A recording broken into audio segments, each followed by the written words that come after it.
Hi, everyone. Hello. Hello. Hi. Good morning. Good morning. Good morning. Hey, Dr. David gets the belt today. Hey, what's up, Warren? What up, Michigan? Wheezy's here. Zabo's here. Thank goodness. Whole gang's here. Let's go.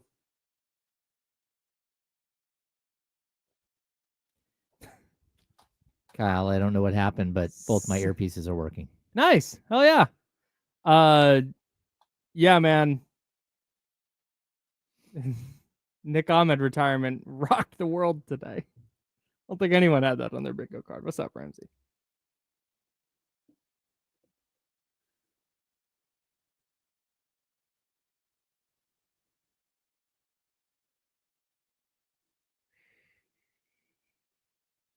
What's up, y'all? What's up, Johnny G? Hey, hey. What's up, Steven? What's up, Casey?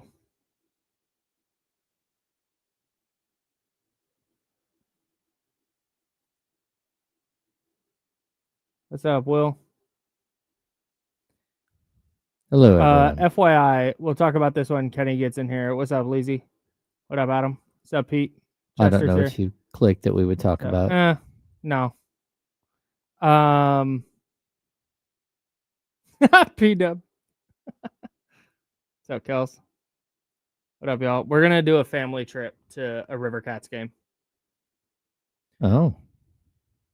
Yeah, since ESPN 1320, except for Charlie, got excluded from the activity. So we're going to go do our own damn activity. We're going to have a good-ass time. All of us? Yes. All right. You, me, Jesse, Damien, and Kenny. Okay. We should go to a we'll invite Joe. Yeah, Joe can come too. Joe gets to Joe was there. Yeah. But he wasn't supposed to be. He was supposed to be at a different thing, and then something happened, so he got to go to the game. So Joe can come too. I did not notice until right now that you two chose the bold decision to wear Sonic's hat. I like it. You went full James Johnson on us.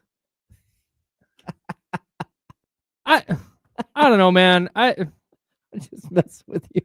It wasn't the city. Here we go.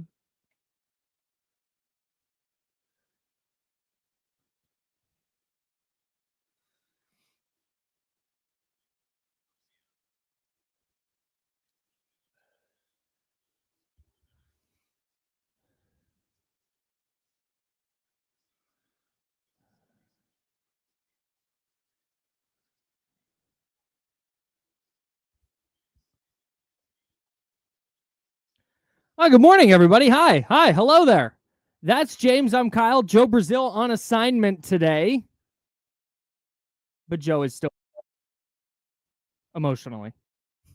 He's always in our hearts. He's in our hearts. And in the chatty house at youtube.com/ESPN 1320, twitch.tv/ESPN 1320. If you would like to watch the program, hello. We appreciate everybody who taps in every day, or maybe this is your first time, or maybe you don't tap in every day. You just tap in sometimes, and you're here today. Hello. We appreciate you. If you're listening on the radio, 1320 AM or 98.5 FM HD2, hello. We appreciate you listening on the radio. Very old school. Mm-hmm. Very traditional. But as somebody who has a record player and uses it frequently, I appreciate that. But if you are listening on the radio and you only listen for a little bit because you got to get out of the car, well, do I have good news for you? You can jump onto YouTube and Twitch and watch on your phone / listen on your phone. Or you're like, I'm not a YouTube person. That's fine. There's apps. Odyssey app, iHeart app, TuneIn app. Those are all free. Download one of those, search ESPN 1320, and you can listen to us anytime, anywhere around the world. You can listen to this station. That's me and James. We're the insiders. Me and James and Joe Brazil, we're the insiders. And D'Lo and KC with Jesse Tapia. They're coming up at noon. Okay, so a few things. Hulk Hogan died this morning. That's a piece of news that happened. Moving on. I do a K-pop show for Odyssey. This isn't like just shameless promotion. I'm setting this up so because I'm doing a thing here. Okay. That I hope everybody can appreciate this with me. I'm excited for your K-pop show. Thank you. We had our first episode last week, and we're prepping for another one on Saturday, 9 a.m. on 106.5 The End. Anyways, So I'm into that genre of music, and one of the groups that I've recently stumbled upon and have started really listening to more is this group called Zero Base One. All one word, Zero Base One.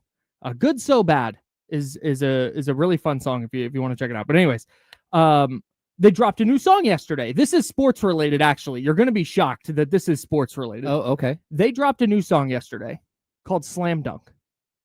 So I was really excited about this because I'm like, wow, okay, so it's ZB1. It's a group I like.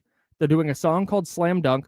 All the visual stuff before the release of the song was basketball related. So it's like, okay, it's not just Slam Dunk and then it's going to be about something else. They're doing a basketball kind of theme song. So I got really excited about it. Song drops.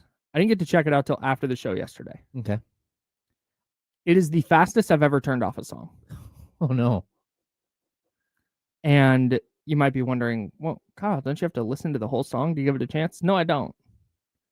Because, now keep in mind, yesterday, you and I had a meeting after the show, and then I've got to upload the podcast, and then I had to have Jesse send me the second hour because I didn't roll on it here, and then I forgot to put the audio from this computer here in our studio into my Google Drive. Mm-hmm.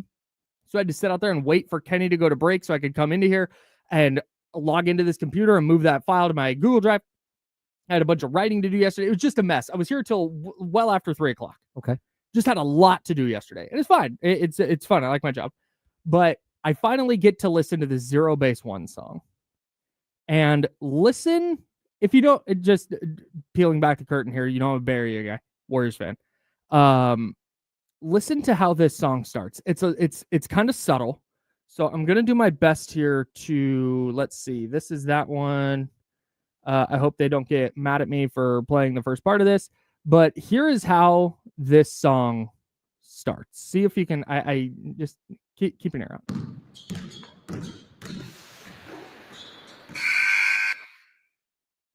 Here you go.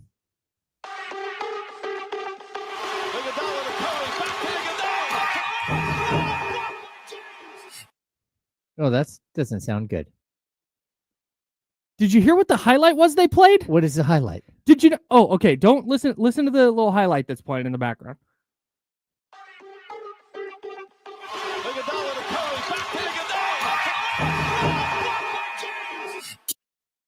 That's the LeBron James block on Andre Iguodala in Game 7 of the 2016 Finals. That's as far as I've gotten into the song. I haven't listened past that. The hell, ZB? The hell, ZB1? Shots fired. Come on. Shots I was like, fired. oh, I'm so fired up to listen to this new Zero Base One song. And then just I get the block by James. Like, come on. I don't need that in my life. I'm literally listening to the beat, and then like the noise is like really awkward, and I like can't even hear half of it. Yeah, oh God, just so people like like in the chat.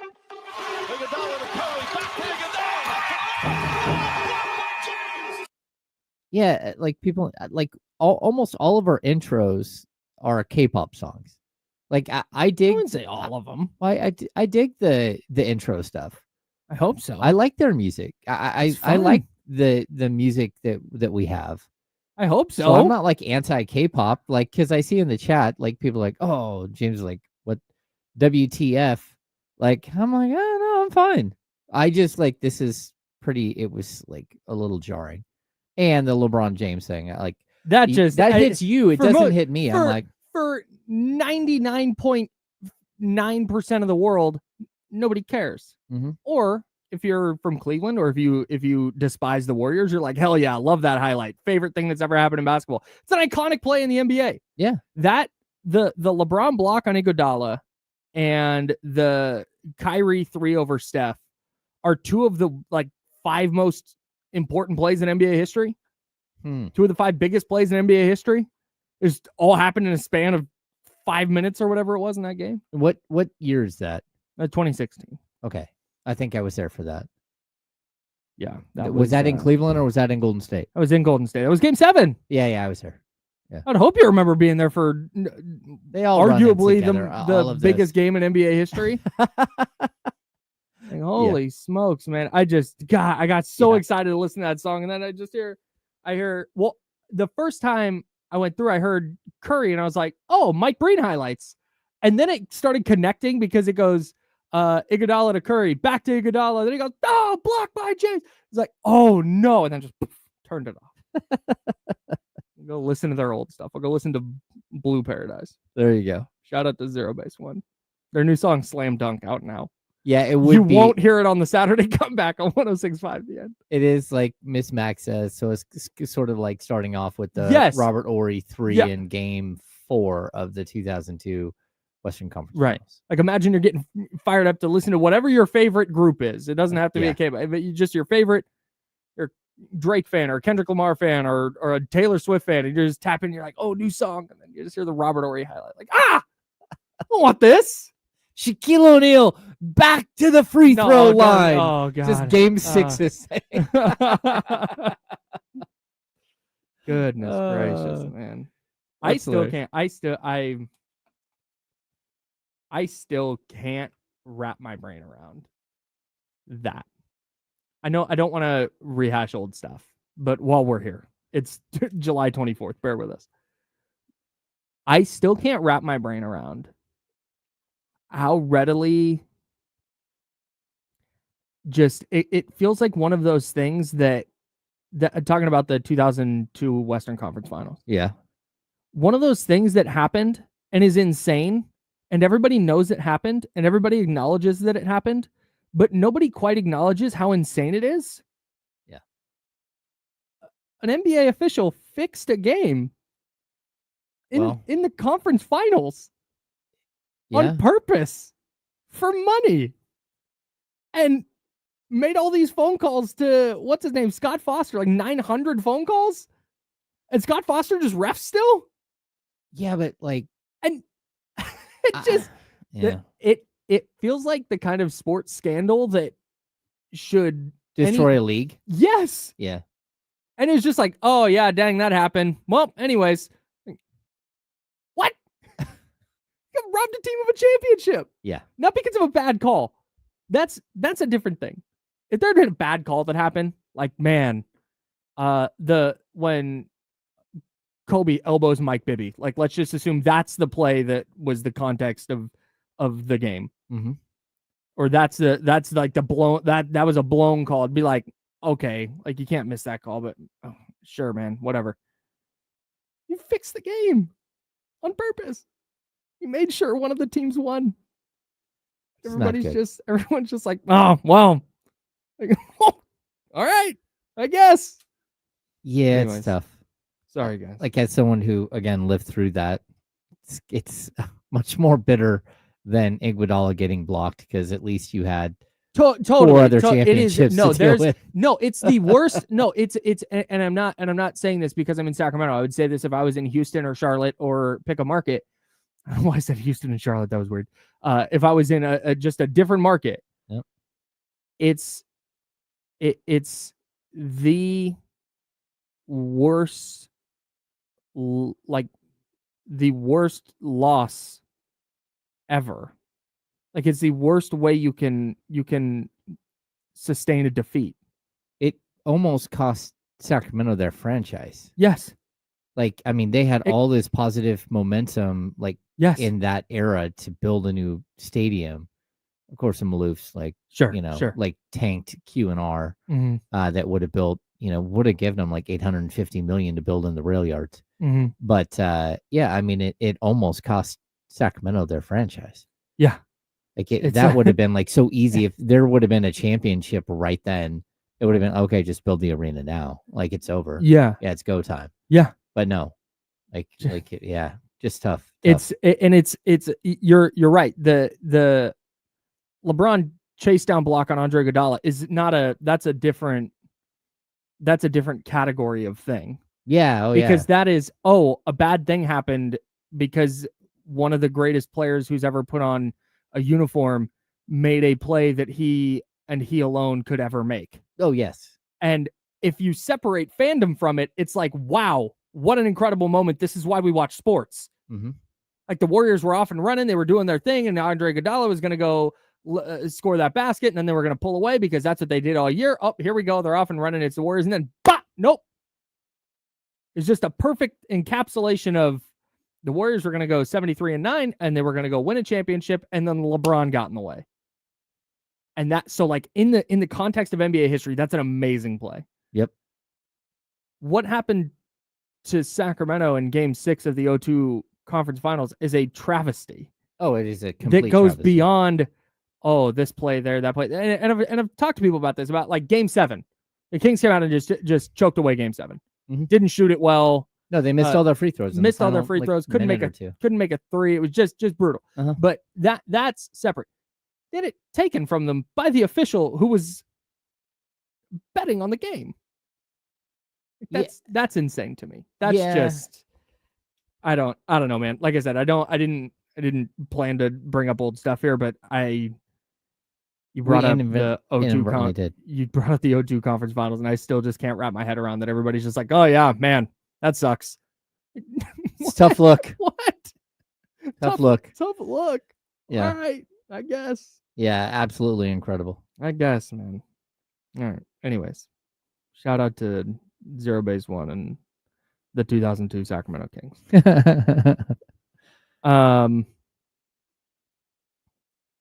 We'll just drop. I wasn't sure when we were gonna, because I have 49ers stuff from yesterday. One specific 49ers thing from yesterday.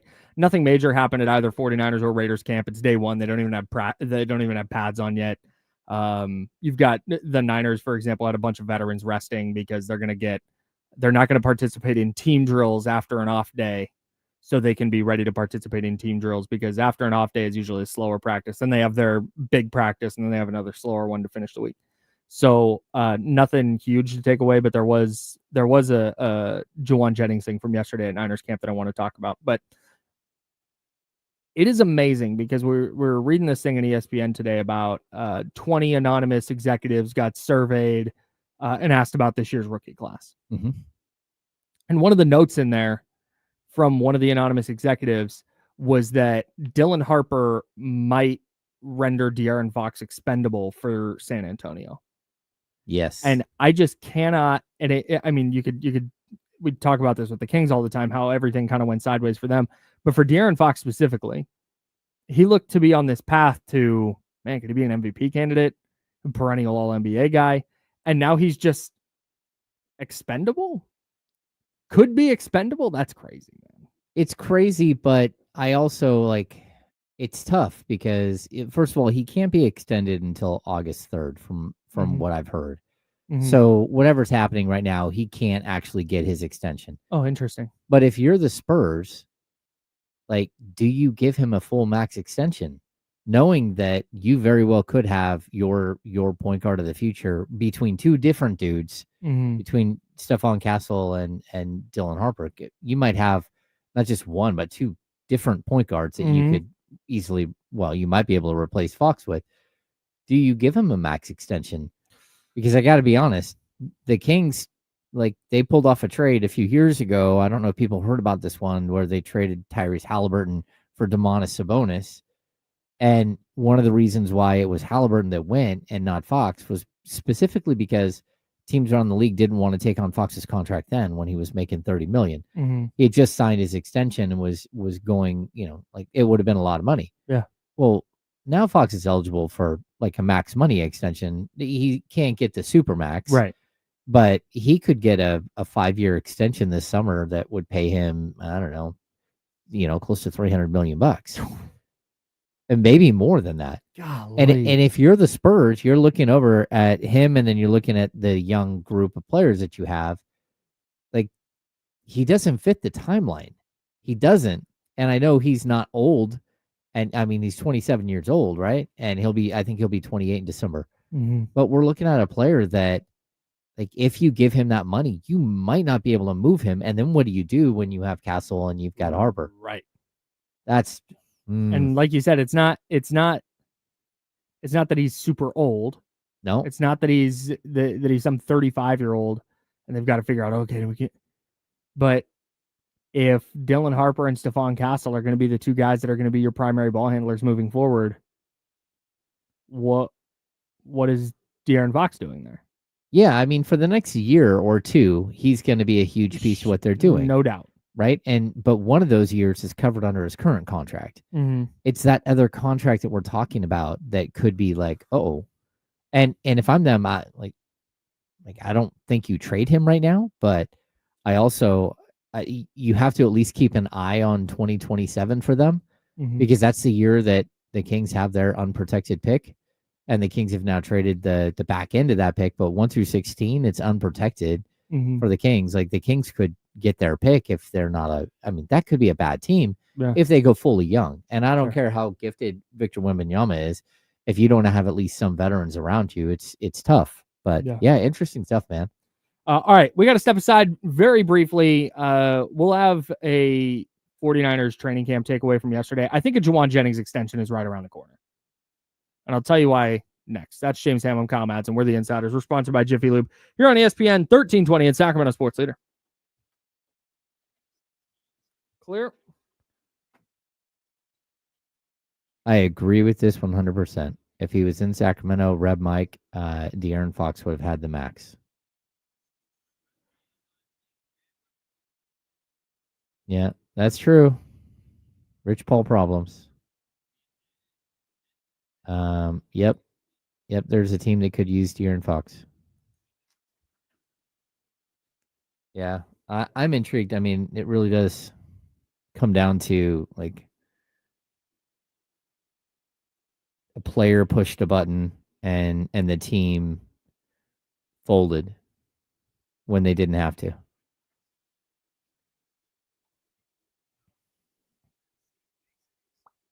Yeah, I'll continue to say this. Like, trade De'Aaron Fox, don't trade De'Aaron Fox, whatever. But you should have at least waited until the summer when you knew you were already switching over and doing something different. You should have waited until the summer and allowed your new management to make whatever decision was going to happen moving forward. And you should have given Doug Christie and another 20, 30 games to show De'Aaron Fox that they were still on some sort of path and that he was still part of what their future was. But that did not happen.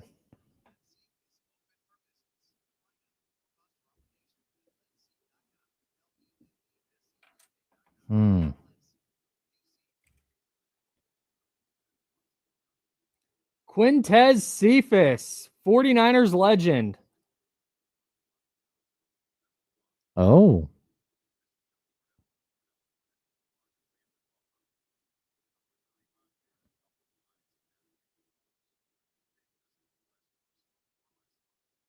Israel Abaniconda? Abanaconda. There we go. Abanaconda? Yep. Well, that's a cool name. It's a really good name. Yeah.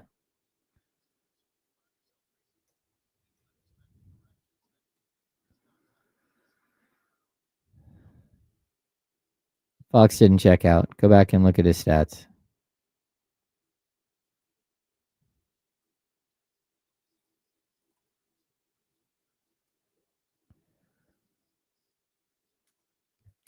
I think there's still room for big trades. It's a good question, though. So I also think it's possible he would have just signed his extension.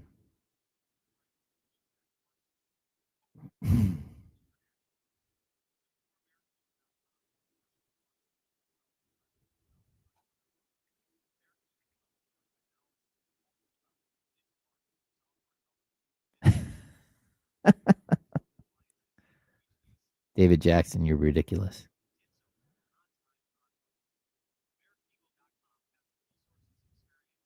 No, Mark. I don't think we're living in a world where Fox could be a king by the deadline. I do not believe that to be the case.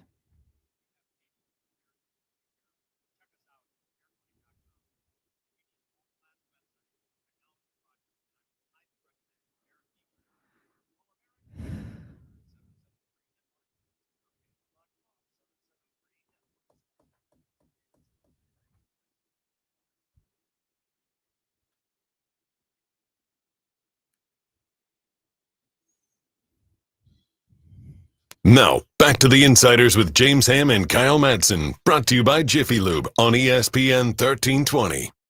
Speaking of the 49ers, Quintez Cephas, wide receiver from Wisconsin? Is that where he went?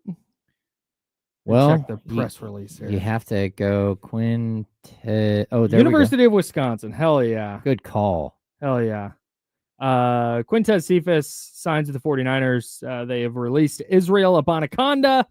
They've claimed off waivers from the Jets last year. He's a running back. And not a huge surprise, Kyle Shanahan likes to have 12 receivers, and Jacob Cowing, last year's 4th-round pick, hurt his hamstring yesterday in the 49ers' first practice. So they were down another receiver because Brandon Ayuk and Ricky Pearsall, of course, are on the physically unable to perform list. So they've now signed Equanimeous St. Brown and Quintez Cephas. I don't think either player will make the roster, but that's where we're at. That's where we're at. Big time. Quintez Cephas signing is about as important, probably less important than Doug McDermott signing with the Kings, if you're not a big NFL fan and trying to relay this to basketball terms. I think it would be even less than that. I mean, Cephas hasn't caught a pass in the league since 2022. That's what I'm saying. It's below the, like, when we went, okay, Doug McDermott's on the scene. Like, this is who was the cat that was on their summer league team that never played? Isaac. No. He's got a strange name too. Yeah, is he Spanish? I can't remember his name. Yeah, it's and the way you pronounce it isn't even Isaac. It's Isaac. Nogues? Nogues. There it is. Hell yeah. It's kind of like that. It is kind of like that. Cephas has at least played a little bit in the NFL, but 22 games across 5 years, 37 catches for 568 yards and 4 touchdowns. There it is. In more important news, I think a Jauan Jennings extension is coming. Do you? Mm-hmm. According to reports yesterday, he was not only participating in practice, which is, I think, a small surprise when a player comes out and tells Adam Schefter, or a player's agent tells Adam Schefter that they want to either be traded or get a new contract. That typically means hold out or hold in time. Mm-hmm.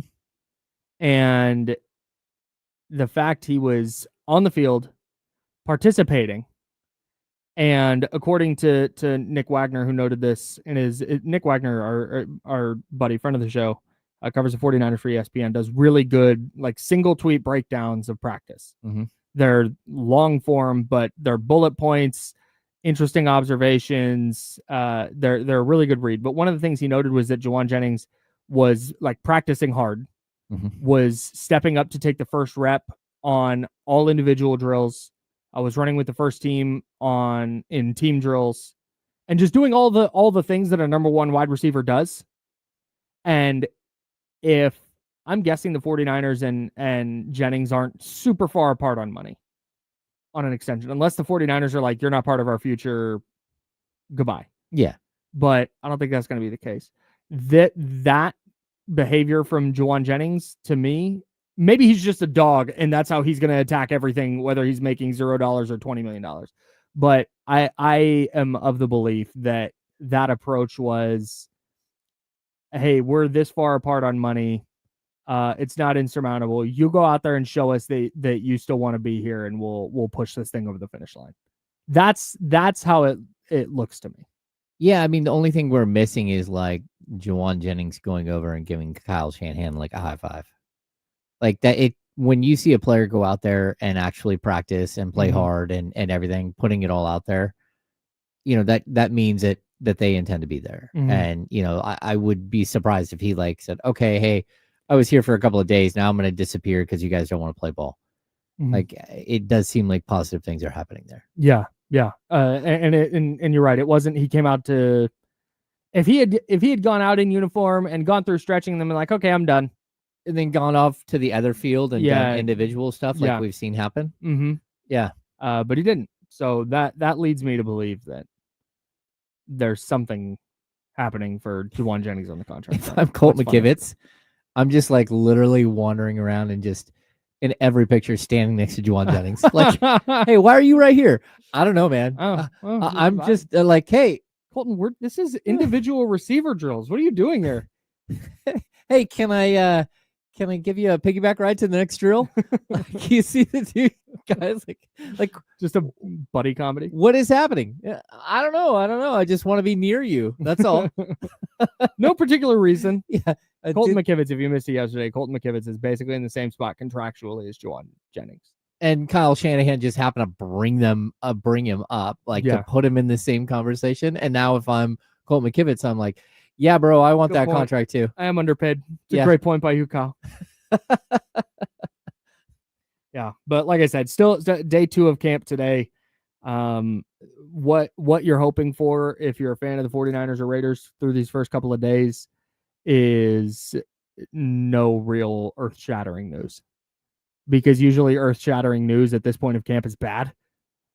But like yesterday, Michael Williams was with the first team defense, but Nick Martin wasn't. He's their 3rd round pick that we talked about, who probably has the inside track to starting at the 3-down linebacker spot next to Fred Warner, but like he wasn't with the first team yesterday. That doesn't mean he stinks.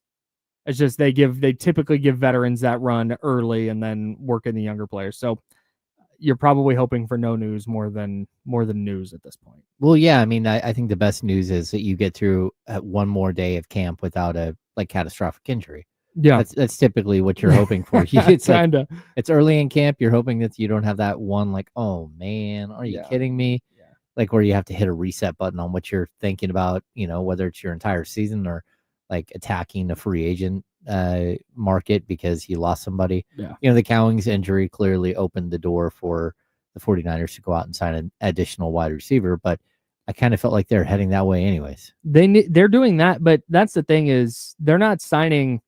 They signed Equinemius St. Brown and Quintez Cephas. St. Brown maybe makes the team, but Cephas isn't probably making the roster. No, like they're literally signing. So there's a difference when you talk about exploring the free agent market, right? There's a difference between we just need a guy to get reps. We just need this player to come in and because we're going to run a ton of drills, we're going to run a ton of team stuff, and we just need to make sure we're not gassing out our players. Mm-hmm.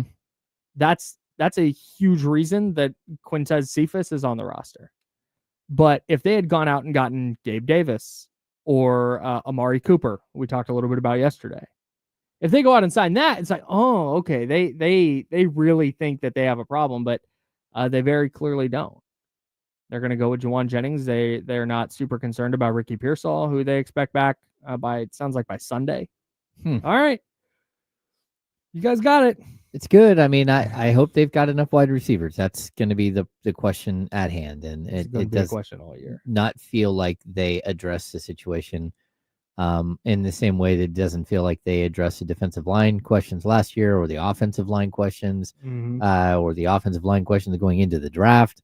It always seems like they have a different view of what they have than what most other people do. Yes, I think that's true, and I think they like their own guys. I think that they are going to give their own players every opportunity to try and become the players they need.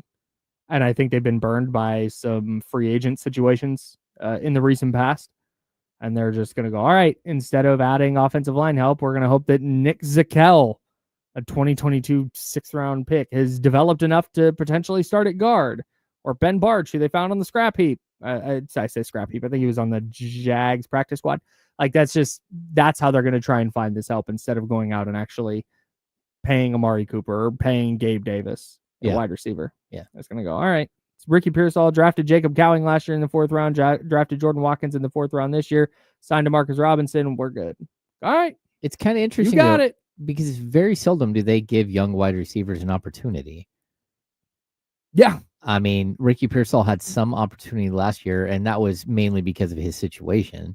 And because of injuries, and I thought he played well once he did get on the field. No, he had a moment where he was really good for like a week or two, and then he also faded pretty harsh. And just like his second, his. I go ahead. You don't think so? I disagree. Yeah. How many catches did he have in the like? Hang on, I don't have his Football Reference page in front of me, But the fact that he played at all, it wasn't like he put up huge numbers. He played 11 games, 31 catches, 400 yards. But he had 6 for 69, nice, in week 18. He had 8 for $141 and a touchdown against the Lions. 4 for 37 against Miami. Just 1 for 16 against the Rams and 1 for 5 against Chicago. Didn't have any catches through a stretch. Yeah, that's where he had that stretch where he like really wasn't part of anything. Yeah, it was 6. Hang on, I'm doing math. It's a 5-week stretch. 6, 7, 9 targets, 2 catches, 21 yards. Yeah. Ooh. Yeah, that's a tough stretch. But his first 3 games and his last 3 games are enough to make me feel pretty good about Ricky Pearsall. But again, it comes down to, can he be on the field for training camp? If he's not on the field in training camp and he's not getting a preseason, it's like, all right, how much development are you going to get? Yeah. Because then you're worried about that 5-game stretch where he's just invisible. Granted, the 49ers put up 17, 10, 10, 38 against Chicago, and then 6 against the Rams in that stretch. So it wasn't like their offense was tearing it up. Anyways. Yeah, I just like, you're always left with that question as to whether or not he's going to get an opportunity. And that also with Cowling, like how many times have they drafted a guy in the 4th round, 3rd round? Too many. And then never even given them a true opportunity to play. Yeah, I got this is cracking open a whole different can of worms with Kyle Shanahan, but I think one of his biggest flaws as a coach, and at this point I'll open up the phone lines 916-909-1320, 916-909-1320. If you'd like to join the program, please do. We're the Insiders, are sponsored by Jiffy Lube, and we'd love to chat with you, whether you want to talk about the Kings, you want to talk about I guess we haven't done any King stuff. If you want to reminisce about the 02 season, I guess. But if you want to talk about the 49ers or Raiders early training camp stuff, please feel free to reach out. 916-909-1320. So I think this is one of Kyle Shanahan's biggest flaws, is you have a player like Jacob Cowing, who you mentioned didn't play much last year. He played 106 offensive snaps. 50 of them came in the season finale when they were just kind of rolling players out. Yeah. Because the season was over. No, that's tough, man. He played 56 snaps in the first 17 weeks. That's crazy. Yeah. 4 catches, 80 yards, no touchdowns. He had a rushing attempt for 7 yards. He only had 6 targets in 15 games. Last year, the 49ers very clearly weren't going anywhere. They very clearly needed some playmaking on offense. I don't know why every other team seems to be able to get their young players on the field, and Kyle Shanahan just can't. I go back to Andy Reid and the Chiefs, and I understand that Patrick Mahomes is dramatically better than any quarterback the 49ers have had recently. Mm-hmm. But at the same time, Mecole Hardman is a player who never would have played for the 49ers. A guy like Marquez Valdez-Scantling. They figure out, they made it work a little bit with Kadarius Toney. Like, they constantly have these players that they just go, hey, what are you good at? All right, you're going to do these 4 things. And with Kyle Shanahan, it's like, if you can't do everything, if you can't check every single box that I've got for receiver, you're just not going to play, because Chris Conley can check those boxes. Like, ugh. So I'm with you. They are relying. It's a bit of a contradiction, because it feels like they're going to rely on young players at wide receiver, but they have a coach who isn't inclined to rely on young players at wide receiver. Yeah, I mean, like, look, you're right. Like, why wasn't Cowing playing like the whole last 5 weeks of the season? Like, why wasn't he getting major snaps in each of those? And you're, sort of hoping that he'd go out there and develop. Mm-hmm. And if he doesn't develop, then at least Mm-hmm. But if he does in that short stint, you're like, oh, maybe we do have something for next year. Yeah. Like, give him some confidence going into the offseason. Really interesting. It's so weird. Yeah. And Shanahan said yesterday and Jacob Cowing, who we're talking about, hurt his hamstring yesterday, and he's going to miss some time. But Shanahan said, like, he had one of the best OTAs, and we're looking forward to him having a great camp. We still look forward to him having a great camp. And blah, blah. Like, he couldn't get on the field last year until week 18. Not even a little bit. Not even, hey, you're going to run these 10 plays. Like, I don't know. I will say this. It's strange thing. While we're saying this, like, Again, they traded Debo, but if you just go Debo, Ayuk, Jennings, and Pearsall, they drafted all of those guys. So eventually somebody got an opportunity and showed what they could do. But even like the Brandon Ayuk stuff where he just got like tossed out of the rotation for 5 weeks to open a season or something. Second season, yeah. You're like, what just happened? Yeah, like awesome as a rookie. Yeah, all kinds of promise, and then all of a sudden he's like out of the picture. Yeah, it just, not to go full TC on please, but it is one of those things that I think that Shanahan struggles with. Yes. Yeah. I think I will say this till I'm blue in the face because you know me, I love to live in the gray area. Kyle Shanahan, I think, is a good coach. I think he has some pretty significant flaws where he falls in love with players during the draft and then doesn't ensure that those players are in positions to make plays or to play to their strengths. It's like I have this. It's like he has his offense, right? I'm super dumbing this down. I know it's not this easy, but it's like he has his offense, and for his offense to work, there needs to be a player who is able to do these 12 things instead of being like, okay, here's this offense. I have this player who can do these 4 things, and this player who can do these 5 things, and this player who can do these 3 things, and we're going to mix and match, and we're going to make that work. It's like, no, everything has to look the same. Everything has to be exact. So if you're lining up half a yard wrong, or you're running this route a little bit wrong, it doesn't work. Yeah. And so it's not just going to not play at all. I don't know. I think Jacob Cowing's more talented than playing 106 snaps across 15 games. Well, hopefully we get to see it. Yeah, we'll see. We got to step aside. I saw a thing about pizza today. Oh no. We love talking about food on this program. I saw the most insane pizza thing I've ever seen. And this is not pineapple on pizza. This is not Chicago style. This is not thin crust. This is not no. Now I'm hungry. This is same. The single most insane pizza take I've ever seen. And we'll talk about that next. That's James. I'm Kyle. We're the Insider, sponsored by Jiffy Lube here on ESPN 1320. It's Sacramento Sports Center.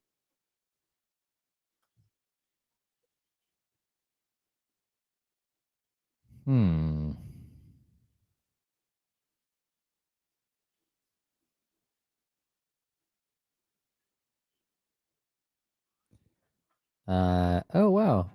This day in baseball. Oh. This is it's Barry Bonds' birthday. Sorry, go ahead. July 24th, 1983. This is the day that George Brett's home run was disallowed due to pine tar being too high on the barrel. Yeah, too close to the label.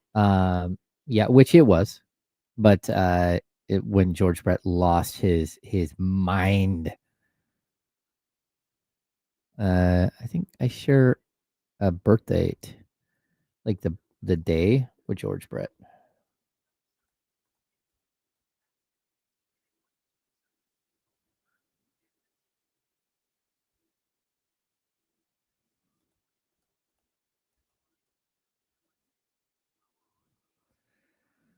I do, in fact.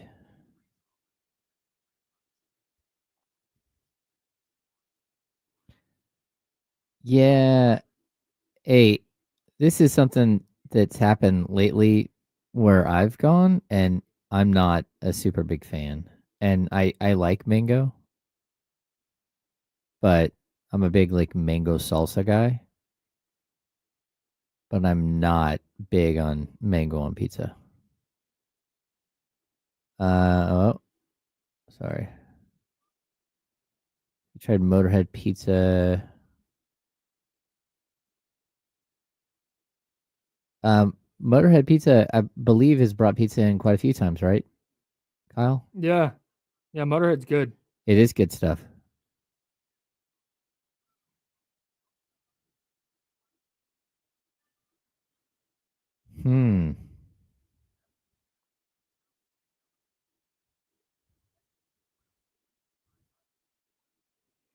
Yeah, Aldrin J, I'm good with mango on like plenty of things, but last night I had a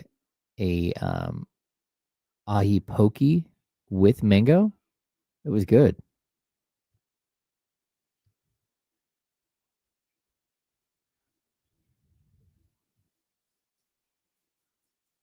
Hmm.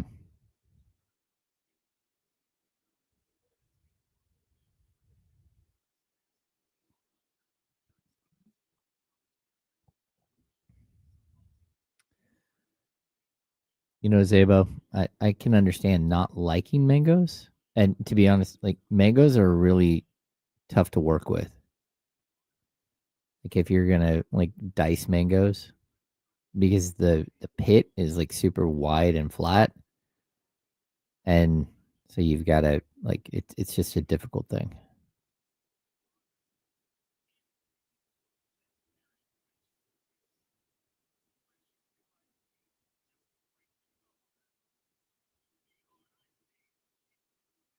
Yeah, I would agree with this. 90 seconds.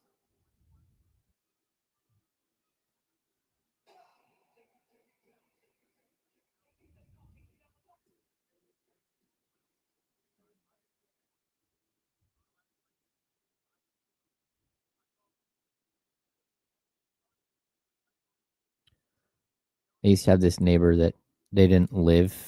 They lived in San Jose, and they would come up, and they had a house in Roseville, and they just kind of visit, like every couple of weeks. And it was a new neighborhood, so I would like mow their lawn and make sure, you know, all the flyers you get when there's a new neighborhood they could put on the door all the time. I would clean all those off because you don't want people thinking that no one lives there and then breaking in. And they were super nice, and they would bring me cases of mangoes all the time. Oh yeah. So I always had mangoes at the house.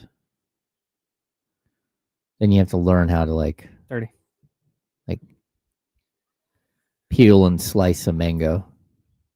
Learning how to cut a mango was is an ongoing process. You have to cut a flat spot on the Yeah, I bottom. know. Yeah. Yeah. This is hard. It is. Slippery. Here we go.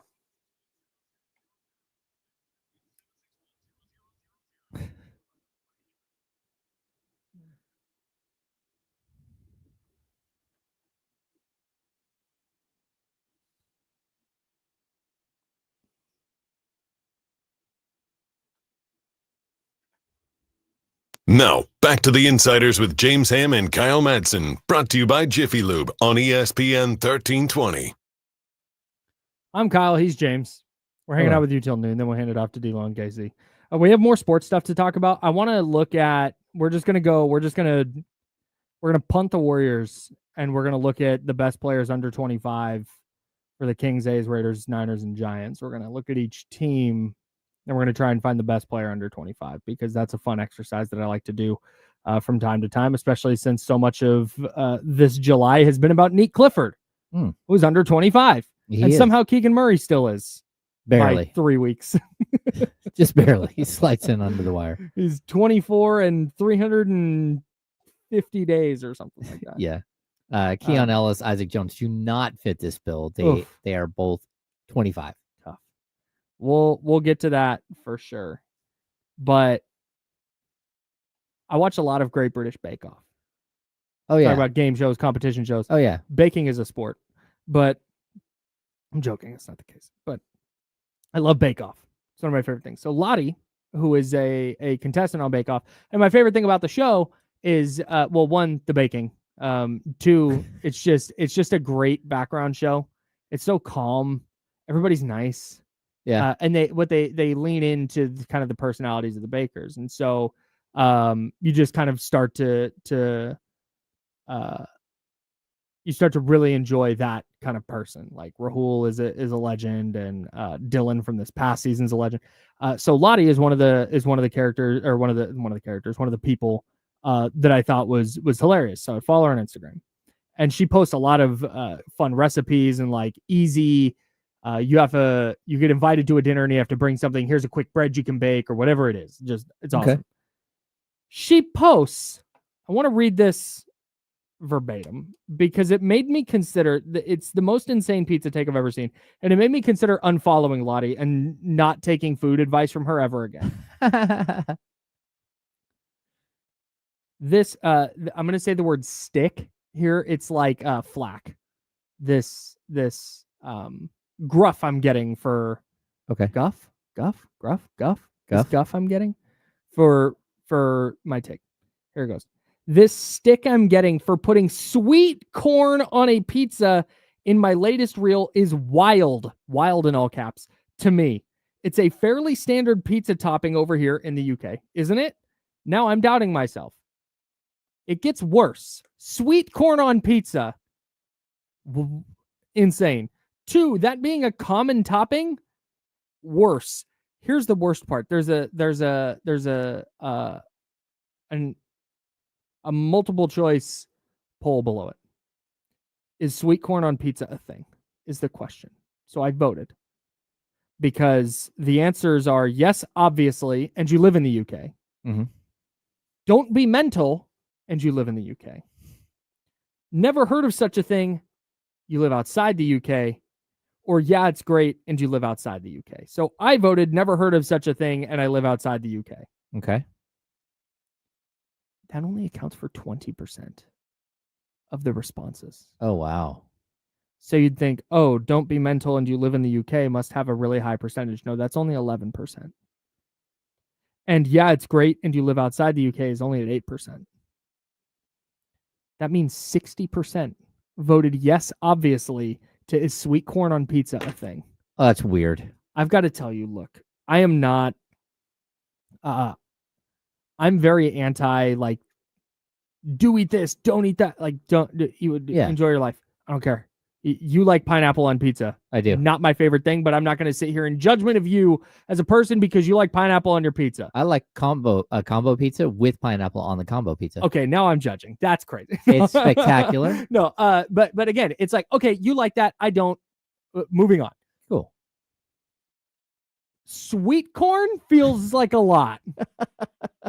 And I don't even hate the idea. And I know there's people who are like pizza purists and it's like bread, sauce, and cheese, and that's it. Like, okay, fine. But I'm not even opposed to like a kind of wild pizza. Okay. You go to a place like what's that spot called? Used to be over at Arden, might still be over at California Pizza Kitchen. Oh yeah. They do some kind of insane things. I don't know if they're still around, but yeah. Extreme Pizza is a I think it's a chain. There's one in my hometown and there used to be one in Sacramento, so I think it's a chain. And they do some nutso pizzas. They put like potato on pizza. Okay, that's weird. Right. It's a little strange, but again, as a one-off, like, hey, this is the bit is I'm eating this insane pizza. Yep. And that's the bit. Okay. I'm not going to say I like potatoes on my pizza, but in a one-off, hey, you know what? It was kind of good. Sweet corn on pizza is a standard topping. Like, you go to a pizza spot in the UK. I did not go to pizza spot in the UK while I was there. I did not eat pizza while I was in the UK. But a lot of fish and chips for your boy. But you walk in and here, like, standard pepperoni, cheese, combo, Hawaiian. So if I walk into a pizza spot in the UK, you're telling me that I'm going to have like pepperoni, cheese, sweet corn. That's gross. I'm out on that. And I try hard to defend the UK food thing because I know that's a big, like, their food is weird. They eat beans for breakfast. I try really hard to kind of stand in front of the UK's food scene. I cannot, in good conscience, stand in front of sweet corn on pizza. I'm with you. I don't get it either. Like, we are the corn people, right? That's what they say because the children of the corn. No, but everything we eat has corn in it. Sure, basically. totally. Yeah. So I'm not anti-corn, like the corn people, but yeah, that just seems like it's an unnecessary pull. Like, hey, we're just gonna throw like what sweet corn? No, I'm with you, Kyle. I've never been able to get to the pineapple thing. I've tried. I have. Because I really try. If I'm going to say I don't like that food, I try to make sure I try the food. Yeah. And so every now and then I'll be like, in fact, I think Motorhead Pizza, recently one of the pies they dropped off was a Hawaiian. Oh, yeah. It's like, all right, I'll try. It's like, because Motorhead's awesome. So I was like, okay, I'll try their Hawaiian. That's just not for me. Okay. I like the Hawaiian, like they're getting a little adventurous with the Hawaiian. I'm more of like, if you're gonna do Hawaiian, like Canadian bacon or ham or whatever, Yeah, yeah, and yeah. pineapple. Right. But now it's like they're throwing cashews on there. Like Cashews? yeah, like the pizza I had the other night had Do not put nuts on my pizza. had jalapenos and like a sweet Thai sauce or something that was like that's what the pizza sauce was, and it ended up being like so spicy. And I'm like, man, I ordered a Hawaiian pizza, and that was that. Now all of a sudden, I just like had not a Hawaiian pizza. Do you know why they put jalapenos on the Hawaiian pizza? Because people went, having this fruit on my pizza is weird. I need something spicy to cut the sweetness of the fruit. That's weird. That's what I think happened with jalapenos on Hawaiian pizza. I was telling you before the show, like when you're traveling abroad, and like like the first time I went to Europe, like when I was younger, like everywhere you go, you're trying new foods and everything else. And then you get to a point where you've been gone from home too long, and there's nothing better than walking into a McDonald's and just going, okay, I need to get recentered. Let's have their version of whatever the Big Mac is here. Okay. Right? Or sitting down in a restaurant and just ordering a pizza, because everywhere has pizza in Europe, and you can get a Hawaiian pizza in Europe. And so it definitely helps you like kind of like, okay, get back to normal. I feel Isn't that the better. point of traveling, is to not feel normal though? Well, yeah, but there's certain, if you're going on a long trip, like you're going on like a backpacking trip, like, or you're, taking Euro-Rail and hopping around. Sure. And you've been gone for too long. There is a moment where you're like, okay, I need to get back to, like clear my head, get back to who I am and my mental space. Sure. And sometimes you just, you need a whole giant thing of French fries. That's fair. That was, you know what? I think I experienced this, but with beer. Because in England, the beer is very different. It's just, it's brewed differently. It's stored differently. They don't have a lot of like refrigerators. They have basements, and it's cold there. So the beer is just in the basement. And that's why people think it comes out warm. It doesn't. It's cooled by nature instead of, instead of a fridge. Typically. Yeah. So I actually found something called an American Pale Ale. And I was reading the little description of it, and it's like packed with hops and da-da-da-da-da, and just kind of the sort of beer I'm into. And I'm like, oh, sweet. I'm going to get a really hoppy, like IPA style taste. And it tasted like Sierra Nevada. Oh. And Sierra Nevada, I love Sierra Nevada. This is not an anti-Sierra Nevada take. Sierra Nevada, just for me, is not what I would consider this like super hoppy, crazy beer. But over there it is. Mm-hmm. And but that's what I started drinking, because it's like, okay, this tastes a little more like what I'm used to. So a little bit like the pizza thing. Okay. Kinda. Yeah. Similar. You find something that kind of like gets you in that mode. Yeah. Yeah. Anyways. I'm not. Somebody said, where was it in the chatty house? Somebody said, where was it? Troy, our guy Troy Stannis said the second cheese and bread is in the mix. I'm in regardless. Like, yes. That's where I'm at with pizza. When people are like, Chicago style's gross. Nope, I'm in. Oh, I love Zachary's in Berkeley. Oh, I love the Chicago style. You give me a thin crust. You give me a standard crust. Detroit, I think, it's Detroit the square ones. I think that's Detroit style. Okay, that might be where Little Caesars comes from. And isn't Detroit Little Caesars Arena? Yeah. Nice, dude. Yeah, now we're like putting 2 and 2 together. Yeah, dude. I'm so in on pizza when there's nothing. I went to Philly, and I was there for like 36 hours, and it was a summit with a site I used to write for, and it was a summit just to hang out with the homies. So we go out drinking. We have a great time. Just a phenomenal night. And we go to this place called Donkey Pizza, Big Ass Pizza, something like that. Okay. And it's this late night pizza spot. And you go in there and you can get a regular slice or you can get a big ass slice.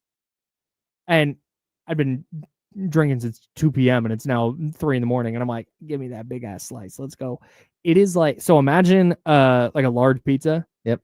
It is like they cut that pizza in thirds and just give you this third of a pizza. It was the best pizza I've ever had in my life. It's like going to Fat Slice in Berkeley too. Like it used to be like $1.50 for like a big fat slice. Oh. Oh, God, it's amazing. Yeah. Hell yeah. Is pizza the best late night snack? I'm a cold pizza guy. Yeah, same. I don't re-warm up pizza. Like my kids are like, "What are you doing?" I'm like, "You eat your pizza how you're gonna eat your pizza. I'm eating it cold right now." I'm with you, man. Did we have a cold pizza thing while you were out? Yeah, we had a whole cold pizza discussion while you were out. Jesse's out on cold pizza. Hey, we'll talk. We got sports stuff to get to. I want to loop Jesse in for a conversation about late night snacks because I know Jesse's gonna have takes Okay. about the best late night snacks. Let us know right now at youtube.com/ESPN1320, twitch.tv/ESPN1320. You can hop in the chatty house. We'll get to that discussion later. But the best athletes under 25 in Northern California, who are they? Do the Kings have one? We'll talk about it next. That's James Ham. I'm Kyle Madsen. Jesse Tapia going to be on the ones and twos, filling in for Joe Brazil. We're the Insiders, sponsored by Jiffy Lube. Second hour next on ESPN 1320. It's Sacramento's sports leader. Clear. Jesse, we ready? Good.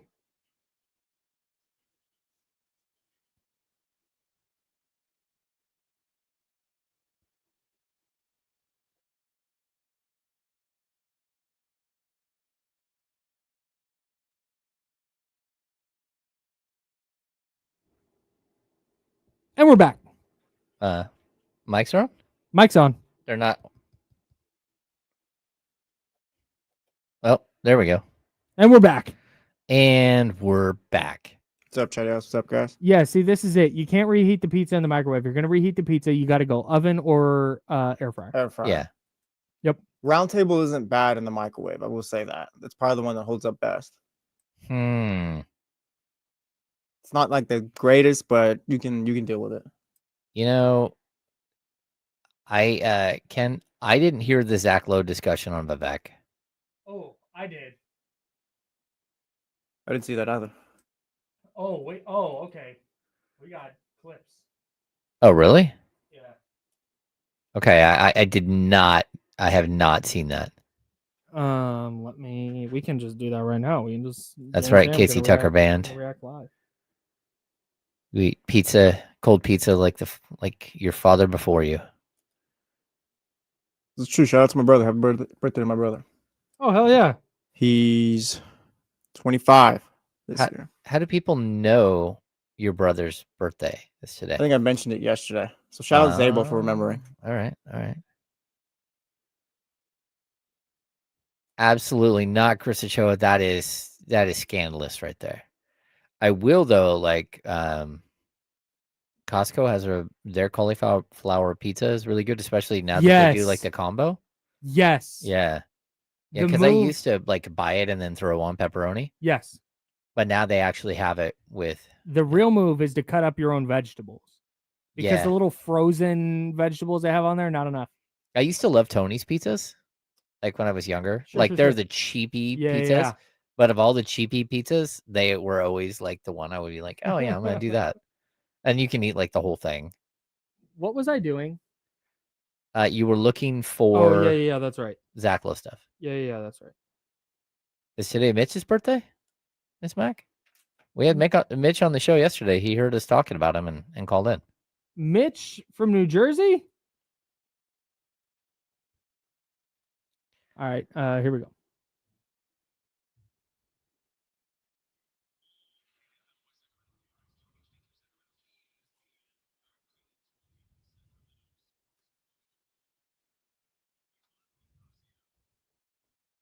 Welcome back to hour number 2 of the ESPN 1320 Insiders.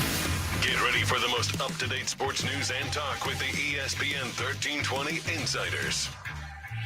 Hour number 2. That's James Ham. I'm Kyle Madsen. Jesse Tapia on the ones and twos, filling in for Joe Brazil. We're the Insiders, and we're sponsored by Jiffy Lube. We're hanging out with you until noon. Then we'll hand it off to D-Lo and KC. No D-Lo still, just KC. Yeah. He will be back. D-Lo will be back next week, but it'll be KC and friends today, I think. D-Lo will actually be jumping on at some point today. Oh. Let's talk about the Hulk Hogan stuff and all that. Oh. Yeah, he's going to come hang out for a little bit. That's going to be a topic on your show. Yeah, they hit the group chat this morning. All right. Very good. Yeah, we had. I came on late with Kenny yesterday, and by that time he had been on for like 3 hours with Mhm. just him and Jesse. Mhm. It was some dark stuff going on there, Jesse. I don't Yeah, even- it's You guys somehow, okay? some way. Well, not even dark. It's just every time we try to talk about the King situation today, we always somehow find ourselves talking about the King situation yesterday with Monty McNair and all those guys and how it went bad. And yeah, we talked Vivek. We just opened up a bunch of wounds, I guess. Which is, but we're going to talk Vivek here in a second because I had completely forgotten about this clip and you haven't seen it yet. No. It's Zach Lowe and Bill Simmons, primarily Zach Lowe, talking about the conversation about the Kings at Summer League. Yeah, we're talking lack of leadership, all that good Yeah, stuff. it's tough. We'll play that audio for you here in a second in case you missed it. But I think the reason it always goes there with the Kings is because we don't have anything forward yet.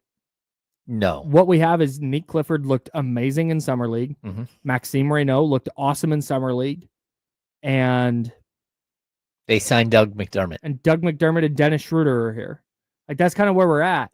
Yeah. So hoping that this year goes much better than people anticipate and the Kings are good and they're back in the playoffs and we're having a ton of fun again. But I think that all we have right now on July 24 is a lot of how did we get here? Well, I think you look at you. That's exactly it. Because you look at the roster, it's like, what is Scott Perry doing? It's not more so what is Scott Perry doing. It's what did the last team leave him with? That's it. Like, And that's the answer, and that's every how you always conversation just goes come right back to it. Yeah. Yep. Yeah. That's where all roads lead. You know, remember how all roads led to they need more size and athleticism? Oh yeah. Now all roads lead to God, where did this start to go wrong?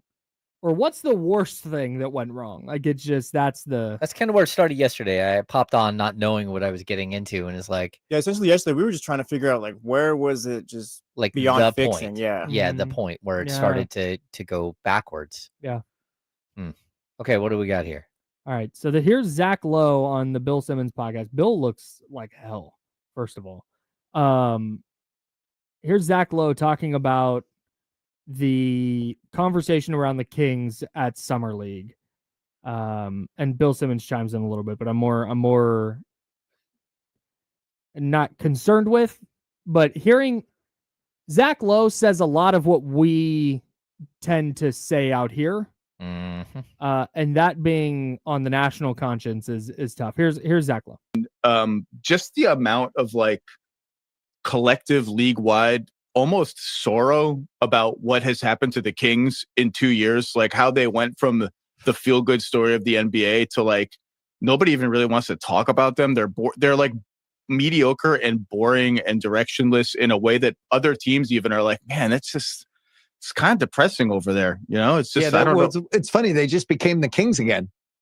Yeah, They, I mean, they weren't the Kings anymore, and it felt like, oh my God, the Kings aren't the Kings anymore. They're actually like a real basketball team. And then that died within 18 months. And just like the word Vivek was said over many dinners and drinks, like it's still kind of a mess internally. And it just that phrases like he can't get out of his own way, he can't help himself. That's that kind of phraseology came up a lot. Like, because what's been the constant between the Beam team and now and all the crappy teams before the Beam team post Maloof, it's the ownership group. Oof. But Phraseology, that's a it's word. a good word. It's not that he said anything earth-shattering. Nothing he said there was news to anybody who's followed the Kings 4% over the last 4 years. But hearing the fact that like other teams are like, what happened? It's like, as we go back to the what happened to the Kings conversation. Yeah, so years ago, my wife had a lawyer friend, and her husband was a brain surgeon, right? And I was hanging out at a barbecue or something. I'm like, what's it like being a brain surgeon? He goes, you know what it's like? It's like digging ditches. And I'm like, what? He goes, it is the most grueling, thankless, horrific job. Once you crack someone's skull open, we're talking 12, 14 hours on your feet, like stressing out, like worrying about bleeds, like the entire thing is a mess. And what is in your brain the entire time is there's no good that will come of this. I am not going to do anything good. There's not enough knowledge about what is where in the brain. and I make one move and that person might not talk again or walk again.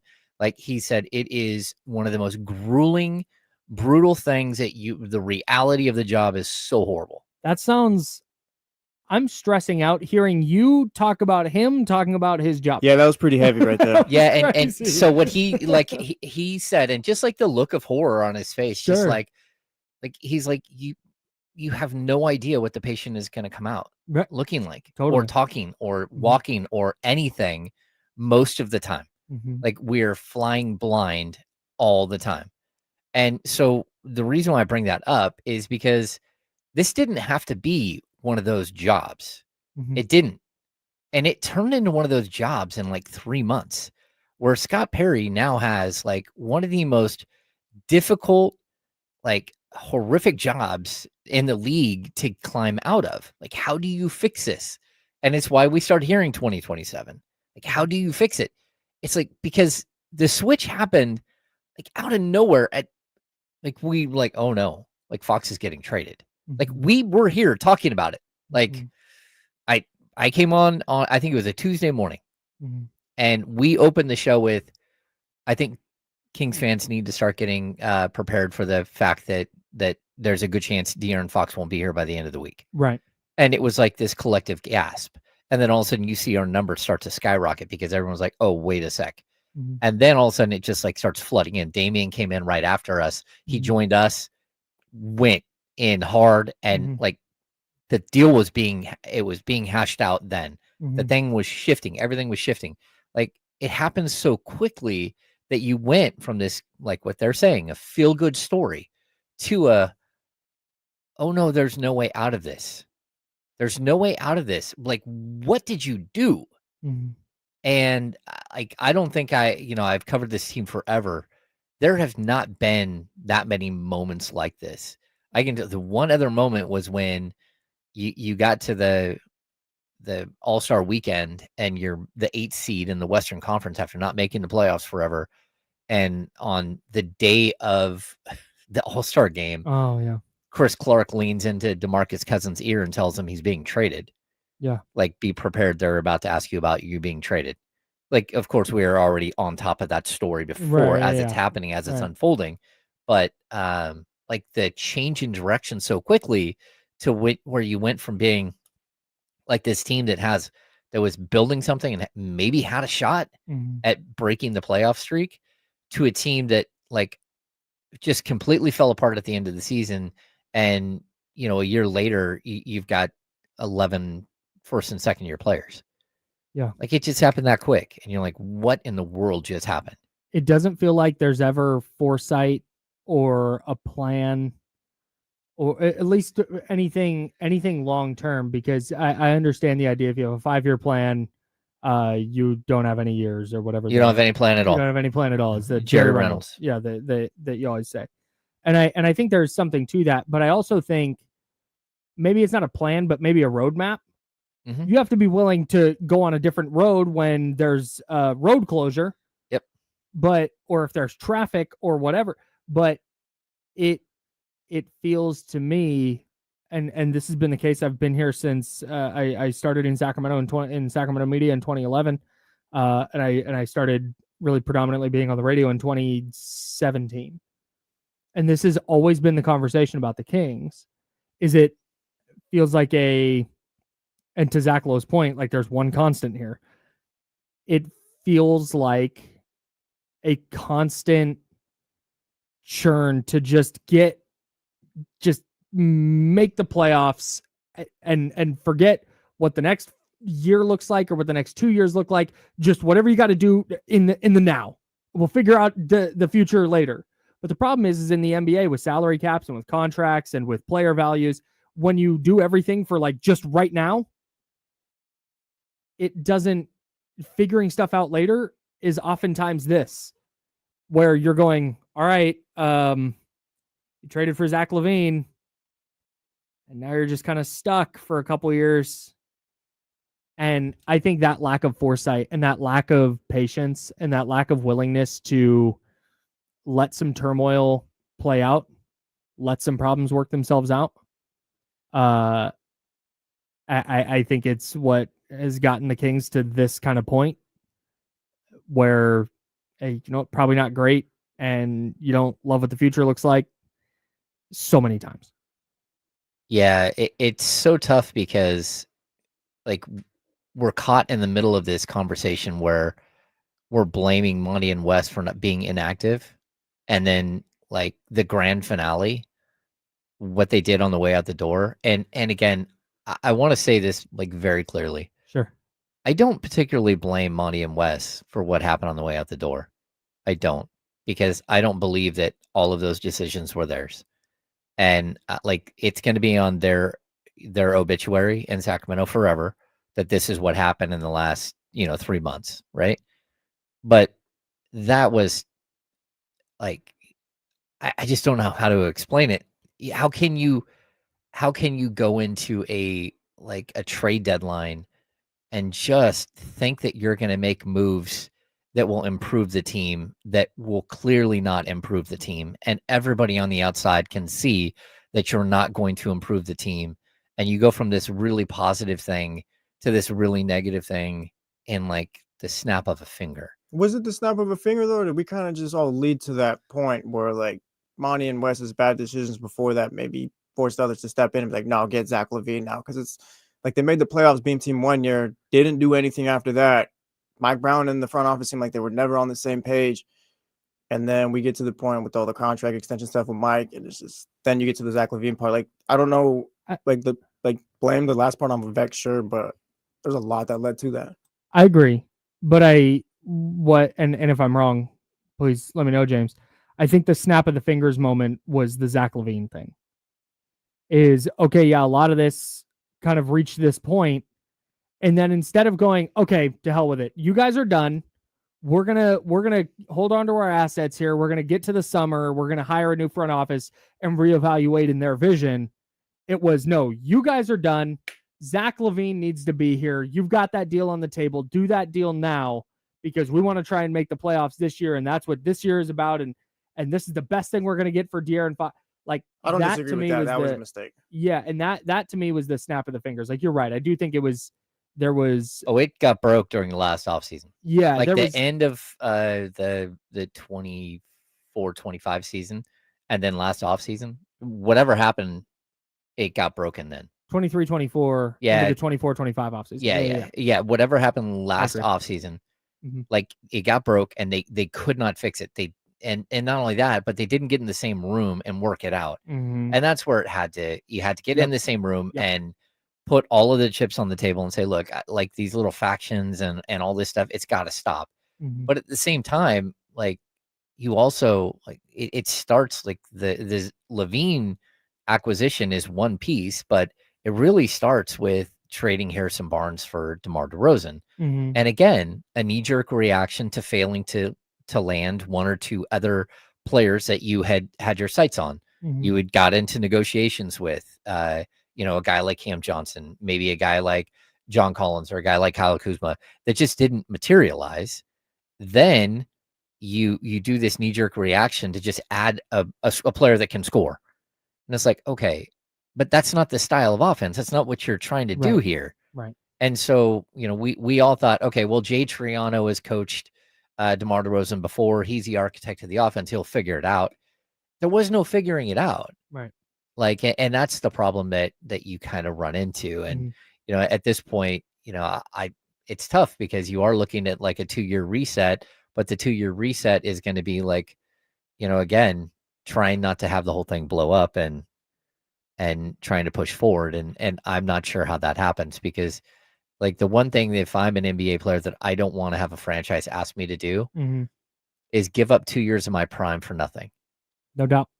And that's kind of what like they're asking from, whether it's Zach LaVine or, DeMar DeRozan at the end of his career or Domantas Sabonis.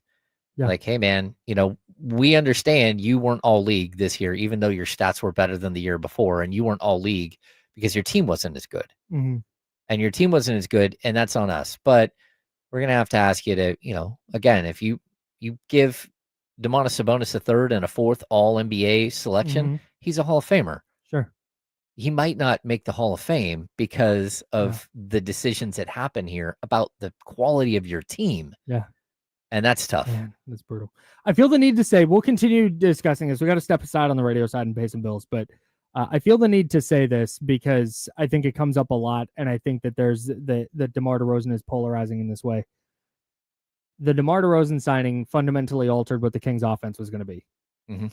And was not the best version of the offense based on the players they had. It was not a DeMar DeRozan problem. It's not.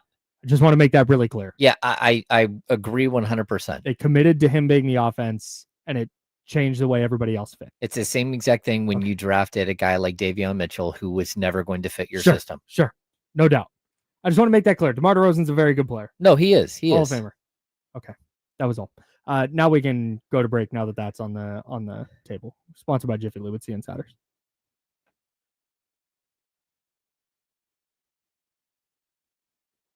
I've got questions about that 2027 plan too.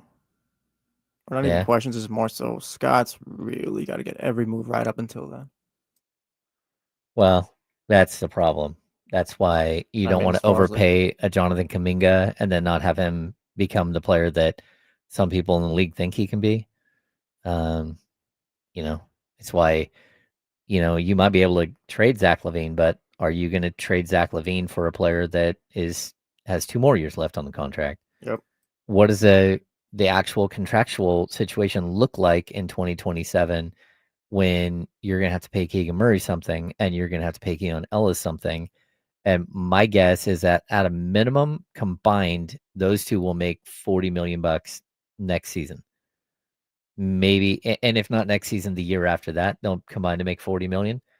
And all of a sudden, like your salary structure is still, it's damaged and you're trying to figure it out. So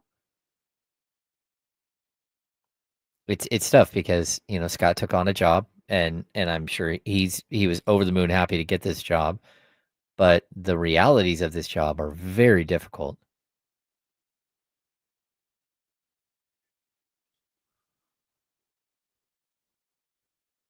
Sure. Yeah. Hey, Norm, I was going to tell you this. One of my neighbors down the street, he had I think a 68 or 69 Camaro convertible, and it was like absolutely incredible. Red with a white racing stripe, black hardtop. I mean, a black convertible top. Just like spectacular shape. Anyway, I quickly tell the story. He decided just to kind of gauge the price on it, so he put it on eBay for $140K. Someone instantly, like, I'm bid. sorry. I was A 68, 69 Camaro convertible in like unbelievable shape. Some dude bids 140,000. Not only that, but they exchange numbers. The guy calls him the next day and says, "Hey, look, I don't want you to back out. I'm going to bump my price up 10 grand." And so 150K, he's like, all right, I've got to let it go for that. Well, then he lets it go and then just regrets it because then his car's gone. Oh, no. But he was like, that's so much money. It's so much money. Wild. There are not a lot of things in my life that I wouldn't let go for $140,000. I'm with you. Yeah. I'm trying to think if there's. I have a handful of things like that have sentimental value beyond money. Mhm. But man, No, I'm with the you. list is very short. If Yeah. anybody wants to pay for a Hyundai Kona with a shifted subframe, you let me know. Oh, no. 140K. Yeah? You didn't tell me that. Oh, that's a subframe shifted? Yeah. Yeah. How did that happen? Don't know. I'm still trying to figure out how my tire got popped. Because if I hit something that blew my tire out, damaged the rim, and shifted the subframe, I feel like it would have hit the front of the car. Yeah. Now, back to the Insiders with James Ham and Kyle Madsen, brought to you by Jiffy Lube on ESPN 1320. 916-909-1320, 916-909-1320. You can hit us up if you'd like to join the program. We were talking about this Zach Lowe audio where he's talking about the Kings and some of the conversations around them at Summer League. We have a couple of people on the line. Yeah. TC is there. Mitch is there. We'll get to them for sure to get their thoughts on this. But we'll replay that audio now, and then we'll kind of continue our discussion. So here's Zach Lowe talking about the conversation about the Kings at Summer League. Just the amount of like collective league-wide almost sorrow about what has happened to the Kings in 2 years, like how they went from the feel-good story of the NBA to like nobody even really wants to talk about them. They're like mediocre and boring and directionless in a way that other teams even are like, man, it's kind of depressing over there. You know, it's just, I don't know. It's funny. They just became the Kings again. Yeah. They weren't the Kings anymore. And it felt like, oh my God, the Kings aren't the Kings anymore. They're actually like a real basketball team. And then that died within 18 months. And just like the word Vivek was said over many dinners and drinks, like it's still kind of a mess internally. And it just that, you know, phrases like he can't get out of his own way. He can't help himself. You know, that kind of phraseology came up a lot. Like, because what's been the constant between the Beam team and now and all the crappy teams before the Beam team post Maloof, it's the ownership group. That's Zach Lowe on the Bill Simmons podcast, and we were just kind of kicking that around a little bit. I do want to get to CC, but the Scott Perry era is off to whatever start it's off to. We don't have enough info yet, but yeah, my concern with the Scott Perry group is less about their ability to draft or sign free agents or whatever it is. Like, I don't like that'll work itself out. We're talking about 2027, and based on a decade and a half of information, I don't know that they're going to make it to 2027.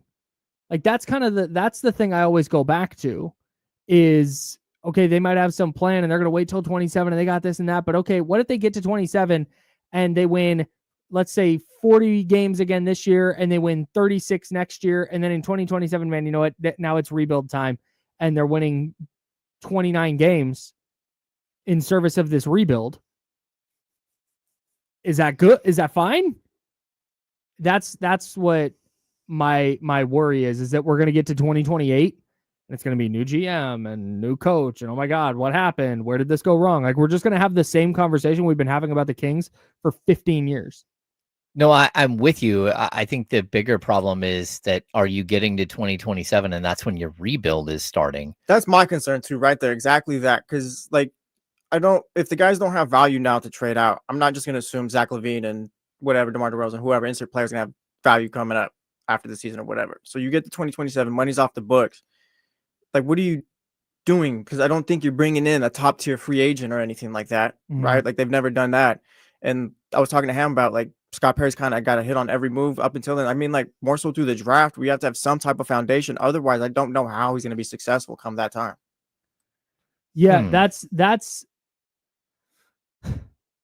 I understand the reality of the situation. That Scott Perry might have tried to quote unquote tear it down this year and just couldn't move the contracts. So you look to next year, maybe the contracts will be more movable then you get to 27 and they're either off the contracts or they're more movable. I get that. But at the same time, I'm with Jesse. Like, so you're having 2 gap years. And you're hoping that Nick Clifford is a star, because if Nick Clifford is a star, okay, that changes your calculus. You're hoping that Maxime Reynaud is a starter, because if that's the case and he's going to be this stretch 5, that changes the calculus a little bit. If you get Keon Ellis and Keegan Murray extended, okay, now things are starting to kind of take shape. And now maybe you go into 27 where it is, you're relying on a draft pick and maybe you sign, you overpaid a little bit for a free agent who can help and fit your roster. It doesn't have to necessarily be a star level player. I just think it's about having that flexibility, being able to, maybe Neek is really good, but you know what? They can trade him for a really good 27-year-old all-star. I'm throwing out scenarios. That's, I think, what the financial flexibility is about in 27 more than, oh, cool, going to just go sign somebody now. Well, I think the other thing we have to like leave open is the possibility that, you know, you look at this team and you're like, okay, I don't know what they are. They are a collection of players right now, and it's going to take one hell of a coaching job by sure. Doug Christie, Mike Woodson, like their entire staff, right? It is going to take a very, very spectacular coaching job. But like, what happens if somehow they do make the playoffs the next 2 years? That they are able to get this team and then we get to 2027, and you know, clearly there is an objective here to move forward at 2027, and I don't think that they're talking rebuild in 2027. That's a moment where they think that they're going to be players in free agency. They're going to hopefully have proved up a couple of their young players. Are going to there will be light at the end of the tunnel. But it's also a year where, again, Domas is going to want another extension or he's going to want out. It's going to be where Monk is entering the final year of his contract, where you have a buyout for Dennis Schroeder. Maybe you pick it up, maybe you don't. You know, all of these things are happening, right? I just don't think that there's a clear-cut date where this thing will look right. And during this entire time, like the timeline can shift at any moment. If there is a trade that comes up that makes your team different today, I still think the Kings would do it. Like, they're still open to moving, to changing the direction of what they're doing today. But you have to find a partner to do that. And so that 2027 thing is, we talk about it as if it's like the date where everything will change. And realistically, it's not. Because at that moment, that could be the moment where Scott Perry and the rest of them realize that there is no way to bring in free agents in Sacramento. Sure.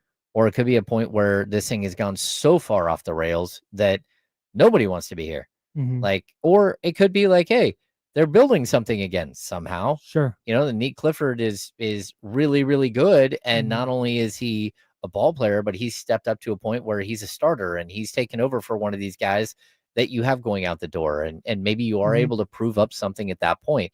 But until then, it is just a random collection of pieces that I don't know how they fit together at all. Just based on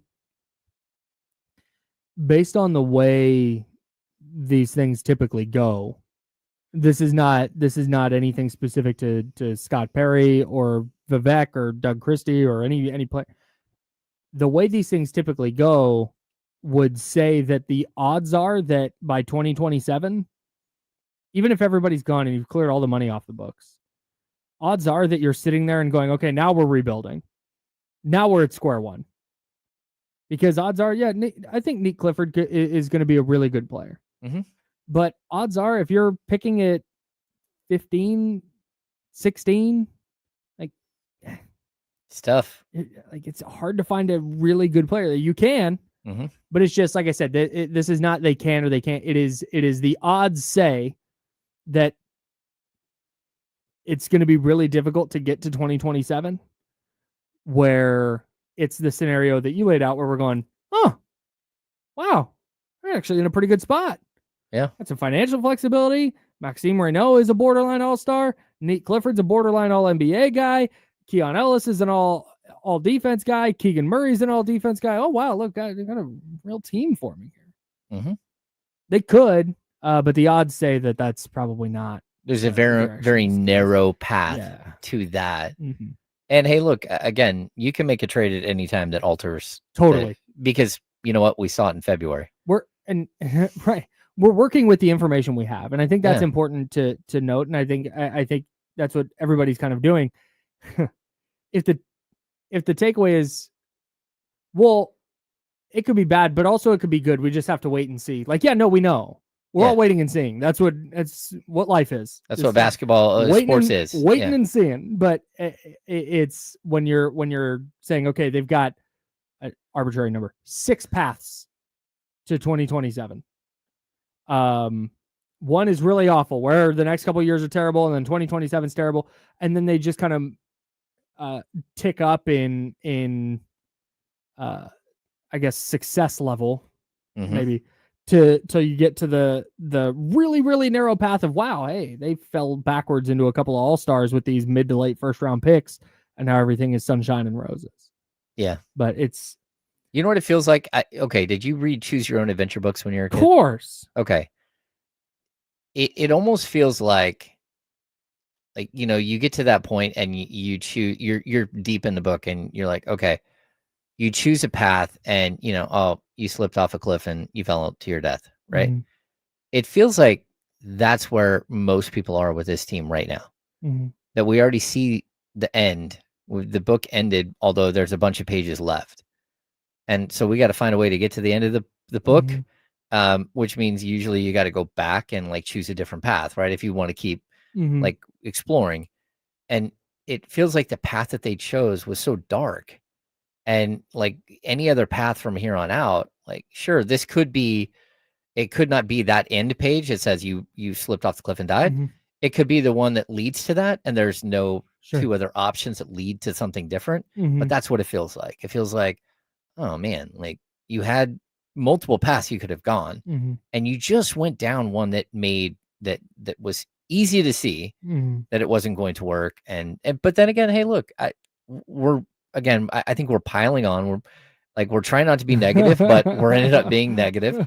There is some weird possibility that they get on the court and this team finds some sort of, like way of doing business that is successful. And let's be honest, they've got an all NBA center. They've got a future Hall of Famer at the small forward spot. They've got a 2-time All-Star at the shooting guard spot. Like they've got 2 point guards that are fun and, should be at least something. They've got, a young power forward that I think we all think is a very good player and just needs more opportunity. They've got a couple of rookies that you're like, okay, I'm okay. I want to see where they go. They've got Keon Ellis that I think all of us believe is a really good NBA player. Mhm. It's just tying all of these things together really is going to be, it's going to be difficult. And it's going to be if it does happen, it's going to be a hell of a coaching job. So I think what all of this comes back to is, and it leads back to what Zach Lowe was talking about in that clip we played. There's a million ways this can go. There's going to be things that happen on the basketball court, things out of anybody's control. A random trade might come up, a player might ask out. There's so many things that can happen. I come back to my greatest concern is not with like, did they make the right moves? Did they not? Because again, everybody is in wait and see mode. That's what we're all doing. I just hope that they can get to 27 and they follow this roadmap and they make, maybe they're on a roadmap to Zach LaVine's going to be here and all the players on big contracts are going to be here till 27 and then we'll move on. But hey, maybe if a trade for if Zach LaVine's awesome through the first 50 games and there's a trade for him out there, cool. Now you're on a different path. Mm-hmm. I hope that this is not get to 27.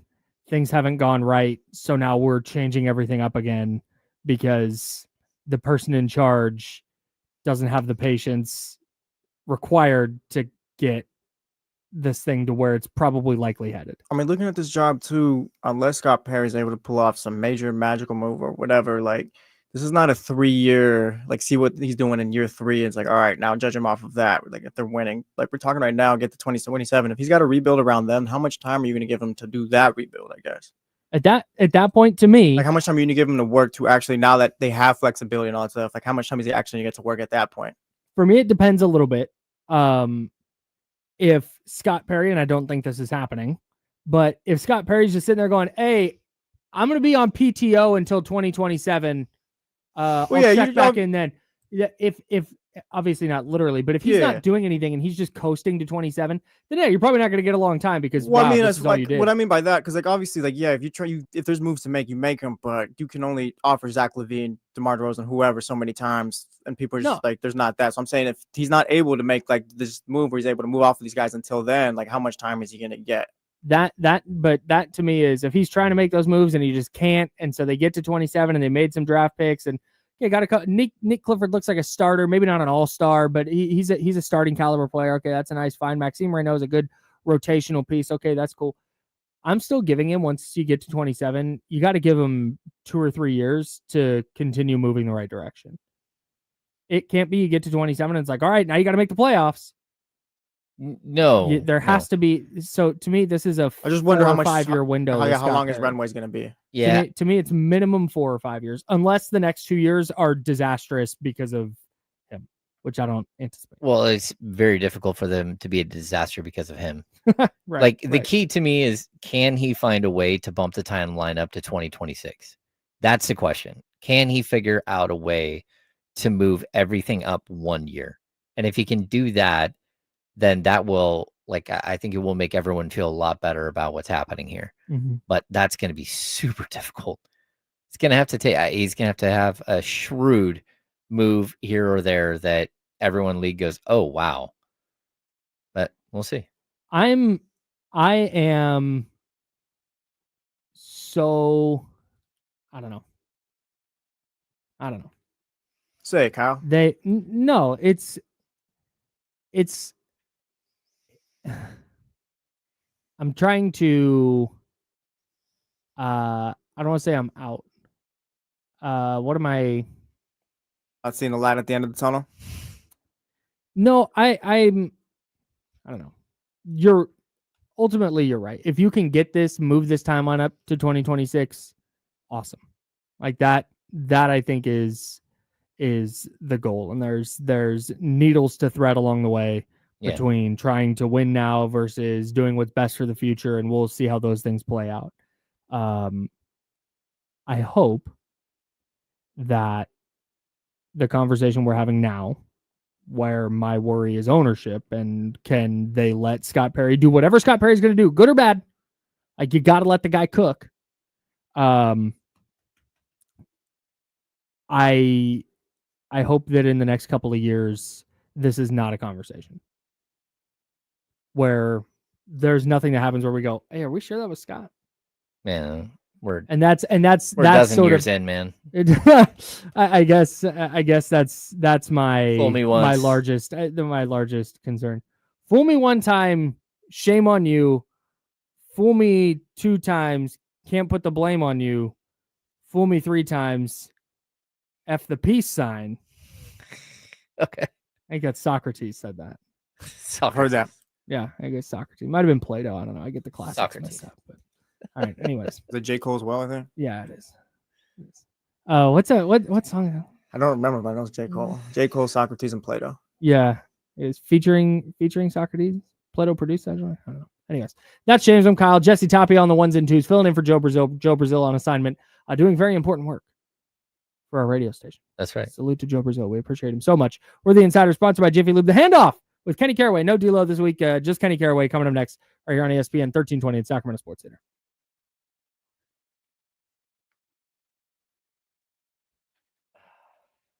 Fool me 3 times.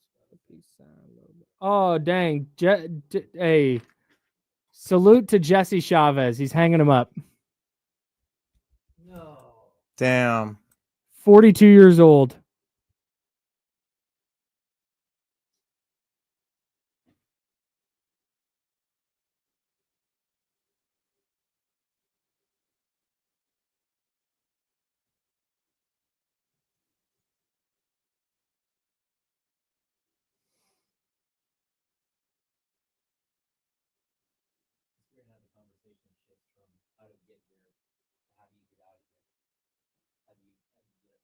Right.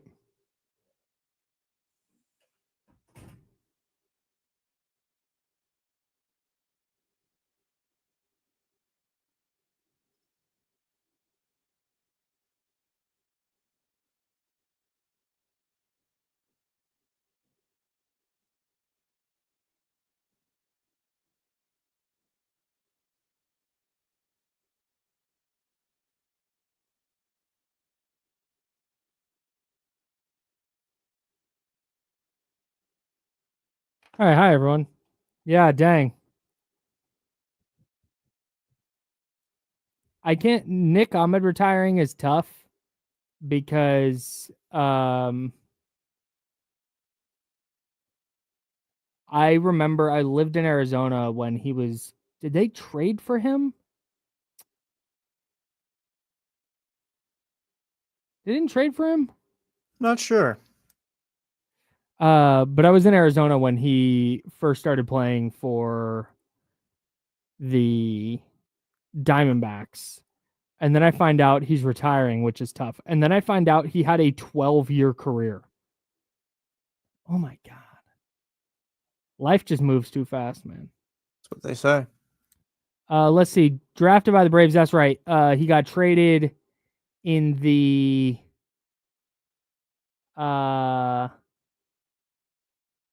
Chris Johnson and Justin Upton deal to Atlanta. Shout out CJ2K, Chris Johnson.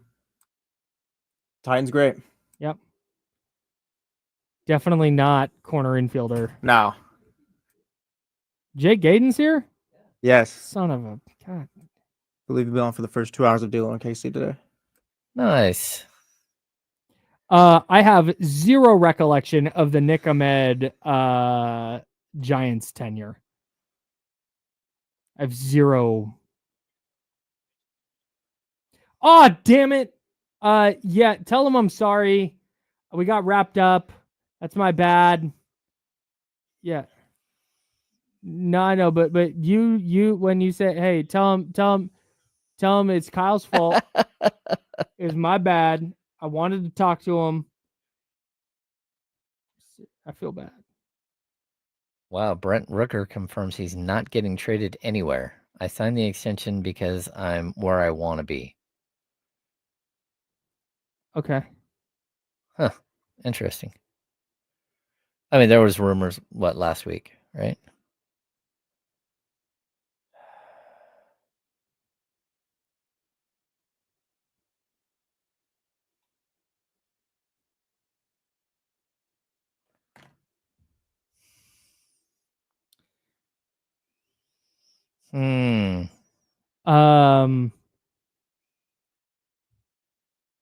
I think if you're calling the veterinarian because the Kings got off to a fast start, That's You're just probably doing more it wrong. dysfunction, right? yeah, you just keep the veterinarian out of it. Yeah, I have like I think there are a couple of things that need to happen, and they're going to be probably the most difficult things that need to happen. So I don't know how we can get into it on the air. Can I hear? Yeah. Okay.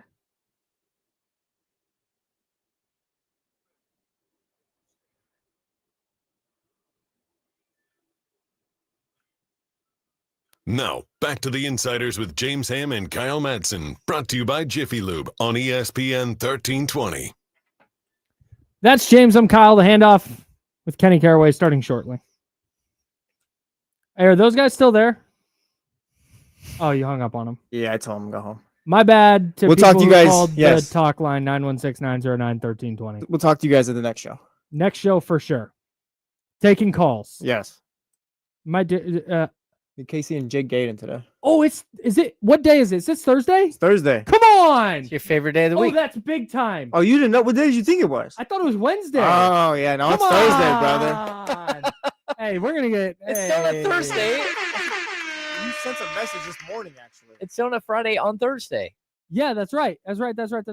Just now, when I said we'll take calls tomorrow, my brain went, oh, we should do an AMA. We should promote that we just like ask us questions. Like we'll just do a segment of Ask Us Anything. Okay. Still do that. But when I started to say that, I went, that'd be a better Friday bit. Damn Tomorrow's right it would be. Friday. Yep. Hey, 10:20 a.m. tomorrow. It's an AMA with Kyle and James. Ask Us Anything. Uh-oh. We'll answer what we can. Yeah.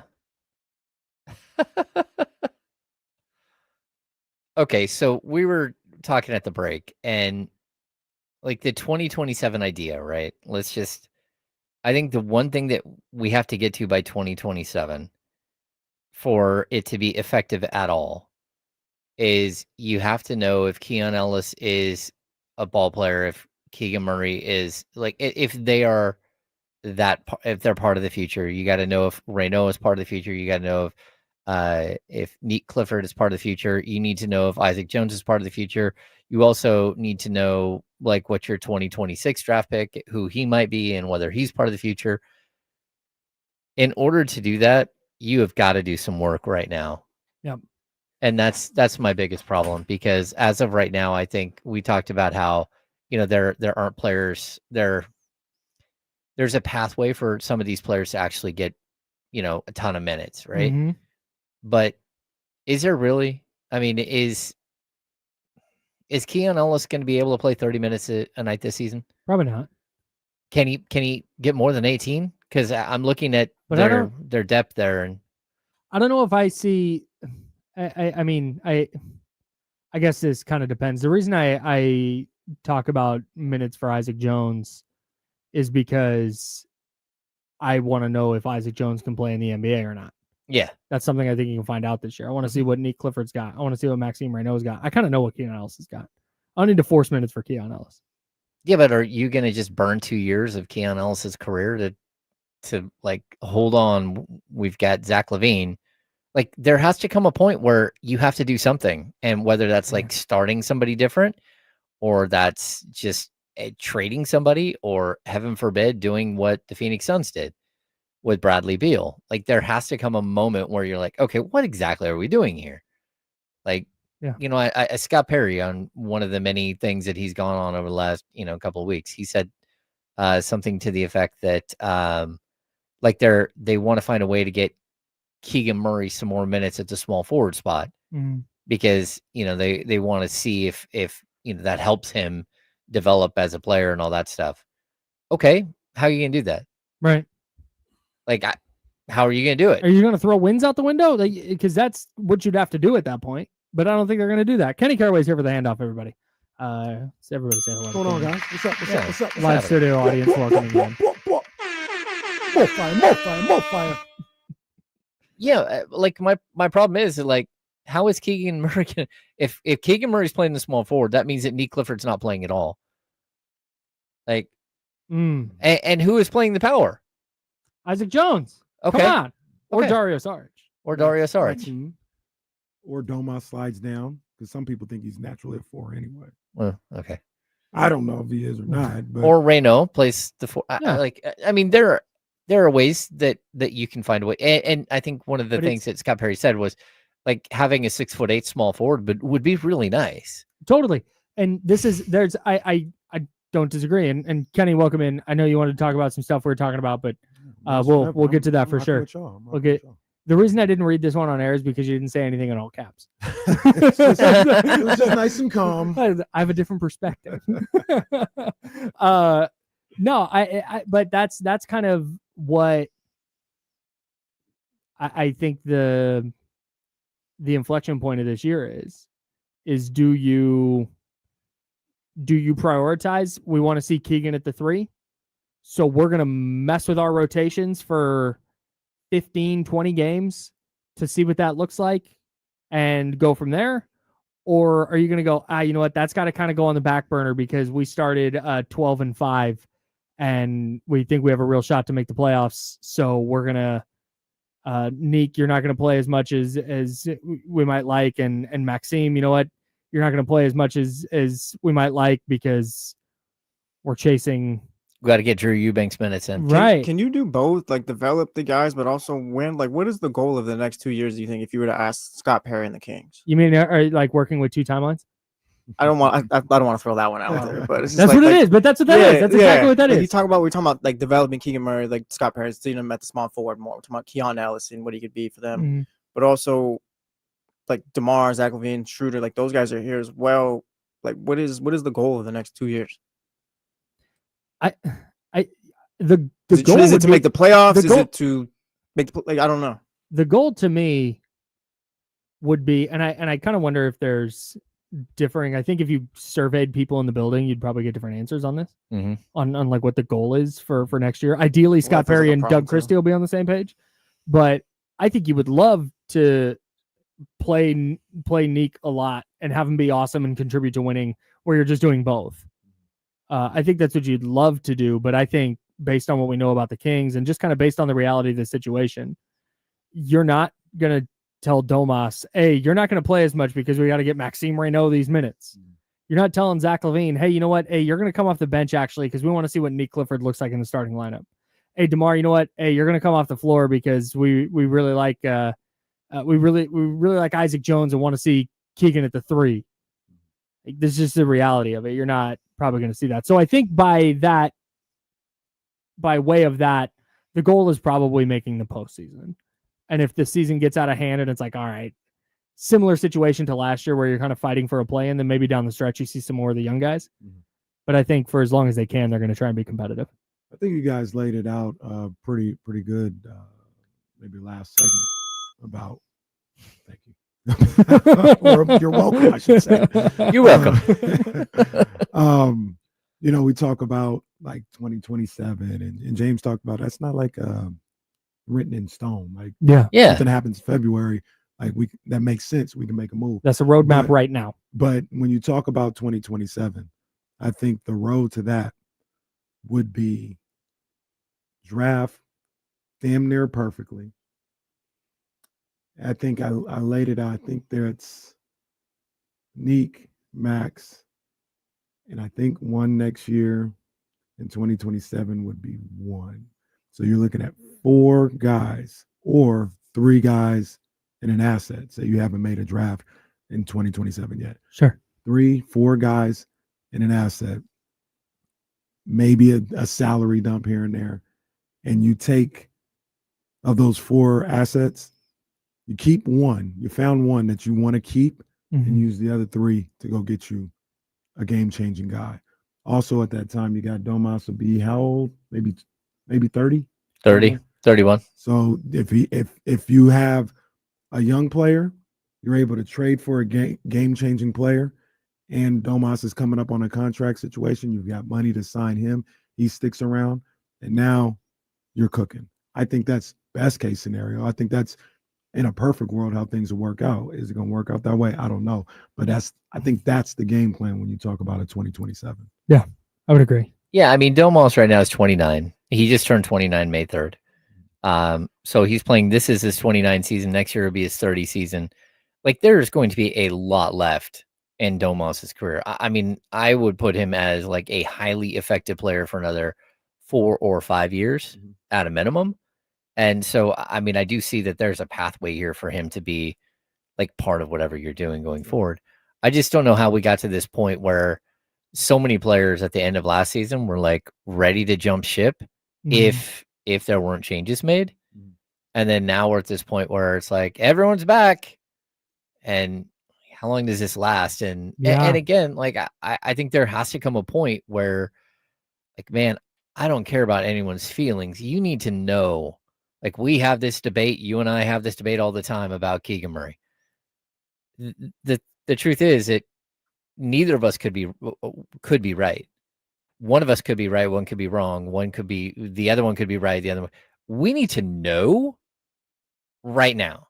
We need to know right now. And you probably needed to know last year because you have to pay him right now. But now we don't know. So in the next 3 to 4 months, I need to know what Keegan Murray is, because that really changes what I'm going to do at the deadline. It's going to change like how I move forward with my franchise. And if all of a sudden I got a kid who's an 18 point per game scorer, and that's what it is, and there's potential for him to go higher than that, then like start clearing out dudes left and right. Like whatever you can do to get rid of players, get rid of them. If you don't know, like, what are we going to do? We're going to wait till 2027. And, you know, again, a guy like Keegan Murray at this point, he's now going into his 27th year season, and we still don't know who he is. And it's like, like that to me right now is the biggest issue. It's that not only is there not like a bright today, but there's so little, you are blocking the ability for players to show you who they are moving forward. Yeah. And so what is the future if we keep hearing, well, they're not going to negotiate a contract extension with Zach LaVine? Okay, that means he's here for 2 years, and maybe not 2 years. Maybe he's here for 6 months. Maybe he's here for 1 year. Maybe he's here for 18 months. One of those things. But in that time, we will not know how good Keon Ellis is, because there's a dude standing in his way that's going to play 32 minutes Mhm. every night, maybe 34. That's it. And so, like, at what point do you clear the space to make sure that we know what you have moving forward? And I don't know how they do that. I don't know how they balance that. My thing with guys like Keon, with Isaac Jones, even Keegan to a certain degree. I mean, like I said, it could be different opinions, but I feel like I got a good idea about who he is in the NBA. Like, I don't think Who's this? Keon? Keegan. Like, I don't think he's an all-star. You know what I'm Right. saying? Like, I've seen enough of him to say it's not an all-star. He could be better and more productive than what he is right now. Sure. But I don't think I have an all-star that's just not here. So you've got a good idea of who we are. Is it because he doesn't tween? That's part of it. That's for sure. Somebody put out a video last night of, let me show you 2.5 minutes of Keegan creating. 2.5 minutes? Yeah, Keegan creating on his own. And all it was people closing out hard. He never dribbled more than twice. And the dribble was a little shaky. Also, 2.5 minutes is not that long of a video for a guy who's been in the league 3 years. So I was like, I just let it go. I was like, you actually proved my point, but it's whatever. Yeah. I also learned that he cannot finish going to the right. That's what I did learn too. But even then, like, I look at Keegan like, I know what I got and I want him here on the team. Like, I want him. This works for me. If you get anything more, that's gravy. That's cool. But those other guys, like, I don't think we're sitting on an all-star with Keon Ellis or Isaac Jones. Like, I think you know what you have. What you're trying to find out is Keon is an NBA player. So you Totally. have that. You got a guy that, is it fair to say he's potentially a little better than GP2? Keon? Yeah. Yeah, I think certainly more valuable because he can make a three reliably. Yeah, he's better on the offensive end. I thought GP2 was a borderline, all defensive caliber player. Mhm. Like, he probably wouldn't have made Used it to because be. he wouldn't have made it because he just didn't get the opportunity. But he's that type of player. I think Keon is that type. Could Keon be Alex Caruso? Maybe not as good of a defender. Yeah, little step below Caruso. Mhm. I was kind of sleeping on Caruso, going into this season. The way he defended in those playoffs, That's crazy. I mean, that's just elite stuff. And Mhm. I said last year I thought Keon could be like Alex Mhm. Caruso. After seeing Caruso with the lights on, man, that's different. That's one of the best perimeter defenders in the game, if not the best perimeter defender in the He's game. unbelievable. So maybe a notch below, but still, I still do believe Keon Mhm. has all defensive team caliber talent. Sure. But the whole point is, I don't need to see him play 30 minutes to know that. Like, I know what I got in Keon. Yeah. I know what I have in him. So, but James, that was kind of where I landed. But then James brought up the point. So you're ostensibly wasting 3 years of Keon Ellis's career. No, you're putting. If you're just, I think you're playing him in the slot that's where he's at in the NBA. That's his NBA destiny. I like a third, fourth guard coming off the bench. Sometimes he might close some games depending on the matchup situation. But I don't think you're sitting on a starter.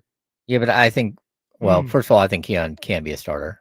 I think I agree with that. He can, but the team, you're right. The team around him has to be, like, he got to be the fifth option.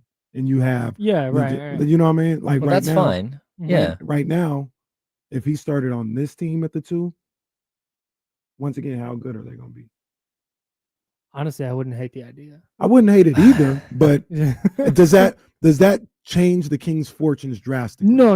That's all I'm saying. No doubt. You know what I mean? That's it. Well, but this would be my point. If he starts at the 2, let's just say in a world where like Zach LaVine doesn't exist, Keegan now becomes your number 3 scorer, and we get to see whether or not he can be a 3 or even a second best scorer. Mm-hmm.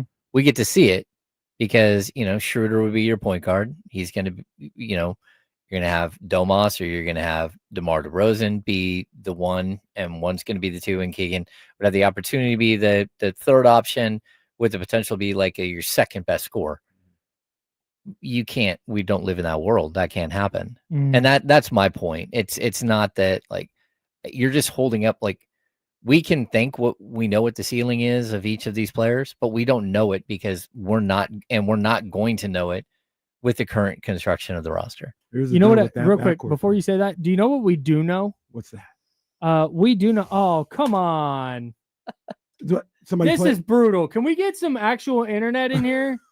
Oh no. It does not take this long to load a Google Doc. Holy smoke. Just text. All right, now hang on. We got a blank page. You Stand trying by. to load the Here we ID? go. Hang on. No, yes, but no for the bit. I got it. No, stop. You know what I do know? I do know that you're listening to KIFM West Sacramento, KRXQ, HD2 Sacramento, ESPN 1320, Sacramento's sports leader. Always free on the Odyssey app. Good. There we go. I was gonna say with a Keon Schroeder backcourt, you're a little small on the backcourt. You're a little small. Like Keon 6'5". Keon 6'5". Listed at 6'5". I'm still Announcer next to Scott. Keon. Announcer Keon Scott says. 6'5". Announcer Scott says 6'6", So look, let me which ask you is this. wild to me. Let me ask you this. Neek Clifford. Keon the same height as Neek Clifford? Come on. I'm just telling you what he's I hope listed at. I know. I That's hope the not reference. for Neek's sake. I know, James. I know. I'm just saying. He would always. Isn't Scott Buck Neek always goes 6'6"? 6'6", and then he goes and stands next to De'Aaron Fox. I'm like,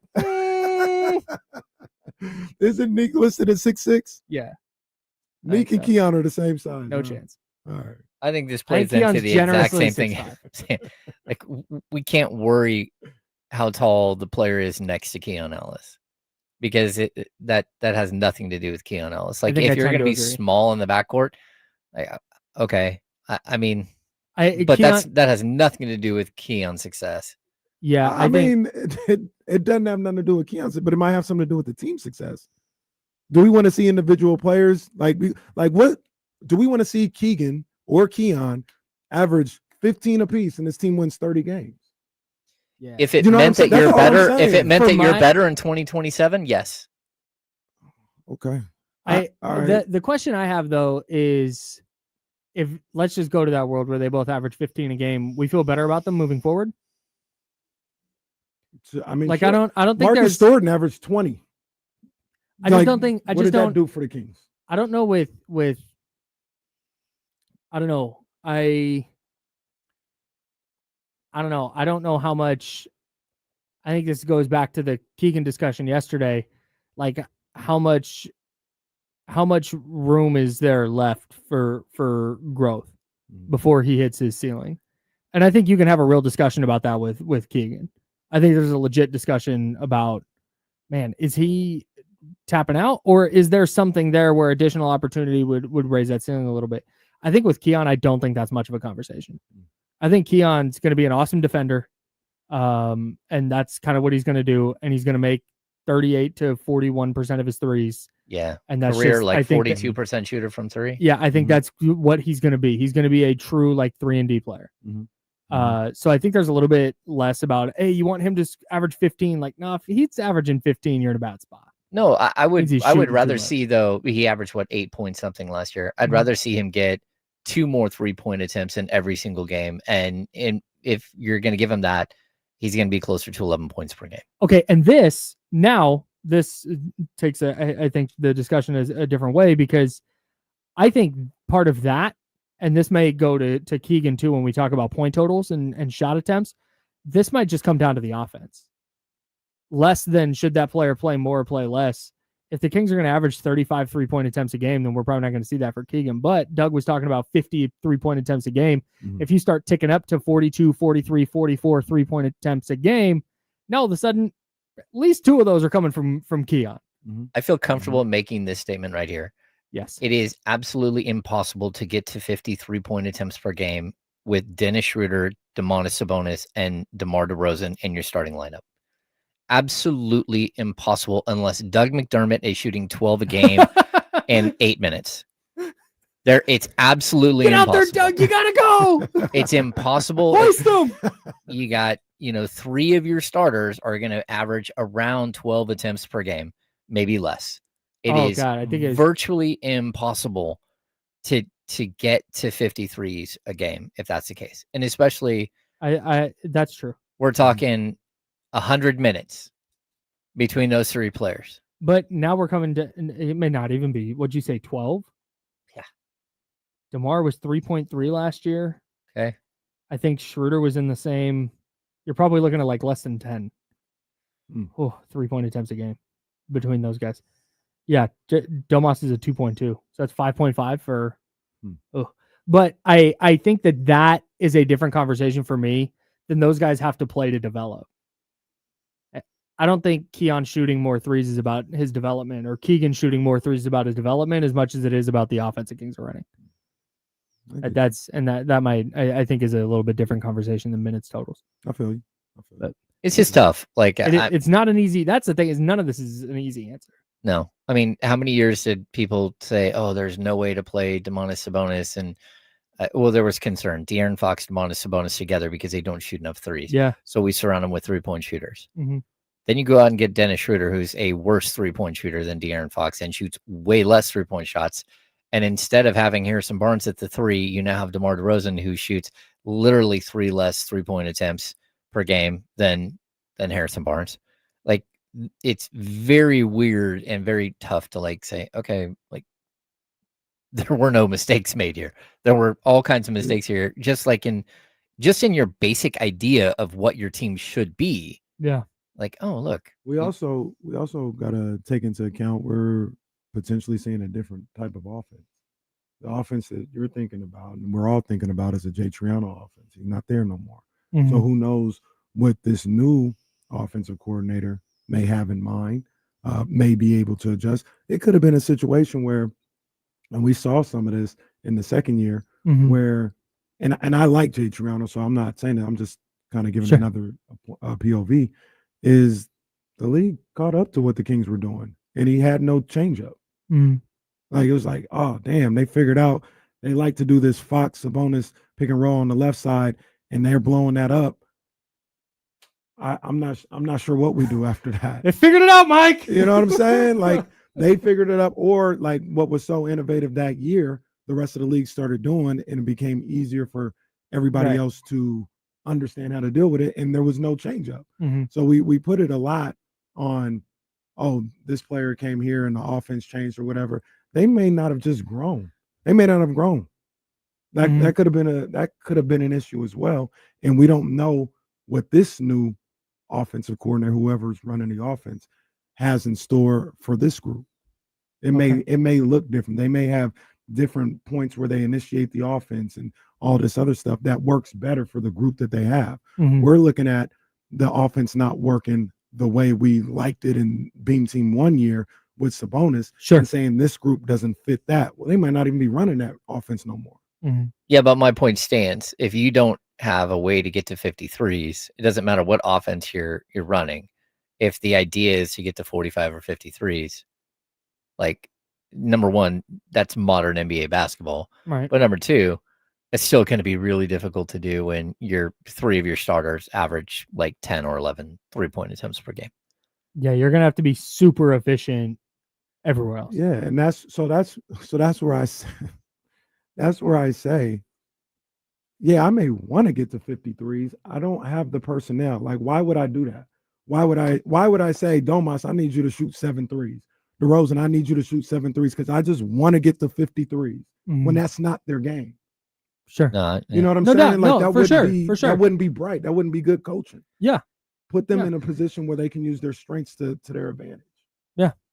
I think that's probably what they're going to do. For what it's worth, to Kenny's point, you can figure out a way to win games without shooting a ton of threes. The New York Knicks, 34.1, were 27th in the league last year. The Clippers also made the playoffs, 33.4 a game. The Denver Nuggets, 31.9 threes a game. So you can do it. Different strokes for different folks. I think the question for me would be, are you able to still have DeMar DeRozan doing what DeMar DeRozan does, while also making sure that you're taking full advantage of what Domantas Sabonis does best, and taking advantage of what Keegan Murray does best, and then how are you getting Zach LaVine involved? Like, it's a weird fit no matter what I think your scheme is, you know. Sure. Well, that, and what is tough your to figure spacing out. going to look like with 3 guys on the court that don't shoot threes? Yeah, that's tough. Yeah, I don't envy the coaching staff whatsoever, because none of these answers are easy. No. What do you guys got coming up on D'Lo and KC today? We got my main man, Jake Gadon. He's gonna pull up on us for a little while, man. He's in the A little building. while. Yeah, he's in the building, man. Which Shout out I to mean, my guy, Jake much Gadon. to my chagrin, but that's fine. What? No, Jake's the best, dude. Jake's legitimately one of the nicest people I've ever met. He is. He's the That's my best. dog, man. So Jake is gonna Salute. pull up. That's gonna but be fun. during the time when Jake is here, I mean, yeah, I'd say the biggest sports story today was the passing of Hulk Hogan. Dame on vacation is gonna pull up on us because this is a Oh my. this is a it's one of the moments, man. One of these guys passed, so you're gonna pull up. We're gonna talk about it a little bit. I've got Drew, the local guy. He's pulling up for his D-Lo and Casey. Well, he's not gonna be here, but he's gonna be They on the gave show. you the budget for that? Well, I went into petty Oof. cash, but you know what I mean. We got Drew, the Wow. local guy, in the building. Dang. My man Lem Adams, quality control manager and wide receiver coach for Sac State, is pulling up on us, and okay. and owner of Game Fit, one of the great facilities in the city. Salute. And my man Matt George is pulling up in the 3:00 hour. So we got a busy day today. KC and friends for real this time. Yes, You got a lot of indeed. people Yes. coming in. I was lonely. I was Will Smith yesterday. I am legend. The end of Fresh Prince. Oh. Or both. Dang. Both work. There too. Yeah. I am Legend. I was like, there are zombies here? That's great. There are zombies. James and I are done for today, but don't go anywhere. Don't D-Lo and Casey is coming. When I say goodbye, we're gonna play D-Lo and Casey's intro because they are just KC, no D-Lo. And then, well, okay, hold on. Okay. I mean, kind of Because we about to go to break. No, we're not going to break. We're not going to break. We're No, not you're- going to break. no, We're going to hit the 27. music. Jake's going to run in there. You're going to I'm run no- into Kyle's I'm chair. no- I'm Yeah, no- 27, whatever it is. I don't 27 know. no matter. Oh, yeah, what. we're going to 28 anyways. right now. We're going to 28, Yeah, Yeah, Casey. no matter- so you no still matter got what. time with Casey and Jake Chaos. Gadon. James and I are sponsored by Jiffy Lube. James and I and Joe, we're the insiders. We're sponsored by Jiffy Lube. We're back tomorrow at 10. Don't go anywhere. D-Lo and Casey, drink water, be nice people. D-Lo and Casey starts right now. Hey, Riggs. Yeah. We got them screaming D-Lo, KC, D-Lo, KC, D-Lo, KC, D-Lo. We got them screaming D-Lo, KC, D-Lo, KC, D-Lo, D-Lo. We your number one spot. We your number one spot for some sports, huh? Got the city going crazy when we work, huh? We top two, but we ain't two, we in first, huh? And when you need the real, we is who you search, huh?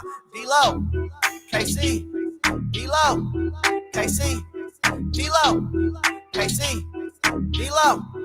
We your number one spot. Hey, one more time. Let's go, man. Come on. It's July 24th. Another boring day. Just a lot. Nothing special about July 24th. It's not like it's the 22nd or something like that. It's just another day on the calendar. It's D-Lo and KC. It's ESPN 1320. D-Lo's still out on vacation, but he's going to pull up on us in just a second. But in the meantime, all my people on YouTube see him. We got my main man, Jake Gadon, in the building with us, man. Jake, what up? Hold on, let me get your mic. What up, man? How you doing, bro? What's good, my guy? How are you? I'm good, man. I'm good. Happy July, what, 24th? Yeah, as you July said? 24th. You know, it's Leos and all this other stuff. I mean, no disrespect, but it's just another day on the calendar. It ain't like it's cancer season or nothing like that. No, nothing. It don't like it's July 22nd or nothing like that. It's just another day. It- I'm joking. Barry Bonds was born on July 24th. Really? Yeah, the GOAT. The Oh. GOAT was born on July 24th. Fun fact. So, real quick. Shoot. Acknowledge me. Yes, sir. D-Lo's not The here, but ultimate it still gets needle mover played. in God mode himself. And we are live. From the worst slums of Sacramento. My main man, Jesse Tapia. What are you doing with him? Oh, Yeah, it was a little bit different today. Damn, that hit today. I thought about that. I didn't even think about it till I Yeah, no, I thought about that coming in today. Yeah. Wow. So what we're talking about, and one of the reasons, that's the second time I almost broke this chair in 2 days. This is okay, You're not supposed all to right. sit over there. That's why they have you I sitting guess over not. here. They get I don't know what's going on here. Dame but- sits there because he's very more calm, cool, collective. the and whole I'm time. just Well, it's weird sitting in that spot though, huh, Casey? It It's is just it's a weird. weird dynamic. I don't know how Dame does it. It is a little weird. The lights hit a little different. You know, it doesn't. You know, I always wear the hat, so it covers my eyes. That's why I got glasses. The screen's a lot farther away. Yeah. So it's I can't. It's a little difficult to get settled on this side. Poor Dame. That's why he always kicks his feet up over here too and leans back. But when we talked about Jesse's drop, oops, not that. When we talked about Jesse's drop, What are you doing with him? it did hit a little different today because I say the sports icon passed away today, and D'Lo, who is on vacation, said, "Man," I said, "D'Lo, man, come on, man. This is an all-timer. So if you don't mind, we'd love to hear your thoughts." As Hulk Hogan passed away today at 71 years old, and the group text was group texting. Yeah. There was a lot of different emotions to this one, and I think we all kind of came around on the same area. Dame, what's up, man? How you doing, bro? Yeah, I'm good, man. I'm good. Yeah, this one was weird. Like, this one should have hit like tough, and it didn't. And that's the unfortunate thing, man. When you have these people who, anyone who listens to this show knows what an integral part professional wrestling is to my life, to our lives. Like, professional wrestling was a babysitter for me growing up. Like, when my mom was working, I was watching stuff that I had recorded on Superstars of Wrestling on Channel 31 on Saturday mornings, and Wrestling Challenge on Sunday mornings. And I grew up with wrestling. Like, Hulkamania started, and I think it was 1984. And I was 3 years old when that happened. So 84, 85, you start to get into the WrestleManias when he slams Andre the Giant. I think I'm 6. So I'm locked in. I remember when Andre turned on him, and I remember everything that set up WrestleMania. So, like, Hogan was a huge part of really my entire life. Like, we talk regularly on this show. It's only recently that wrestling isn't a love of mine. Like, it's like I'm going to be 45 in a couple of weeks, and it's been a part of my life for 44 years, and it's just kind of not right now. But Hogan was a huge part of that. And you start to get into 96, 97, you have this different version of Hulkamania, right? Like, you have this Hollywood Hogan version. So as I'm becoming older and a little bit more defiant and finding my voice as a young adult at 18, 19, all of it, now you have this edgier version of Hulk Hogan, right? And so he was able to keep, he's arguably the biggest babyface in professional wrestling history and the biggest heel in professional wrestling history. And I don't think there's anyone else who can say that. Austin can't say that. When he tried to turn heel, it was a massive failure. Rock can't say that. He's been very successful at both, but he can't say that. I think Hogan is the only one who can say it. And it's it's it's weird. You don't have to do this with but you don't have to do this with white superstars very much. Black people always, you're left to make a distinction between R. Kelly the artist and what R. Kelly is accused of. You're left to make the distinction between Michael Jackson and what Michael Jackson has been accused of. You rarely hear that with white artists and white superstars, the level of which Hulk Hogan was, because Hulk Hogan is absolutely, if there is one name that is synonymous with professional wrestling from now until eternity, it's going to be Hulk Hogan. You can have the discussions about Austin and Flair and Dwayne and all of that, but it's Hulk Hogan. Hulk Hogan is to professional wrestling kind of what Michael Jordan is to professional basketball. There was Magic and Larry, and there was Gorgeous George, and there was Andre the Giant. And there were attractions, and there were people that drew money and drew eyeballs and did all of that. But the game changed with Mike. Everything changed with Hulk Hogan, and everything changed with Hulk Hogan and Vince McMahon. And, both of those guys are guys that we just don't talk about anymore. So, hearing the rumors that he was ill over the course of the last couple of weeks, and then, seeing the TMZ report that he had passed away today was kind of just one of those moments where you're like, like, I should be devastated. Like, I told the story about my mom and meeting Hulk Hogan for the first time and having to call my mom. First person I text I text my mom. I was like, I text her the TMZ thing. Yeah. She was like, oh no. And it's just like this. Yeah. Well, yeah. You know what I mean? Like, it's like, well, okay. And the funny, like the hardest part for me to reconcile isn't just, the part of being the part of being such a fan growing up, I've had probably 3 in-person interactions with him, maybe 5 like total, counting the phone as Zoom. He has been nothing but amazing to me. Like, my first interview with him was a dream come true. Like, I have the audio to this day. I met his family before they fell apart. Like, he was just amazing. And it was I remember the first time I met Bonzi Wells. I know that's a weird transition, but I was doing Avalon and they told me, hey man, hey, Bonzi's a jackass, bro. Like, just be aware. Bonzi's pulling up. He sucks. Just try to get through the night. Man, Bonzi was the coolest dude in the club that night. Like, he sat at our table with us. He took pictures with us. He took pictures with every person who came up to that table to see him. He smiled the whole night. He wasn't drinking a ton. He was just hanging out, having fun. And that was a lesson to where it's like, all right, well, try to judge people on how they treat you. And the way Bonzi treated me was incredible. The way Hulk Hogan treated me is incredible. But this weird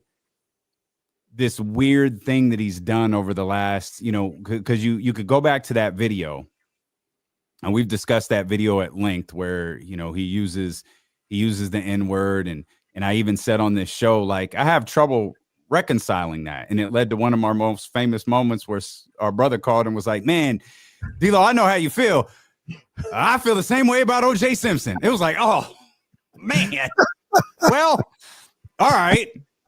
And we got past that, but then you get to, the last couple of years, and the way he really kind of leaned into this MAGA thing, and the way he really leaned into, like, it's fine. You have a relationship with Donald Trump. You have a very long, profitable business relationship with Donald Trump. Hey, do you want to support him as president?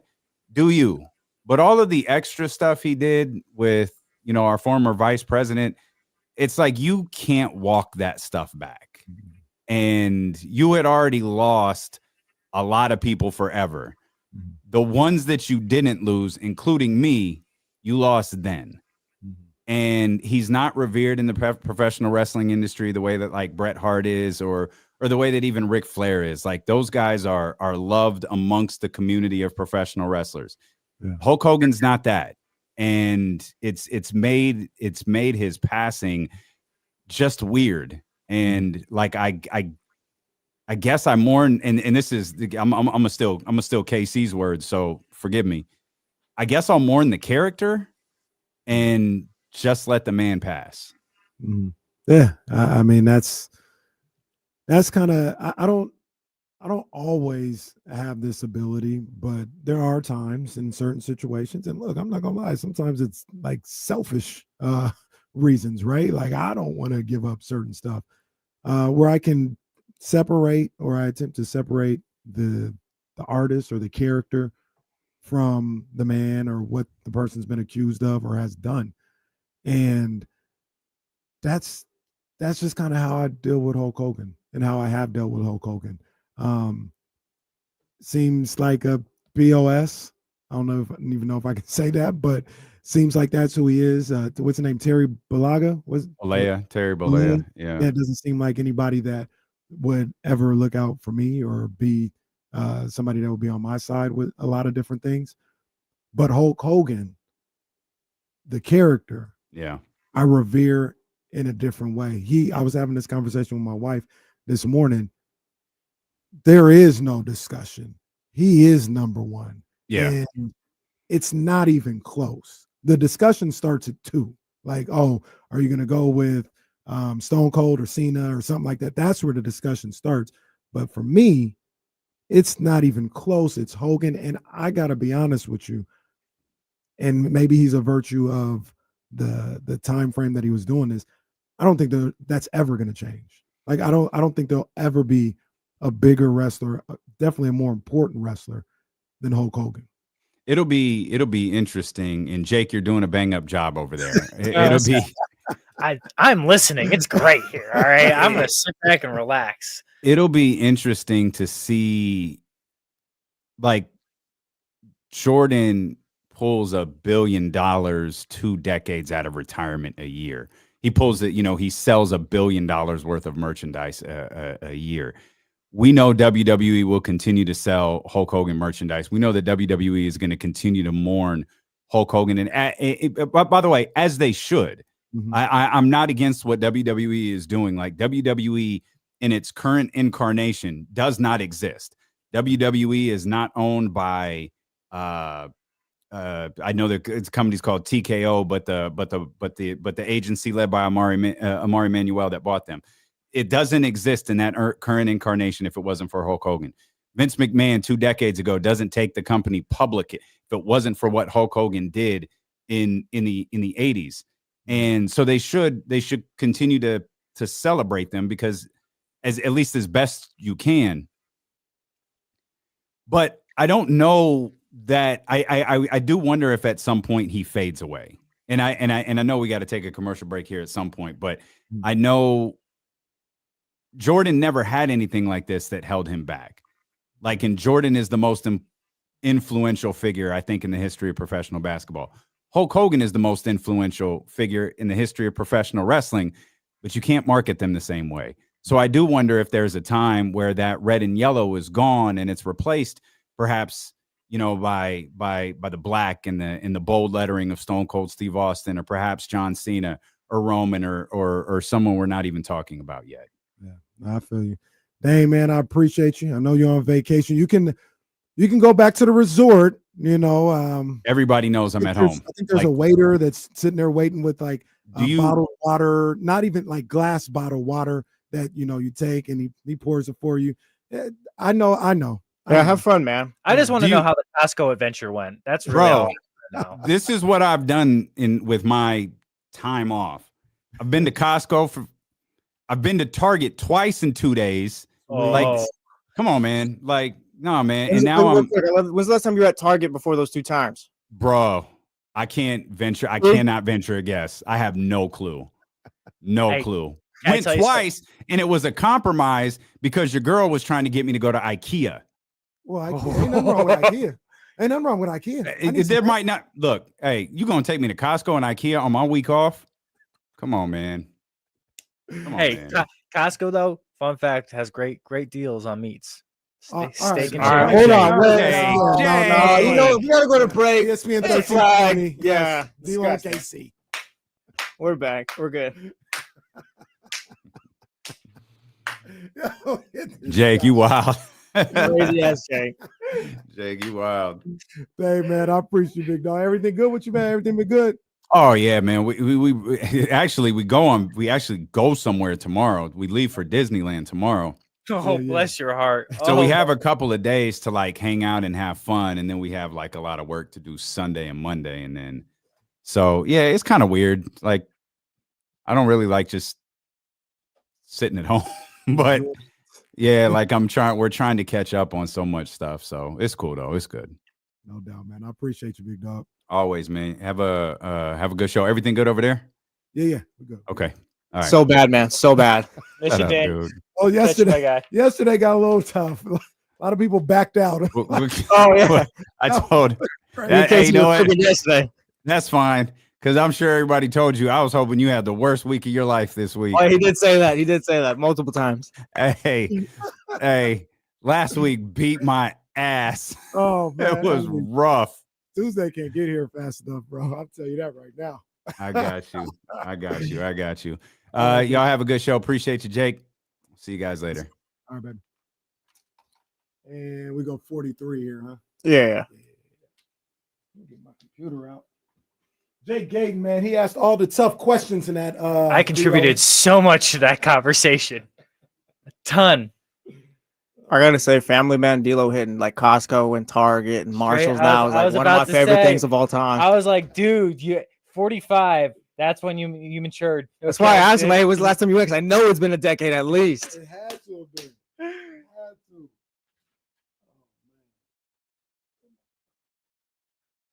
Oh, man. All right. Okay. Here. Yes, sir. On the gram. D'Lo. Yeah, Mark. Yeah, your boy had no new friends. No new friends. No.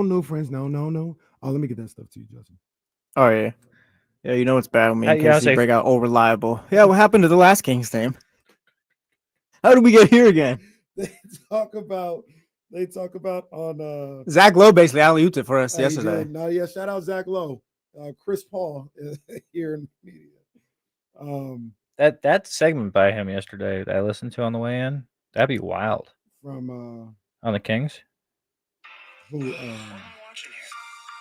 Zach Lowe? What's up? Zach Lowe? Yeah, the Zach Lowe pod. Oh yeah, I didn't listen to it yet. That'd be wild. But yeah, that's in the Bay Area. They always talk about like, if you having a slow day or days like yesterday, you just say Barry Bonds, and they go for 3 hours. Yeah, we played the hits yesterday. Stuff. Or they say Montana or Young or Kaepernick or Alex, and they just that's all you got to say, and people just Zing. line up for 3 hours to So talk about What it. did you do yesterday? What was the hot word? Well, here is, I guess it would be Monty McNair. Is Monty McNair, Darren Fox is the one. I think. Darren Fox Fox, is the yeah, Darren Fox, Monty McNair, Vivek. That's provocative. Gets people going right now. Gee, Yeah, we talk about it. People comment, people call, all that other stuff, man. It gets the people going. gets the people going. You see D'Lo's message in the group text? No. Wait, what? Let me see. Hold on. Wait, what am I? We won't tell you that. We won't tell him that Deuce was here the other day. Too.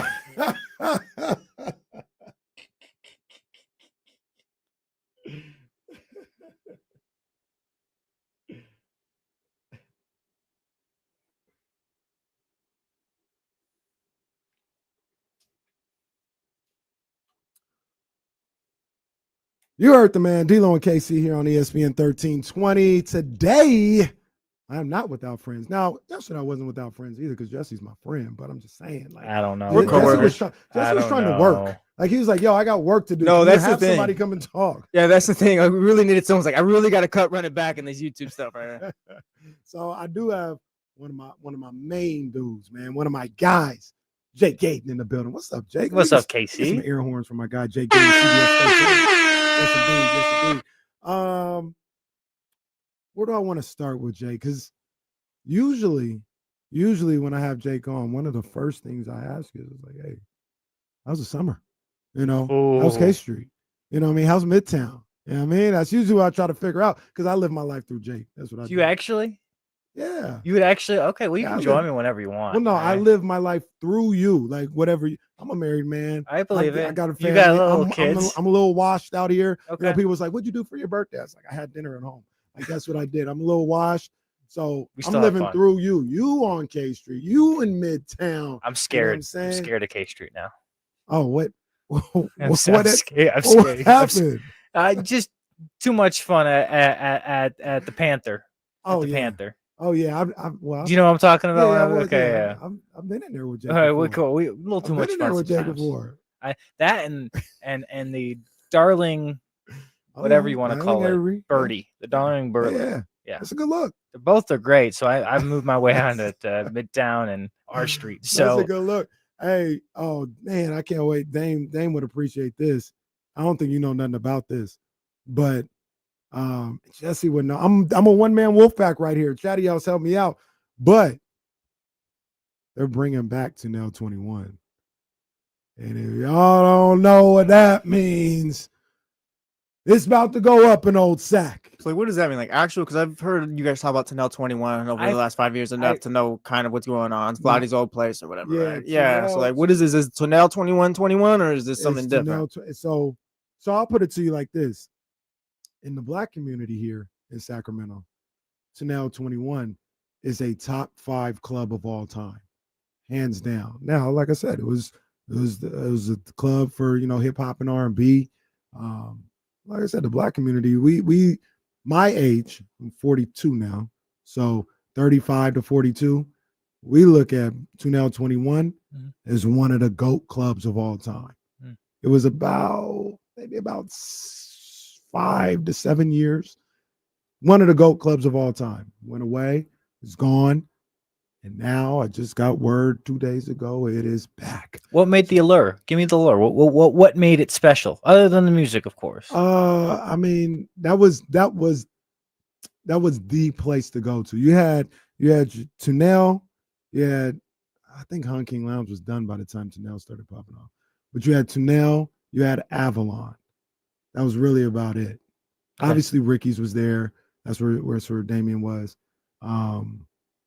But that was it. Like, if you're trying to go hip hop and R&B, listen. Like right now, you can go. I'm not saying it like it's Atlanta here in Sacramento, but you can wear go, a Braves hat. You can go into a ton of clubs and bars and hear hip hop and R&B music. You know, Easily. and they wouldn't even be looked at as like, hip hop establishments or something like that. But you can go all around the city and do that now. Back in the day, there was like 3 places, and Tunnel was one of them. Boy, memories. R.I.P. Memories. But it's coming back. It's back. It's resurrected. Let's roll. Let's go. So you're gonna get me a VIP?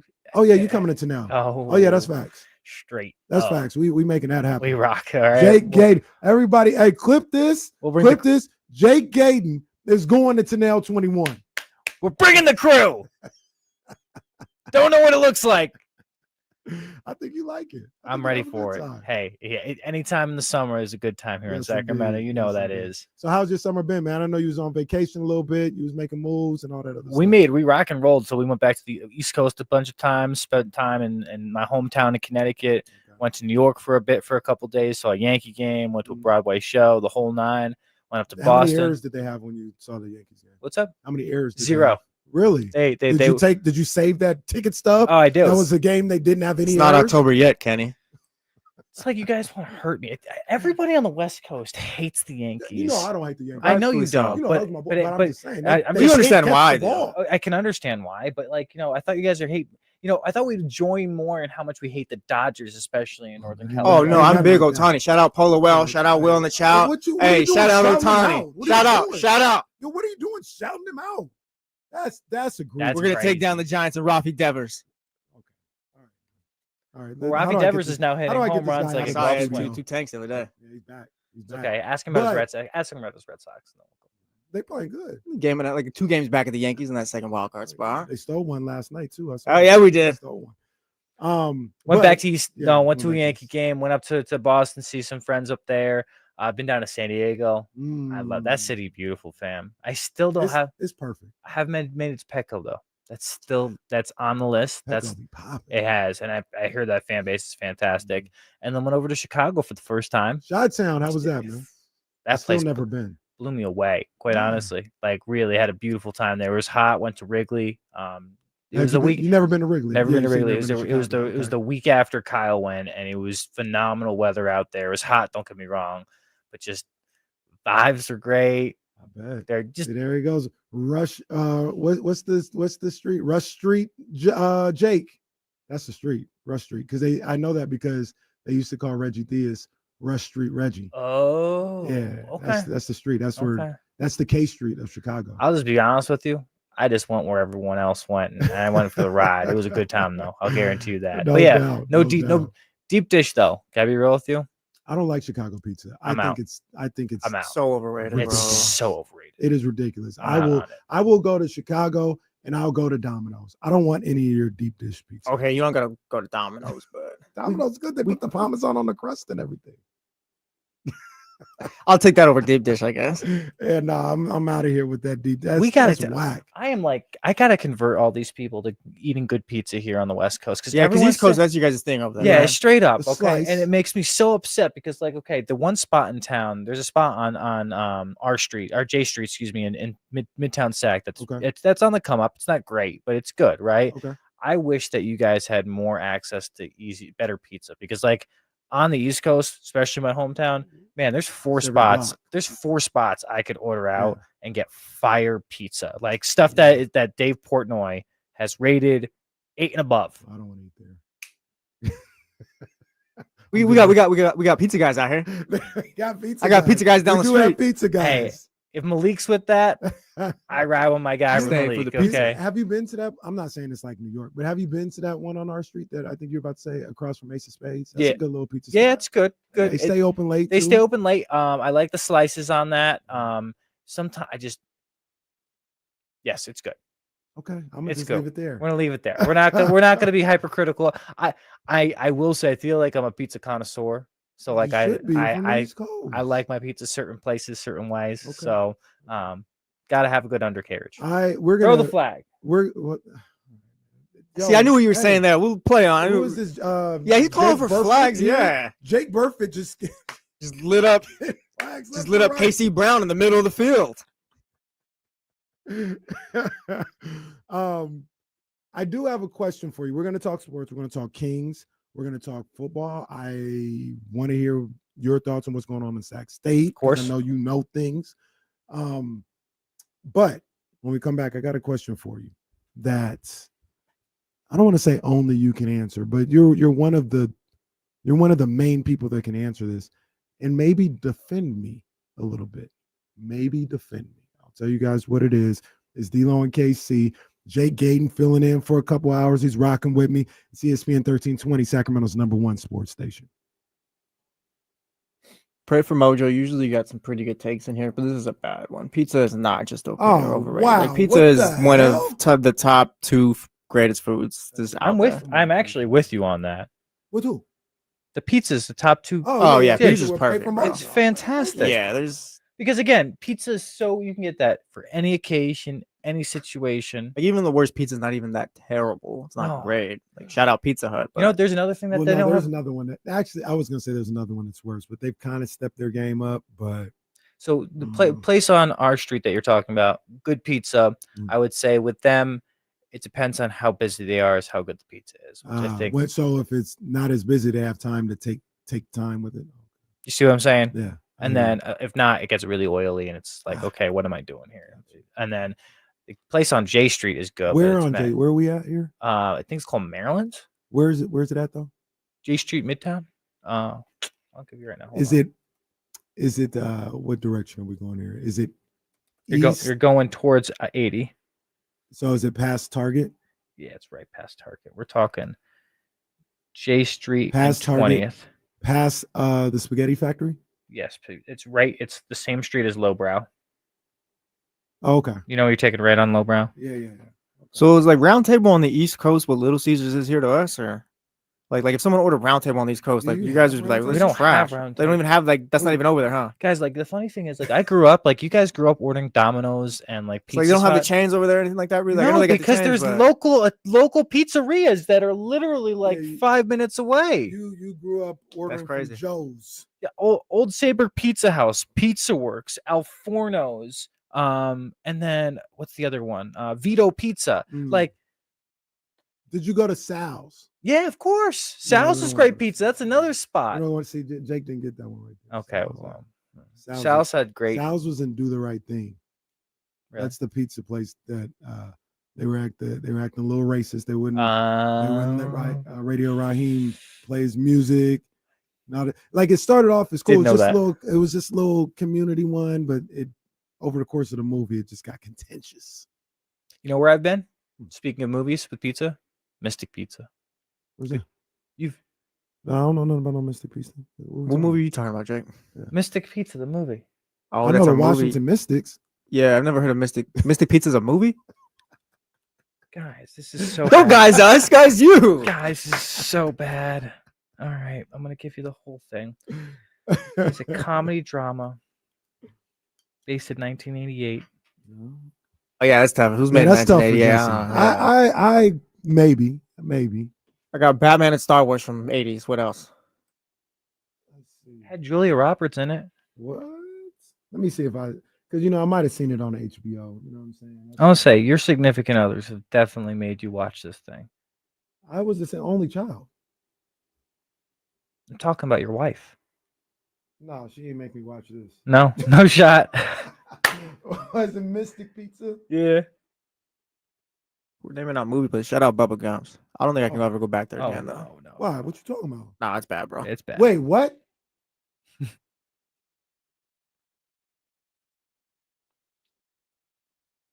Hey, no, hold on, guy. We got business. See, you did the thing that you say I always do here. What? What do you? I got my take in. I'm You not a fan talking of about bubble butt- gum no more. I used to be, but my life's experience was like, all right, this is not. I'm a grown man now. I can't be in here. Bro, no more. what? It's not good, bro. I'm out on It's bubble not gum. good. I don't eat it As a either. child, and basically did up you until I get? turned, huh? What did you get? I got a steak this time. Why? Well, I wanted a All right, steak. well, I've gotten the shrimp and I've gotten no, don't do You've that. gotten to the Don't bottom do of that. it. No, don't Why do are that. you getting steak? Don't and do that because I bubble gum? wanted a steak, and if I want a steak, I'm gonna get a steak. I've gotten the shrimp and all doesn't that. make sense. Then why would you not go to a steakhouse? Well, because we were on our way. We were in Miami or whatever. And we were like, it was the only thing that was right you were there. in Miami No, and you hold went to on. Bubba Gump's No, out we of were going- all places. No, we were going to the Heat game. We only had like an hour, and Bubblegum was like the only place right there. There's Mastro's right there. That's very rich right there. Yeah, brother. I'm a producer. What do you think? Jake, sit this one out real quick. Damien will be back next week. You're talking about Mastros.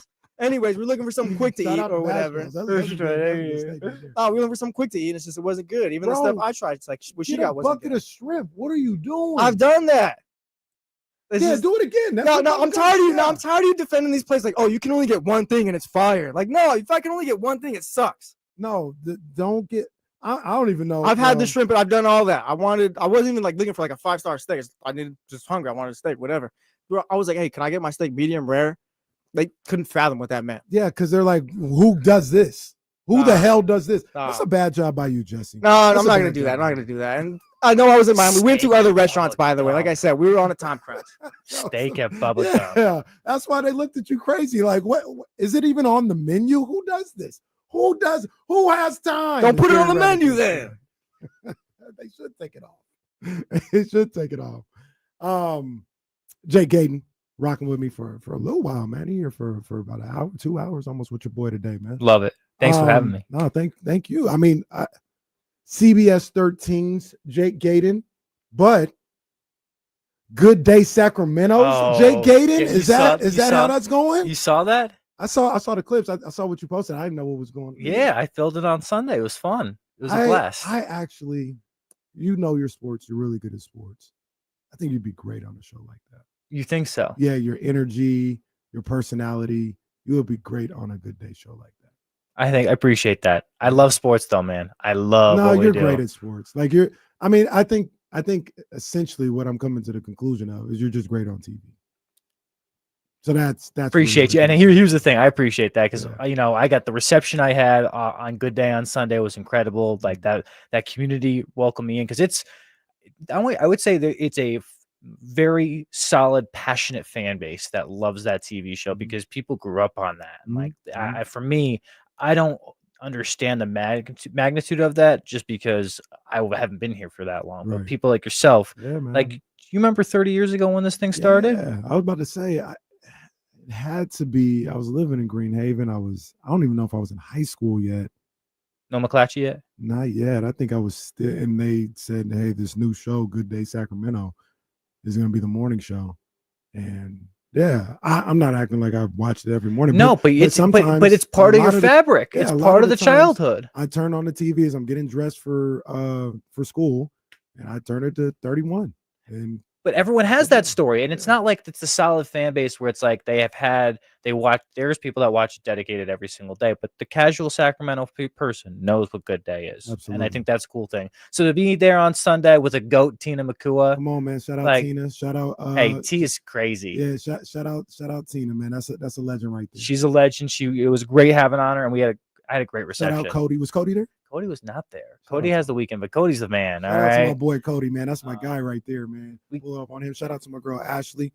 Ashley Williams, right? Yeah, dude, that girl's could not speak highly of that woman. She's a fantastic person. Yes, indeed, man. So yeah, shout out Jake Gadon. Appreciate you. Hey, it was great. I appreciate you because here's the thing. I do it. I had a great time, and I could see myself doing it. Maybe one day. For right now, though, I'm happy doing sports. I love what we do. You're doing your thing with sports, man. You're doing your thing with sports. The question I wanted to ask you, I want Jesse to be here. Jesse stepped out for just a second. So I wanted him to be here. I'll wait till he gets back. I'll ask you another question.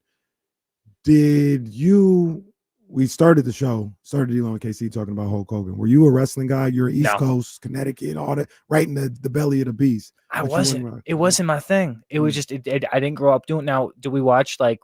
Was it Monday Night Raw? Like that was definitely a thing when I was a kid. You're a little younger than me though. Yeah, So I'm like Hulk it's not the same. it's John Cena for me. Oh my gosh. What are you, 22? What the hell's going on here?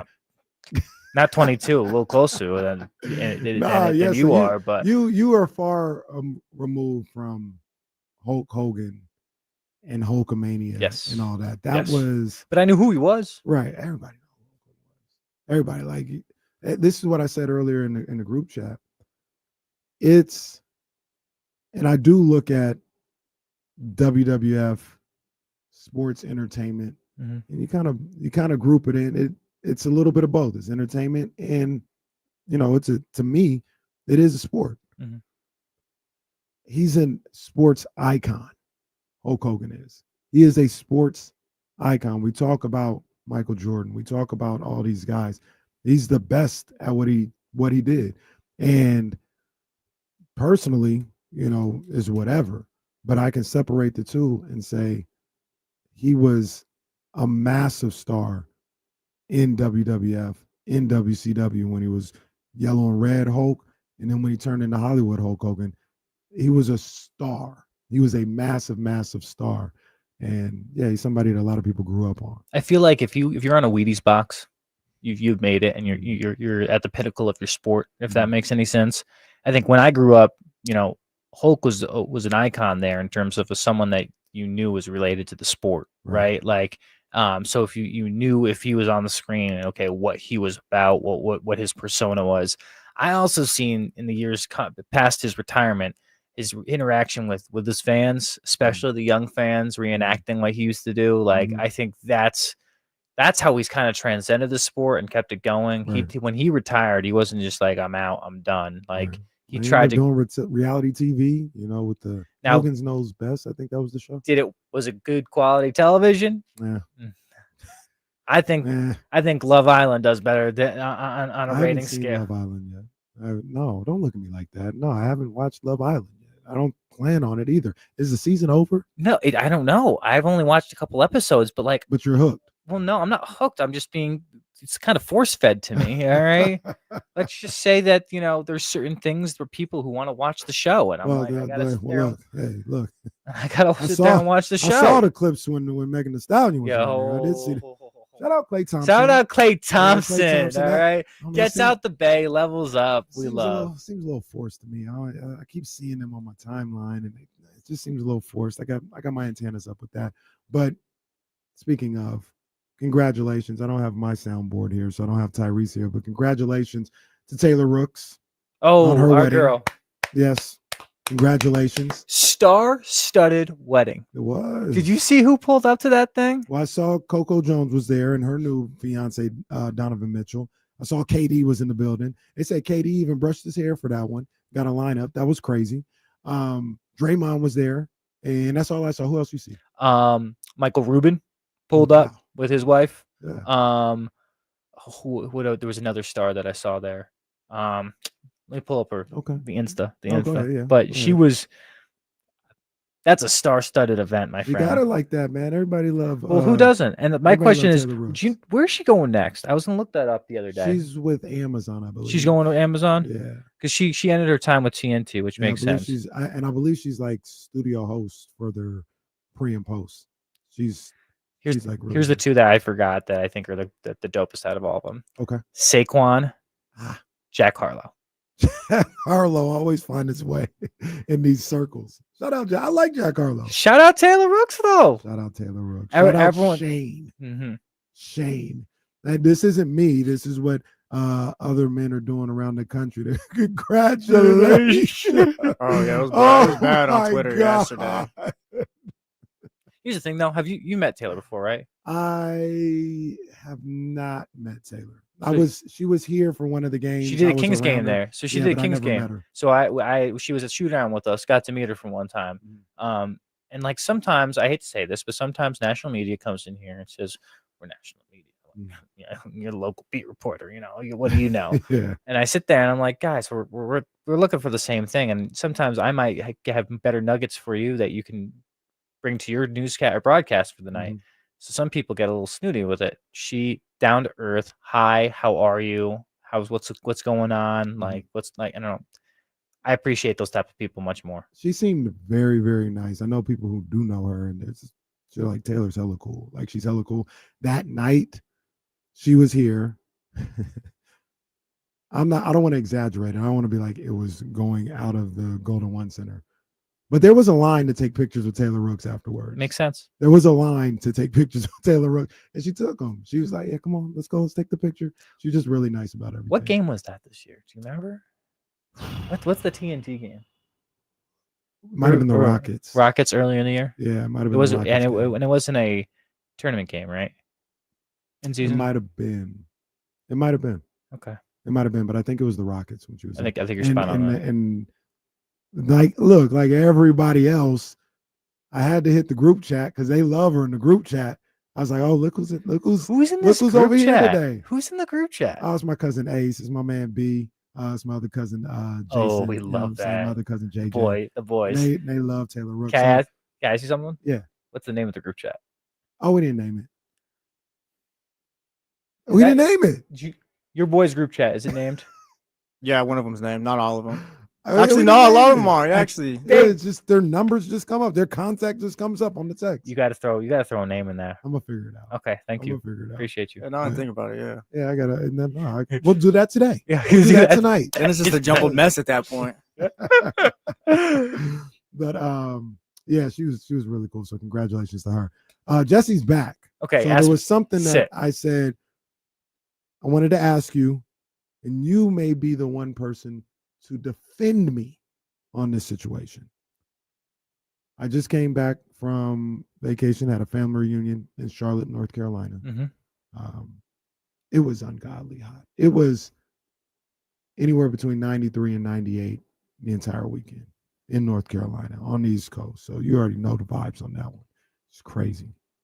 But I have traditionally said, I love California. I love Sacramento. I ain't going nowhere. I'm the one to be like, hey, it's too cold out here. It's July. Let's get this thing up to 101. This is how it's supposed to be, right? So I love my Sacramento summers.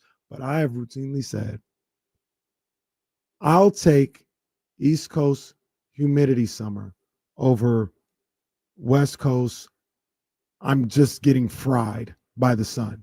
You not only are from the East Coast, not only have spent time in Sacramento, but you went to school in Scottsdale, Arizona, or Tempe, Tempe, Arizona, or Arizona State. So do you agree with me that I'll take the East Coast humidity in that summer as opposed to the dry heat out here? Okay, real quick though, disclaimer: Arizona's heat has nothing to do with our heat over here. It's the same. It's the same. No, Yeah, Arizona's the like same. It's a dry heat, bro. You have a Delta breeze. That's the only thing that's different. no. I see it gets like 110 in Arizona, stuff like that. It gets hot. 110 here. No. This When's is the last true. time we got 110 This is here? true. Now, Last summer, I'll give you that. All Yeah, right. last- It's been a yeah, last cool summer this year. yeah. Now I did say this too before you answer. I said, look, it was ridiculous. It got to 98 when I was out in North Carolina.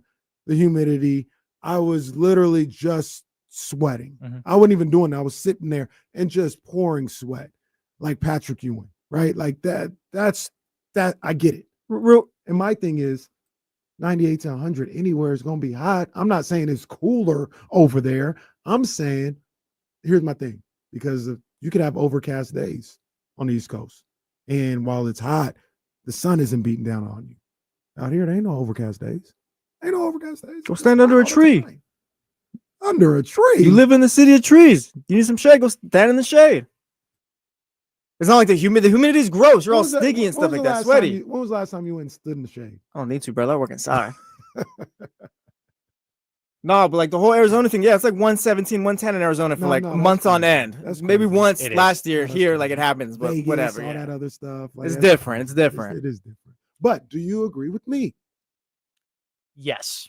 Come on, And man. let me explain why. Come on now. Jake is all East Coast, though. He's biased.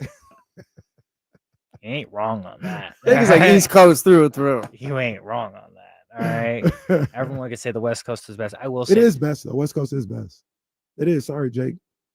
Sorry. It's best for the fact that we get to wake up, watch football at 10, and be done with football at 8:30 and Well, do whatever. I don't know, guys. I'm What gonna are let you Jake- doing? No, I'm gonna let Jake answer his question, and I do have to comment on that. No, I do one have the to 1 comment. o'clock kicks are great. All right, because tailgating purposes. Aside the point, I love the West Coast in terms of yes, you don't get the humidity. It is a dry heat, right? So like, when it is 70 degrees out, it's a nice 70 degrees. It's cool out, right? But when it is 110, you feel like you're a cookie on a cookie sheet being baked, right? Like no joke, you're melting, especially in Arizona. Those they could have misters out there, all right, then in a shaded area, and you are still sweating bullets, right?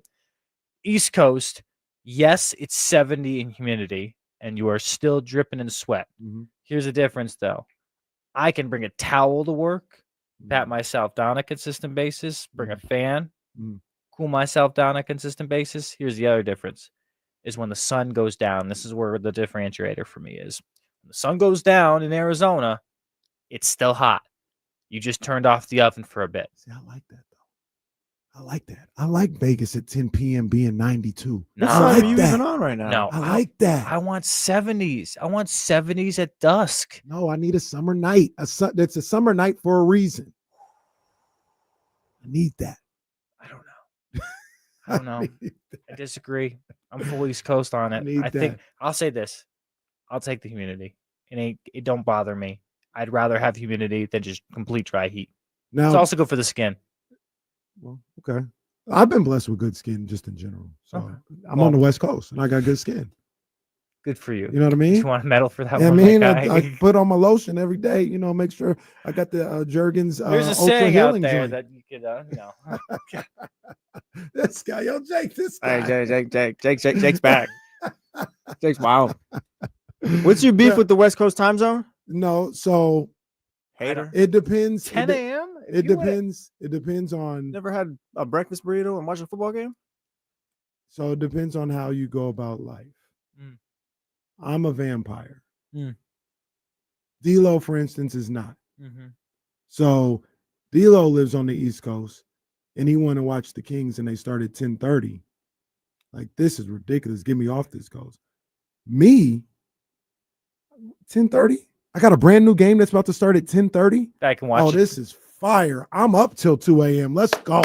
Let's go. I'm watching all this. I loved it. I loved it. When I was over there, and I was even in bed on one of the nights because I had to put the baby to bed one of the nights. It was like 11:45, midnight, and I go on the app. Oh, Dodgers and Brewers are playing. Let me see this game. Let me see what's going on here. I'm watching it live at midnight. This is fire. This is fire. Watching Brian Braun versus Andre Ethier at 1 o'clock in the morning. Okay, chill. Andre Ethier. All right, that's crazy. No one needs to be watching sports at 1 o'clock in the morning. All right, go to sleep. You got work the next day. Okay, here's my thing with the West Coast time zones, especially on Sunday. Uh-huh. Okay, your boy likes to go out on a Saturday night. Yeah. I ain't getting back to the crib till 2 a.m. Mm-hmm. I'll be That's how real you with do you. it, big dog. Yo, chill, Scooter. Chill. Chill, I'm talking chill. about the game. The Chill. Dodgers Scooter lost said that KC game, bro. getting excited The for Dodgers Dodgers were game was losing. What are you wild. talking It was about? kinda I wanted wild. to see the Dodgers lose. Don't do that. Don't do that. Don't do that. Sorry, Jake. You're trying to slander me here. Oh, I know. If I'm out till 2 a.m., Mm-hmm. I'm sleeping till at least 10. At least. I Yeah. got to get my 8 hours and have to. Yeah, those days are done for me though. Okay, well, good Even for if you. even if I'm out till 2, I'm up no. Deion Sanders said we got to get up before 6. Well, if you did, you're not a real man if you don't. Nah. Get That's what That's Deion why- said. That's like I'm waking up at 5:59 That's like now. why I like the 1 p.m.s because on the East Coast I can get up at 10:30, Mhm. get my day started, do a couple things.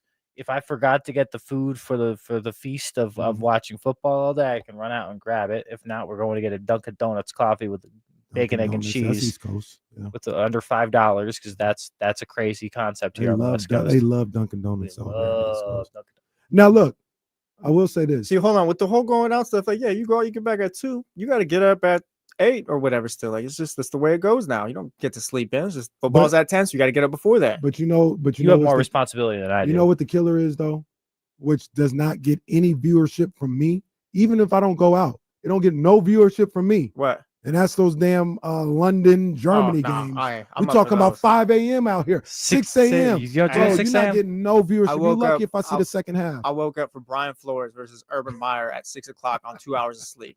How was that? Urban Meyer won that game too. Wow. Oh, wow. Field goal to end. I think that was the I first win of remember the season. that. I was remember pissed. that. Urban Meyer. I got Yeah, home at make like that 4 a.m. Wow. Woke up at 6, and we lose to Urban Meyer. I was like, that was a waste. That's a killer. That is, I'd be so Go back upset. to the bed. Chris was like, did they win? No, I'm going to sleep. I'd be so upset. Yeah, I'd be pissed off. Now, I will say this though. Once again, Sunday night football starting at 8 p.m. instead of 5. That's fire. It hits. That's fire right It there. hits. How? That's fire. Because here's That's the, how we here- end this is in the the reason. night. This is the reason. Okay, so you watch games from 1 to 6:37, right? The first 2 hour games. Then you have an hour and a half to make dinner for yourself, and then you sit. Dinner's ready, beer, watch Sunday Night Football. Or if you go out to like, I'm gonna go to the bar and Straight watch up. this game. Boom. Starting at 8. See, it's lit. but This if is you a- if this you is a barbecued party. earlier in the day, you don't need to make dinner because you already got food for later on. That's a good point. And That's a if the good game ends at 8:30, like just thinking bigger picture, hey babe, you want to watch that show now? We got time to watch the show before we go to sleep.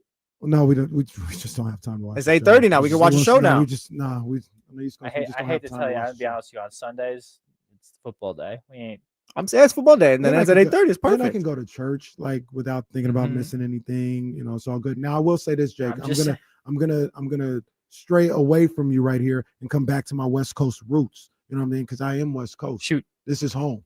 Let's not ever get it twisted. I don't know. You're pretty This East is Coast home. sometimes. No, this is I don't home, know. though, Jesse. This is home. It's always West Coast for your boy. It does seem like I wouldn't know what to do with my afternoons or evenings from 3 o'clock to 7 o'clock. Like, what are we doing? Exactly. There's no games on. There's nothing. That There's was- nothing on. That was the worst part about being in Miami was that there's no games till later on in the night. So like we're hanging out, blah blah blah. But it's like what you can't vibe. Like it's just What am I gonna whatever. do? Yeah, there's nothing on What am I yet. gonna do? There's nothing to do. You talk about Sunday morning and being able to wake up on time. I get up at 9 o'clock. What the hell am I gonna do from 9 to 1? What am I gonna do? Watch Randy Moss and Rex Ryan Yeah. for 4 hours? No, I don't want to see that. What am I going to talk to my family? No. That's the East Coast. That's not a good look. That's not a good look. Okay. That's the not a point good for look. me. There's just too much dead time. Say whatever you want to say.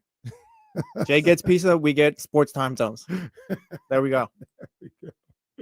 Jake, we talked a lot because I want to talk football with you when we come back. But we talked a lot about the Kings. We talk about the Kings all the time here, just kind of breaking things down. They just finished Summer League. They're officially kind of in the off season. Did you see anything since the draft that makes you think differently about this franchise, like in a positive or negative? I don't want to lead the witness. Have you seen anything that has made you feel differently about this franchise? No, because I thought that they definitely did hit on both their draft picks when they drafted them. Mm. So I sat there and I said, okay, solid draft pick, solid draft pick. Mm. Their play in Summer League, I think, was admirable. They played hard, defended really well, showcased what they were trying to do and what they're trying to build. I think they have some really nice pieces there that I think you can work with. I like the Isaac Jones, the Devin Carter, the Nate Clifford, the Max Renard. What do you think of Devin? I know you were big at because you saw a lot of them, you know. I was high on Devin. Can I be real with you? Absolutely. I think his shoulder's still messed So up. I wonder. And I wonder if we talked to people ever about this. It's How do not. I put this? Is this something that he's going to deal with forever? Yes. Because it seems like once a game he's messing with his shoulder a little bit. Well, I feel like there's something that people call it, like on social, like on Twitter too, like the first Summer League game where he's like, I don't even know if he was like grabbing it, but just more so like, oh, he's kind of working that shoulder a little bit. The one thing in that first Summer League, I saw the same. It was like the first quarter Yeah. when he was messing with it. He had the KT tape on, and they come back from timeout and it's off. So I feel like in that situation that was bothering him, so he took it off. But 2 or 3 games later, he's going to the line, to the paint, goes up for a shot. I don't even think he got fouled. He might have just missed it. And he just he's always messing with the shoulder. He messed with it last year during the season, all this stuff. And I wonder if it's something that's just going to be an issue for his career. And if that's the issue, though, is he ever going to be healthy enough to be able to play at a high level that he played at Providence? Like, my question is this: at Providence, he had one of the surgeries before. One of the shoulders was bad, one of the shoulders was good, but he still was able to be very productive at Providence. It's also a different level, don't get me wrong, compared to the NBA game. But if he's not fully healthy and able to still do what he used to do in college because of the injury, then okay, either you got to reinvent yourself as a player, or two, you've got to figure out something else. Like, simple as that. For him, I have question marks on his offensive abilities. Defensively, he's great. Long, can stay in front of defenders, has good defensive IQ in terms of where the ball is going. Offensively, not a great shot, if you ask me. I don't think it's consistent enough. Definitely, specifically from 3-point range, doesn't know how to pick his spots offensively in terms of when to take it to the tin, take it to the rack, or dish out. We saw a little bit of it in Summer League, but he's still trying to figure that part of his game out. Right. And I thought that was going to be more developed, especially with how ball dominant he was at Providence. You look back now, do I think his freshman year or rookie year got stunted because of the injury? Absolutely. But I don't think he took a chip on his shoulder this offseason to prove I have got to be the guy. Like, I have an opportunity here to make an impact on this team. Yeah. And because he hasn't done that, I don't have high expectations for him. I feel like, unfortunately for him with the Kings, he's a little miscast. They're trying to make him, go ahead, do what you got to do. I got you. There you go. He's miscast as a point guard. Like, they're trying to get him to be this point guard, and I just don't think that's who he is. I know that's what he's listed as. He's not ball guard. Nah, that's it. That's it, man. A great defender, too. And unfortunately, doesn't feel like they have room for another off-ball guard right now. They're looking for a backup point. And to his credit, he tried it. Like, I look at him, he said, this was maybe my ticket for being successful with this team, being a point guard and all this other stuff. I'm going to try it. I'm going to go out there, and I think Mark Jones said he went to point guard school with his dad and all this other stuff to try and learn some of the intricacies of the position, but it's just not natural to him. No. It's just not. And I think with him, I think there's other spots on different teams that he could fill in a much bigger role and thrive a little bit more. I look at like a Miami, quite honestly, as a team where I think he could thrive off of. TC said it the other day. Give us Jaime Jaquez, Devin Carter. Do you think they would do that though? Well, they don't. Somebody don't like him over there. So we know why. All right. Well, that's allegedly. We know why. Jokes, allegedly. We don't know. We don't know. All I know is this: if they do that straight up, I would take that trade in 30 seconds, because I think Jaime, even though he has question marks at his 3-point shooting ability, he's a better defender in terms of versatility wise, can defend from 2 to 4 compared to Devin. It's only maybe 1 or 2. Yeah, I feel you, man. Jake Gadon, CBS 13. He's rocking with us right now. Jake, when we come back, football season, man. It's football. And I know NFL training camp is going on, but I can't let you come through here and us not talk about Sac State. Even I saw you had something with UC Davis. yesterday. So we're going to talk a little college football and a little NFL football as well, man. Jake Gadon joining me right here on D-Lo and KC on ESPN 1320. We never got you some water, huh? No, you're chilling, man. Let me see. No, hold on. Let me see.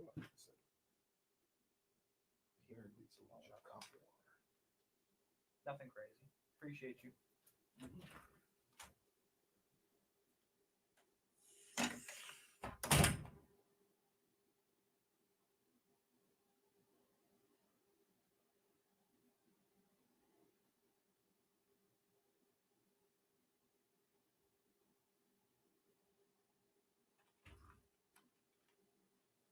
What's happening, Mr. Gate? How are you, my friend? I'm good. Good to see you. Thanks for having me in. I appreciate it. Oh, we always like having you in, man. Appreciate it. It's great. Oh, absolutely. What's going on with you? Hey, Good? just busy. Trying to get ready for football, you know? So what does football season look for you guys?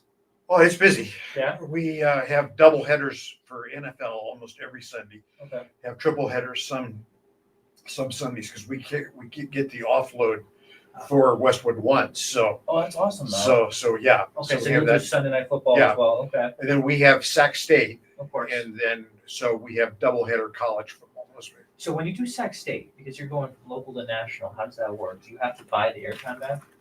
Or do you guys just not get the airtime? Because like in that Sac State slot, thank you, my guy, you could put a national game in there, correct? How do you make that work in terms of? We all of our games that we get from ESPN, we have right but not obligated. That makes sense. So It's not like, okay, so for us, like the network says, no, you're running this. Yes. And you don't have that. Okay. Yeah. There's a flexibility there. So we get that. That's a beautiful part of that contract. So I just go in on my affidavit, click right but not obligated. Love that. Love that. Good to see you, man. There we go. All right. Thank you for that. No problem, man. Man, I gotta try and drink more water, my guy. I have been on that tip for a couple months. Sometimes I'm successful. Sometimes I need to step my game up a little bit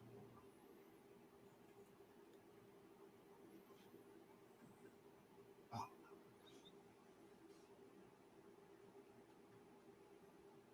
Give me a little NFL live. Oh, yeah. Oh, no. Okay. Yeah. No, we got to talk. Yeah, we got to talk. We gotta talk about what? No, we got to talk, man, because it's just.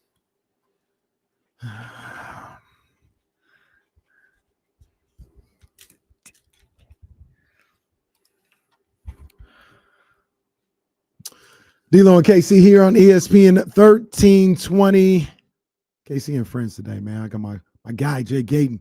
You have Matt George today? Matt George today. So, well, that's originally that's why I asked you Wednesday. I know. I get it. I get it. I don't need you guys crossing paths, It's okay. We know that you guys like Matt more than me. Oh, this guy here. No. I get it. I get it. So, hey. His work at ABC 10 is pretty dang good. I done seen a couple Sports Sundays where I was like, hey, wait a minute. What the hell's going on here? Oh yeah. With a couple other people that you're like, huh. We gonna lock that. It's down, okay. man. Toyota Sports Extra is always an interesting time. Well. We could go right back at you. All right. Okay. Or I heard Jake one time as I was driving to work. I said, what? Which one? I heard you one time as I was driving into work. I wouldn't. Time out. 20 seconds. Time out. 20 second time out. Let's reconvene over there. We'll go be boys again. All right. God dang. No, that's my man. That's my man, Jay Gadon. CBS 13 here with me today, and want to talk some football. I want to talk college football, but I don't want to miss this because Jesse, second day of training camp. Yes. More people getting carted off. No. Why can't we play summer league, spring league? No, we're not going to get back into this because there's a purpose to OTAs and there's no purpose to just making money for the NFL. That's why we don't need guys tearing their knees up for no reason, for money reasons. That's why. Do you think we even need to play preseason games? That's up to the players. If they took it away, I wouldn't mind it. But if they kept, it's up to them, honestly, if they feel it's beneficial. I actually do. Remember the year we didn't have preseason games and everything was bad? Well, I feel like a lot 6 weeks. Well, yeah, that's the thing. I feel like now a lot of times in week 1, maybe even week 1 to week 3, whatever, we see a lot of these first stringers kind of start out rusty because that's the first time they're getting time. Right. I think I think maybe you guys should play a little bit more in preseason, but I mean, that's just a different thing, I guess. Jake, who got injured? You're going to leave me hanging here? Justin Fields got hurt. Who knows what happened with that? Adam Schefter said originally, looks like a torn Achilles. I think comes out an hour later. It was just a dislocated toe. I think the latest is that he might be ready for the season, could miss, but it's just tough. He's going to miss some time in training camp, that's for sure. No, I'm not laughing at that because I hope he's okay. But I don't believe I got Chatty House. This was 7 a.m. And who would Chatty House that? I think Adam Schefter originally was like, they fear it's an Achilles. Carted off. He left early. And then an hour later, oh, no, it's just a dislocated toe. Come on, Schefter. Yeah, it's like, if that really happened, let it play out. It's if New my York, eyes bro. weren't deceiving me, come on, don't do that. It's New York, bro. So, he got hurt. And then yesterday, Dolphins player, cornerback. Yeah, Artie Burns. Yeah, he tore his ACL and MCL, I think they said. I got an interesting thing from K. Adams, though. What's that? Name the free agent wide receiver that is very interested in signing with the Kings or signing with the 49ers. I can't find Free agent wide receiver? Free agent- Amari Cooper. No. Who's a free agent right now? Played in the AFC East. In the AFC East. Don't tell me yet. Don't tell me.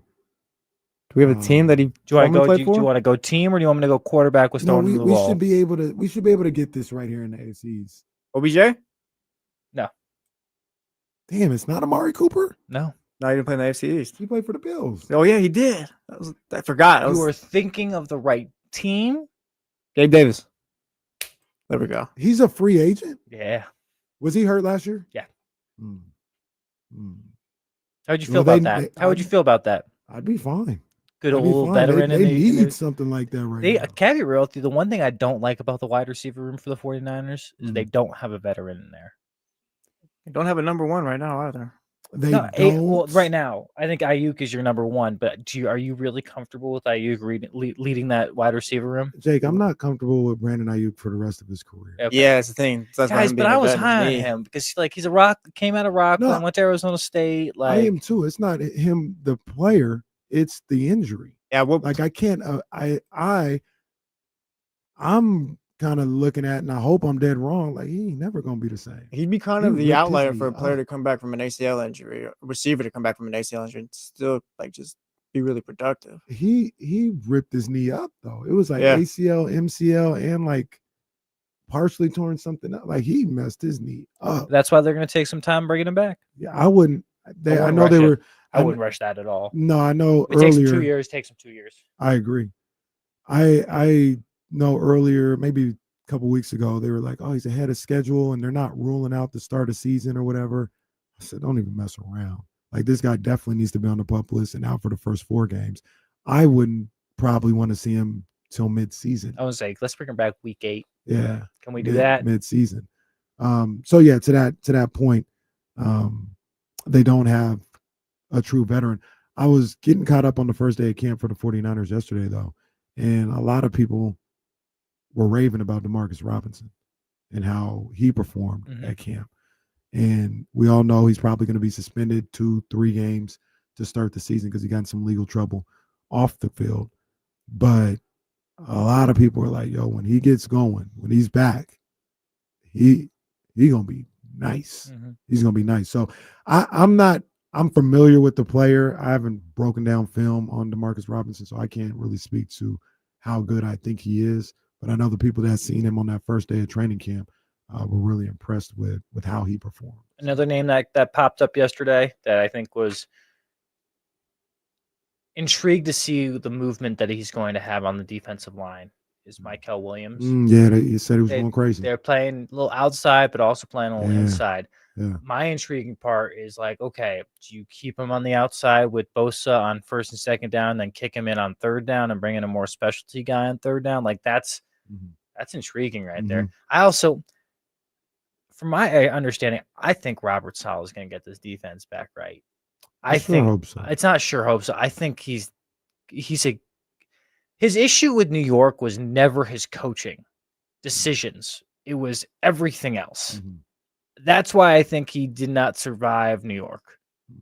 I still think he's a great coach, and he's schematically brilliant. See, all right. So, being a 49ers fan, I was there. Well, they were really good in 2019. So I was there 2017 and 2018. And there were a number of different times in 17 and 18. I was like, this guy, this DC, I don't know what he's doing out there half the time. Like, why are we in this type of coverage? Like, why are we not blitzing or what? Like, I was like, man, this DC, this guy, he not it. And then 2019 happened. And he was lights out. That defense was lights out, and he gets a lot of credit for that. Then 2020 happened. And it was like up and down. There were games where it looked like the same defense, and then it was games where they just got destroyed. They literally, I remember I remember specifically, and this isn't fair because there was a lot of different things that were going on in 2020, obviously, especially with the 49ers not even being able to, they got kicked out of the state. They couldn't play here. No. So, and they had injury. There was a lot going on. But I remember specifically the Niners had gotten to a point that year where they were like one game out of like the wild card spot. This was maybe 4 weeks left in the season or something like that. They were kind of right there on the bubble. They had won maybe a game or two, and the defense looked good. And it was like, oh man, Salah's got him playing again. And then you started to hear rumbles of, yo, it looks like this is going to be the Jets. Excuse me. This is going to be the Jets' next head coach. He's earned it. Robert Saleh. He's the hottest guy out there right now. And in Arizona, they played the Bills on a Monday night, and Josh Allen destroyed that defense. Absolutely just carved it up. Now, number one is Josh Allen. Number two, did you hear what I said? They were in Arizona for a Monday night football game. So there was a lot going on. But it was like Josh Allen and the Bills were like, oh, you coming to this division? You coming to this? Got you. This is what you got to get ready for. And that's a long-winded way of saying I think Salah's a good coach. I don't think he's a great coach. I counterpoint that and say, look what he did with the New York Jets as a defense. Like, that's where I'm at. Like, he gave the AFC East more fits than you think. Yes, Josh Allen might have carved him up one game, but there's some schematic geniuses in the AFC East, specifically over Miami. They couldn't deal with it. Miami did not do well against against the New York Jets. Now, the Jets had a quarterback issue. Right. Like, do you remember the Aaron Rodgers year? That was never a offensive issue. It was always the defense. Like, the defense had to figure out how to win he just ran out of the tunnel, and that was the only. That was highlight? it. Yes. Oh. Yes. Defense was still very good that year. They were. Just saying. I think he's a good coach. I do think he's a good coach. I just remember it was just up and down. There were times when he was like really in his bag, and I loved what he was doing. And there was times when I was like, this is awful. Like, he's getting destroyed by Arizona right now. You know what I mean? So I say all that to say I'm glad he's back. And the proof's going to be in the pudding this year. Yeah, they gotta execute. They got straight up. We talked about yesterday. Offensively, they've got to do it too. That's where I'm the bigger question mark than the defensive side. Well, we talked about it yesterday. Myself and Jesse. It just like we looked at the schedule. Are they a championship contender this year? I don't think so, but I think they can win the division. I think they will win the division. I'm gonna say that today. I think they will win the division. That schedule is looking very favorable for them. And we talked about if they don't win 10 games, I think Kyle Shanahan's on the hot seat. You know how much I love Kyle Shanahan and believe in him. But with the roster that they have, which I'm not saying it's the best in football, but you got a good roster. You got talent on that roster, high-end talent. You paid your guy in Brock Purdy. You've got a favorable schedule. Yeah, I'm expecting, and you're Kyle Shanahan, like I'm looking at you like you're one of those guys. If I believe that you're one of those guys, yes, you get this team to 10 wins this year. Absolutely. And if you can't, now I got to reevaluate the coaching spot. I still don't think if they don't make the playoffs, guys, that would be awful. I agree. That would be awful. I agree. 100%. And I think on top of that, if you get into the playoffs, though, why can't they be the juggernaut? They have pieces on those. Like the way I look at it is this: Detroit last year was supposed to blow out throughout the whole entire division, and then Jim Daniels shows up, and here we are, right? And then it's the Philadelphia Eagles that ends up taking the whole entire thing. Mm-hmm. I still think you can be a Washington Redskins team, a Commanders. Oh, Whoa, Commanders. timeout. Damn, throw the flag. Football team. No, give it time. Seems like flag. things are moving there. Can we not? I don't want to touch that. No, yeah, I'm just saying things are moving. How about this? I'll say one thing on that, bro. Just know what you're talking about. Be informed. Yeah. Be informed. Okay. That's all I'm going to say. Before you make any comment, just be informed. That's it. Do the 49ers even have like a Terry McLaurin type in that wide receiver room, though, to, I guess, go on around like that? Are you saying to get Terry, though? No, I don't think that's possible for them. But like, I don't think that wide receiver room, like that's going to keep them from elevating in the playoffs. I disagree. You want to know why? Because if they don't have the wide receiver room that they want midway through the year, I think it's much easier to go on the trade deadline and try to go out and get a decent wide receiver for a 3rd or 4th round pick than it would be to go get an offensive lineman at that time of year, go get a defensive back or a linebacker. Wide receivers are probably one of the easiest traded positions when it comes to the trade deadline. If they're able to get someone, then yeah, I'll change my mind on that, depending on who they get, which is if what they got now, and then you add Ayuk when he's healthier or whatever, and like that's what you're going into the playoffs with. Like that's where it's like, okay, I just can't buy into them just hitting another level. I think that'll be what's holding them back. So they're gonna have to add, yeah. Like let me throw this out there, okay? And this is a hypothetical here. What if the Bengals do poorly this year, right? And they're sitting at the trade deadline, sub 500 record. We're looking at ourselves. We're paying 2 wide receivers X amount of money right now between T. Higgins and Jamar Chase. If you're the 49ers and they say, hey, give us a 5th round pick for T. Higgins and take over that contract, would you have an issue with that? I wouldn't. No, I wouldn't. Yeah. T. Higgins, I think he's great. So like you sit there and you say, okay, that's how easy this thing can get going. Yeah. It's not that hard. They got Emmanuel Sanders a couple years ago, 2019. I think, another one is like DK Metcalf. If that doesn't work out, the experiment in Pittsburgh. Mm-hmm. I think we were talking about this earlier. Are you going Tyreek Hill? Yeah. I think Hill might be Tyreek Hill might be like, imagine if Tyreek 3rd round pick, 2nd round pick, actually 2nd round pick, 4th round pick. He's gonna be gone in 3 months on your team. But in the Shanahan offense, though, yeah, you love him. 1st round pick. Woo! Woo! 4th rounder. Woo! 4th rounder and a future 5th. Okay. I would love it though. So that's why I'm saying I think the 49ers are giving themselves optionality, which I don't think they had in the years past. And that's also, and it's fair. I'm not saying it's not fair, but it's also assuming the guys that they have are just no good, right? Like Demarcus Robinson looks good when he comes back. Ricky Pearsall, who is on the PUP list right now, he looked close yesterday. Like I saw some video of him working out on the field. He was out there. He was making cuts. He was sprinting and all this other stuff. So it doesn't feel like Kyle Shanahan said the other day, there has been no setback. It's just precautionary maybe, or he's still working through some things, but he's still on track to be ready. And he looks that way. What if he's a good ball player? So I think he's a guy this year, and we talk about getting your opportunity. He's going to get his opportunity this year. There's a guy like D. Winters on the defensive end. He's going to get his opportunity this year, right? Yes.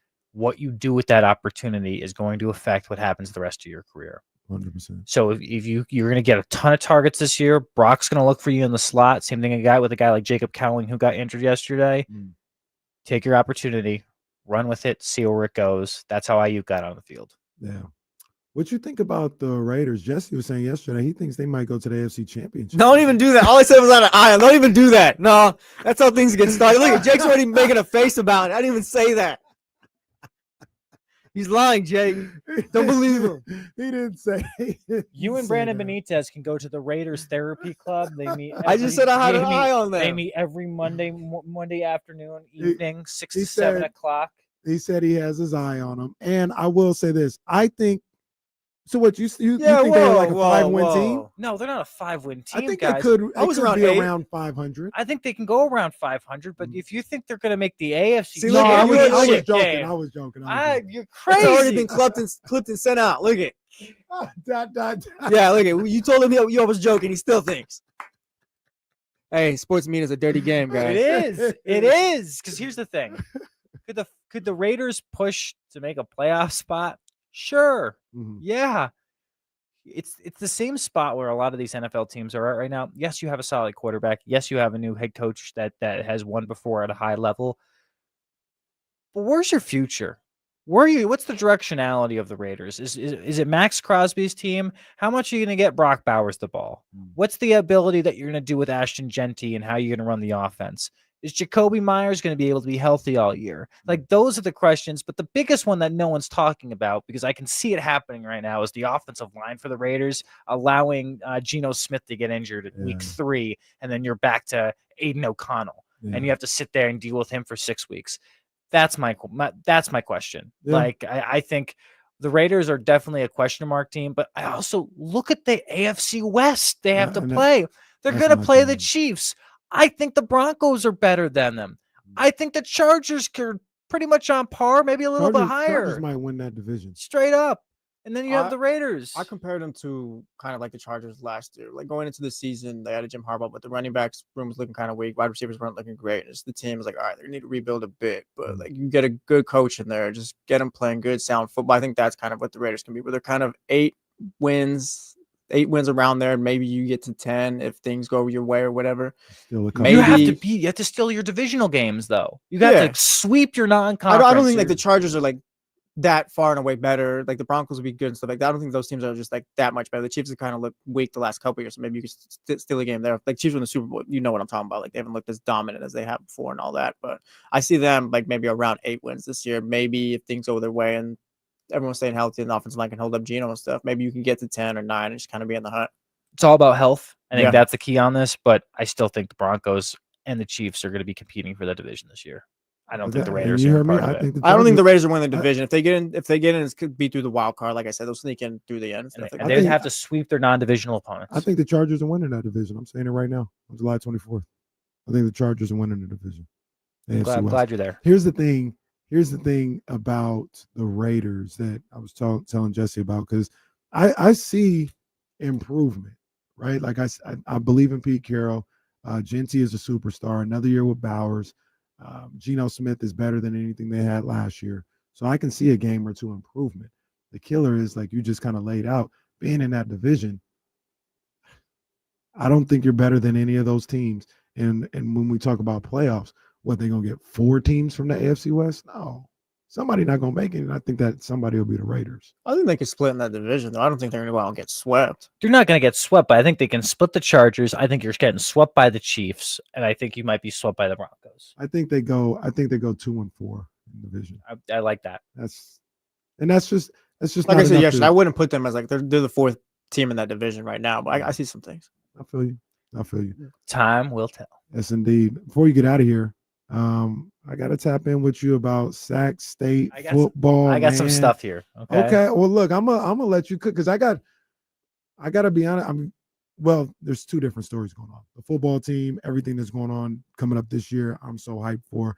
I think they got hated on a little bit in the preseason rankings by maybe jealous Big Sky coaches of all the attention they were getting, and that's why they're there. I think they can win the Big Sky. I think they might mess around and make a run.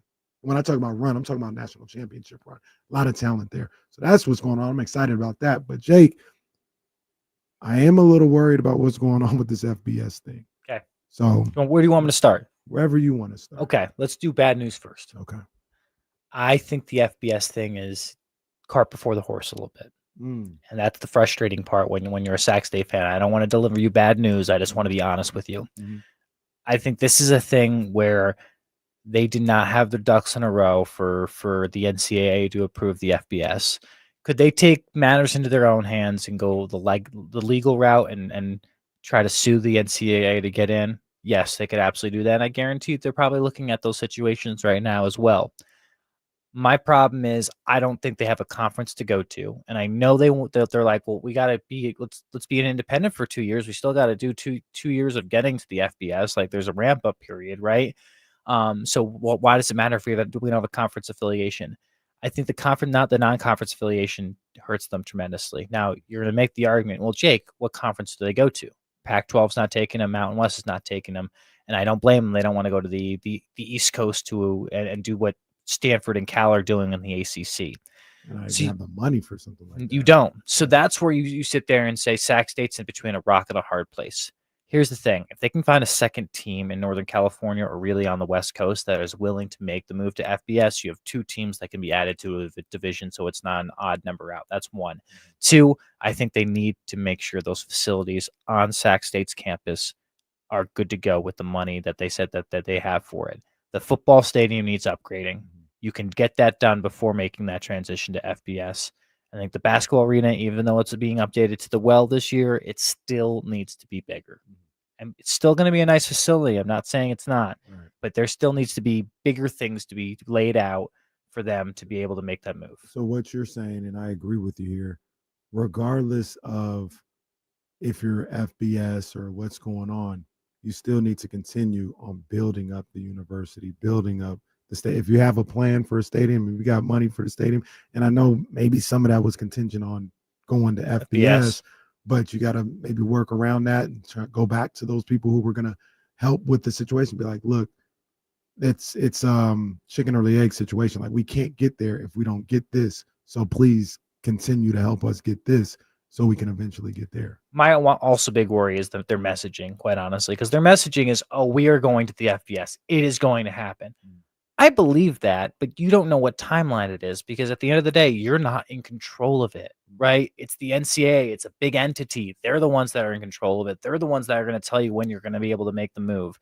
So for me, I think this is a 5-year plan for Sac State. I don't think this is happening next year. If it does, I'd be extremely, extremely surprised to figure out maybe they went the legal route. Maybe they went to, there was something yesterday I saw that they were. I didn't understand that. Neither did I. Did it was you? Like a Senate thing. Yeah. I was really confused by and that.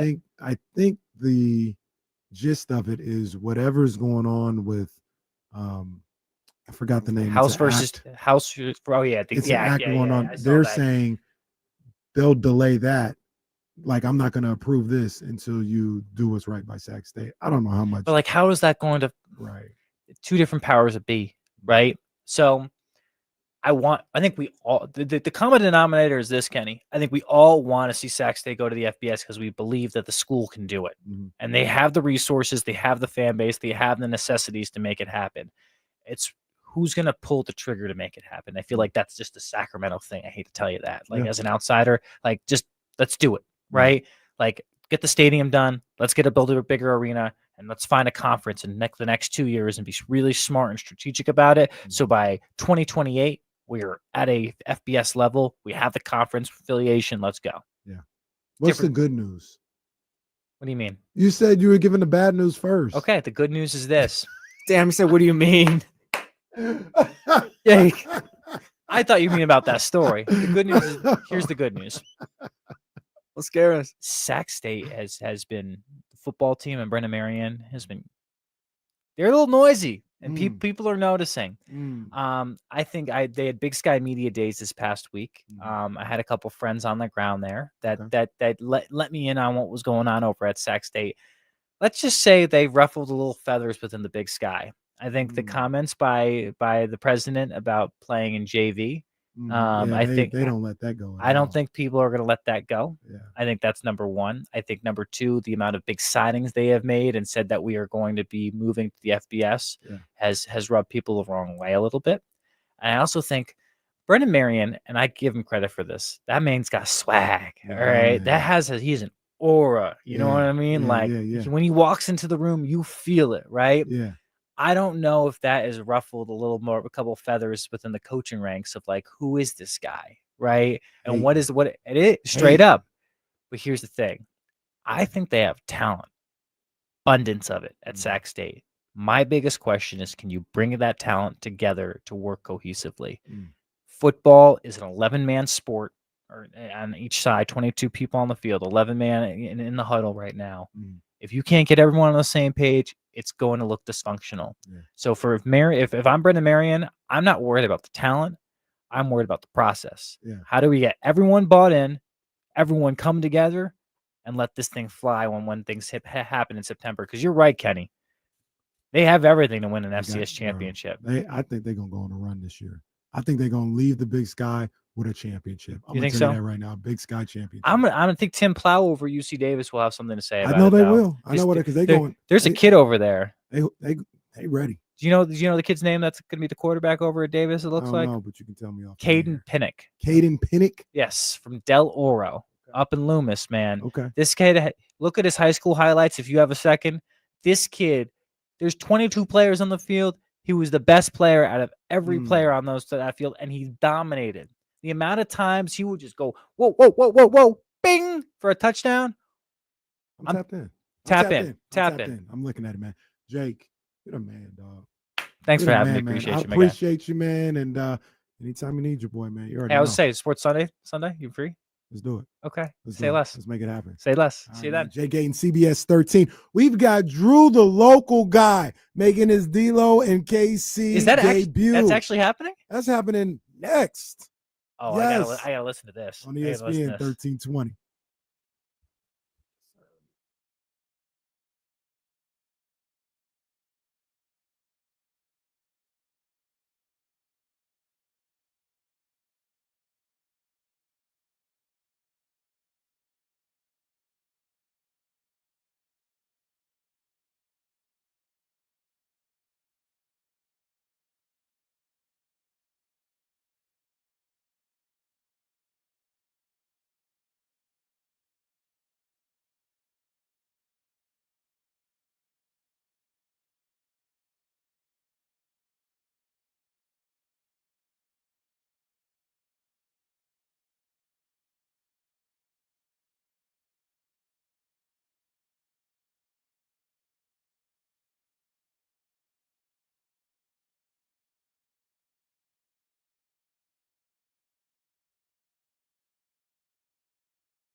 Let's see. Hold on. Let's move this one.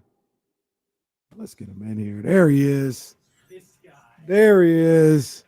I like how Jake says, "Oh, I got to listen to this," and then he like leaves. Well, he's gonna listen in the car. Oh no! Hold on. Here we go, Drew.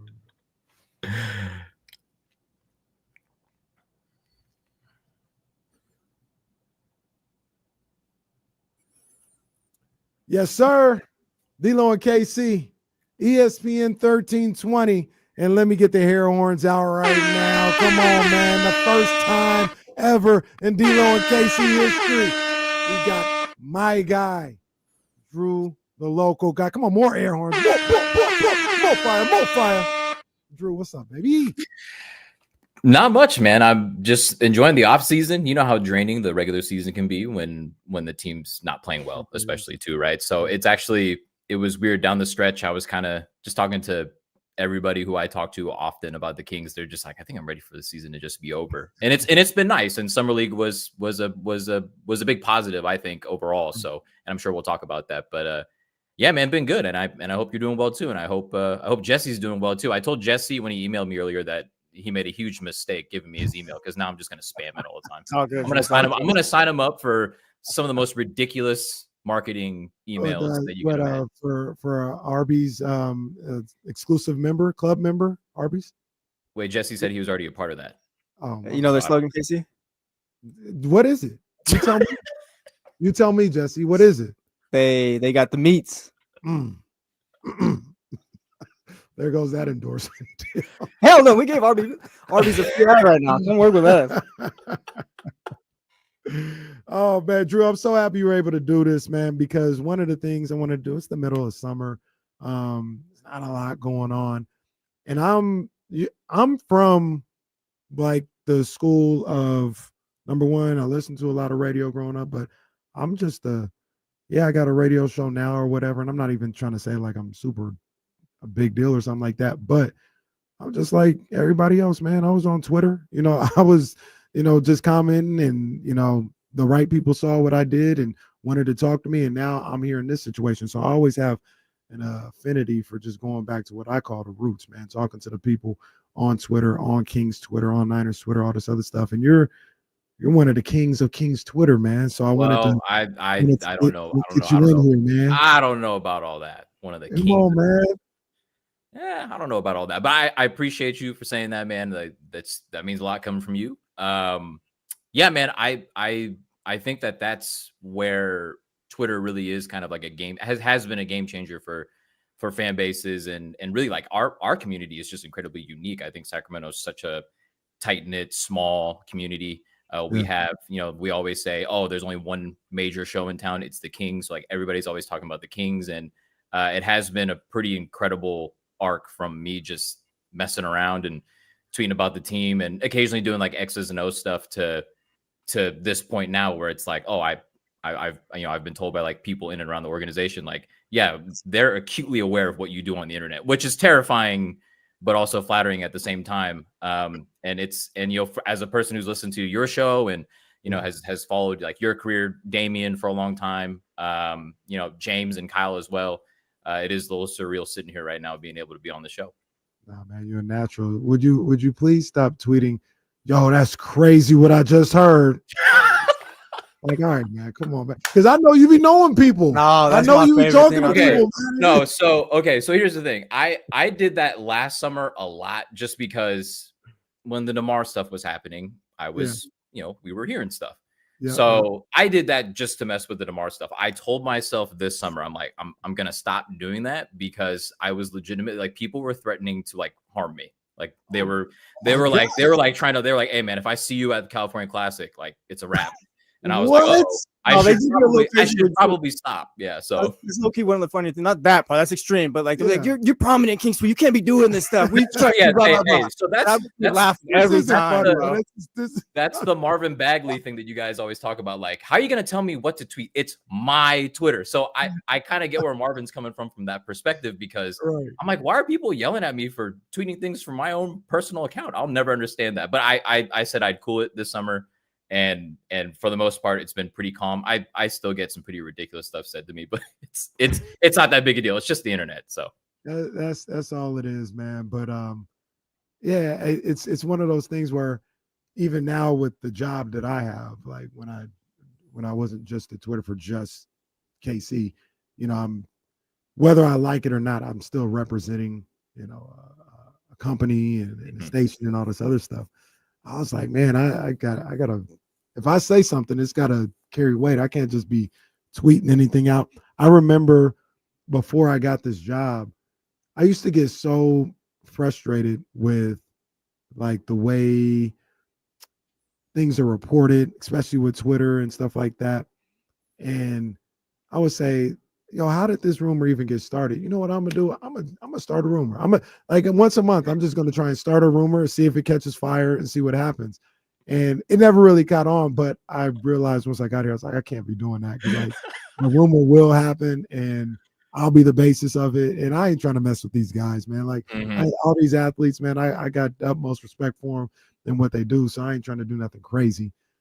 But yeah, I had to recognize that myself. Like, I got to chill out on that. Yeah, I think there was a certain point where it was like, because I mean, like I just said, we're very small, tight knit, close community. Like everybody knows everybody, and people have been very generous and very kind with some of the stuff that they've shared with me. And really, what it came down to, especially this summer, and even at the trade deadline, with all the Fox stuff happening, I had to realize, like, look, if I'm not careful, I could get people in trouble. I could, like it's not that hard to trace things back to certain people. And so if I wasn't careful and if I didn't have a little bit of tact, on the timeline, then people might get in trouble. And that's something that I've tried to keep in the back of my mind over the past year, which I think I've been a little bit. Nah, you've done a good job with that. And I think you're a little bit like myself in the respect that I talk to people. I have people talk to me, tell me things or whatever. And I'm like, all right, we had a conversation. I don't need to go. I'm like, guess what I just heard? Or, oh boy, things are popping up. Like, they told me this. I know it. And I just move on about my business. I don't need to talk about everything that I hear or tweet about it or halfway report on it or something like that. That's not me. I don't need to do that. I like to know the information. That's dope, but it's not always for everybody else's consumption at that particular time. Yeah, I think that's just you and I being responsible as credentialed media members. Well, You know? okay. Credential. All right. Well, sir, what does your credential say again, sir? I wouldn't worry about it. It's not that important. Drew's on the court more than I am. You guys think I'm courtside. You think I'm on the game don't pass when I don't see Drew on the court, bro. No. You and I are down there roughly the same amount, but I think you're down there more than me. That's why you have the moniker of Courtside Kenny. I think that's cap, man. I think that's cap. It's not. Before we go into like this Kings team and and anything that you feel about that, just a little bit more about Drew, man. So you born and raised in Sac? Yes, sir. Born and raised Sacramento. Actually went to the same high school as Dame. I found out. So we are Eagles. If you've seen my mixtape, I have. That's the court that I played on. So born and raised. I tell everybody that I got in at the right time with Kings fandom because I was like second or third grade and I'm aging myself now. People are gonna be like, damn, they're gonna call me Unk in the chat probably. But 1990, the lockout season, 98, 99, that was my first season watching Kings basketball. And I mean, that was like the greatest 6-7 year stretch of our lives as Kings fans. It's been all downhill from there. So that's what really made me fall in love with the game. I ended up playing basketball in high school, ended up coaching after high school as well. And that's where I kind of got the X's and O's knowledge. And then I after learning a lot of stuff as a player and as a coach, I went back and I watched the old Kings footage and I'm like, man, this team walked. So a lot of teams these days could run, man. Like those Rick Adelman Kings that was a special group. And that's kind of like my Kings fan origin story. My dad was the one who introduced me to the Kings. And like for the longest time, I was very, very upset at him for it. Like he could have chosen a different team. But we live in Sacramento, we went to the game. So, I chose them as my team and here we are 20 some odd years later, we're locked in, man. Like it's until we die, we're Kings fans. So the one thing that I will say about being a Kings fan and the things that we experience, I'll take the Warriors or the Celtics or the Lakers and their championships. I'll take that anytime over what we've experienced. But what we as Kings fans experienced 2-3 years ago with the Beam team, they don't experience that in Los Angeles. No. For that moment, right? Like it wasn't even the pressure of winning a championship. It was like, bro, we're good, we're happy, it's lit. Like that's unique. And I'm not here to say it's better or worse, but that's something that I actually take pride in, that we can be that excited and have that type of energy for something as simple as making the playoffs. That's all we did was make the playoffs. Lost in the first round, won a couple of games. I think you were around after game 6 in Doko. It was obviously in Chase Center, but Doko was popping. Like there was people walking all down K Street, like going crazy for this road game because they just tied the series at 3-3. That's all that we did. Yep. And that level of excitement, we may never even feel that way again because there was so long in between playoff appearances. But that was pretty dope to experience, and I think it's and it was a really special thing to experience it with not just you, but with Damian and like everybody else at 1320. You guys were just always around before, after the games. Like you were just talking about it the other day. You were like, "Hey, I know we got stuff to do, but can we just dip out real quick out front in the foyer and just like experience what it's like because they're gonna win this game."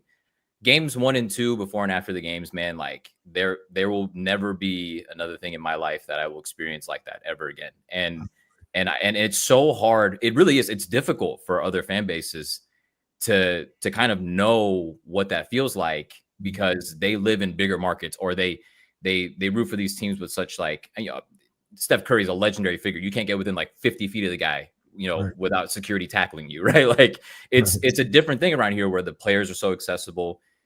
People in and around the organization are very well aware of that. And so they kind of, maybe let it live and let it slide a little bit more than maybe they should. But the players have always been very amenable to like fan interactions. And that's kind of the special thing. Like I was talking to a Warriors fan friend of mine on one of his streams one time, and I was telling him, I was talking to one of the players about, he had to guard Kuminga during the preseason a couple of seasons ago. And he was talking about how like, like he's due for a breakout year. And my buddy was like, how did you talk to a player about that? Like, how do you even like have that kind of access? And that was one of those moments where it kind of dawned on me where other fan bases do not have the unique experience like us Kings fans do here. Like, you can just walk around town, go to like Whole Foods or something like that. You might run into a player, right? And they'll be cool talking with you, but that might not happen in other cities, like bigger cities. You see them all the time. People are always taking pictures with whoever, a player or a coach down in Doco. Like, oh, I was at Jamba Juice and Del Christie came in and he let me take a picture. Like, that happens all the time out here. And that, once again, like you said, that's unique as well to the experience. We got our guy, the mayor of King's Twitter, Drew, the local guy. That's my guy. He's tapped in with D-Lo and Casey here today. Curious, how did the relationship with you and Keon happen? Oh my goodness. Is that's your boy? It's gonna, yeah, that's my guy, man. And maybe we'll talk about him and his whole situation, here on this show too. But let's do it. There was this trend a long time ago where people were making mixtapes of basketball players with songs that don't fit. So that summer that he was playing Summer League after he was signed as an undrafted free, so when him and Keegan were doing Summer League, I was making these ridiculous mixtapes. They would be some of the most simplest plays. It could be him making like a chest pass, and I would put like an R&B song over the mixtape. And I don't know how he was seeing them because I wasn't tagging him in them. Like, I think maybe his family members were just seeing them and they were like retweeting them and it was popping up on the feed or whatever. And he was like liking the tweets, but I was just like, all right, he sees them. That's cool. Like, I find that funny, but I didn't think anything of it. Right. And then towards the end of that summer, going into the season, he followed me back on Twitter, and I was just like, okay, well, now, like, I got to be careful. Like, I don't want to do anything to weird this guy out. And throughout that whole entire Beam Team season, he was mostly in Stockton that year because he was on the two-way. And really all it was that year was I would just reach out to him like every now and then when, he had a big performance or, I think he got his first bucket in Houston when the Kings went down to Houston and, it was a blowout. So he got in there and he got his first NBA bucket. Like, I would message him about things like that. I didn't think anything of it though. I was just like, it's just Twitter. It's just online.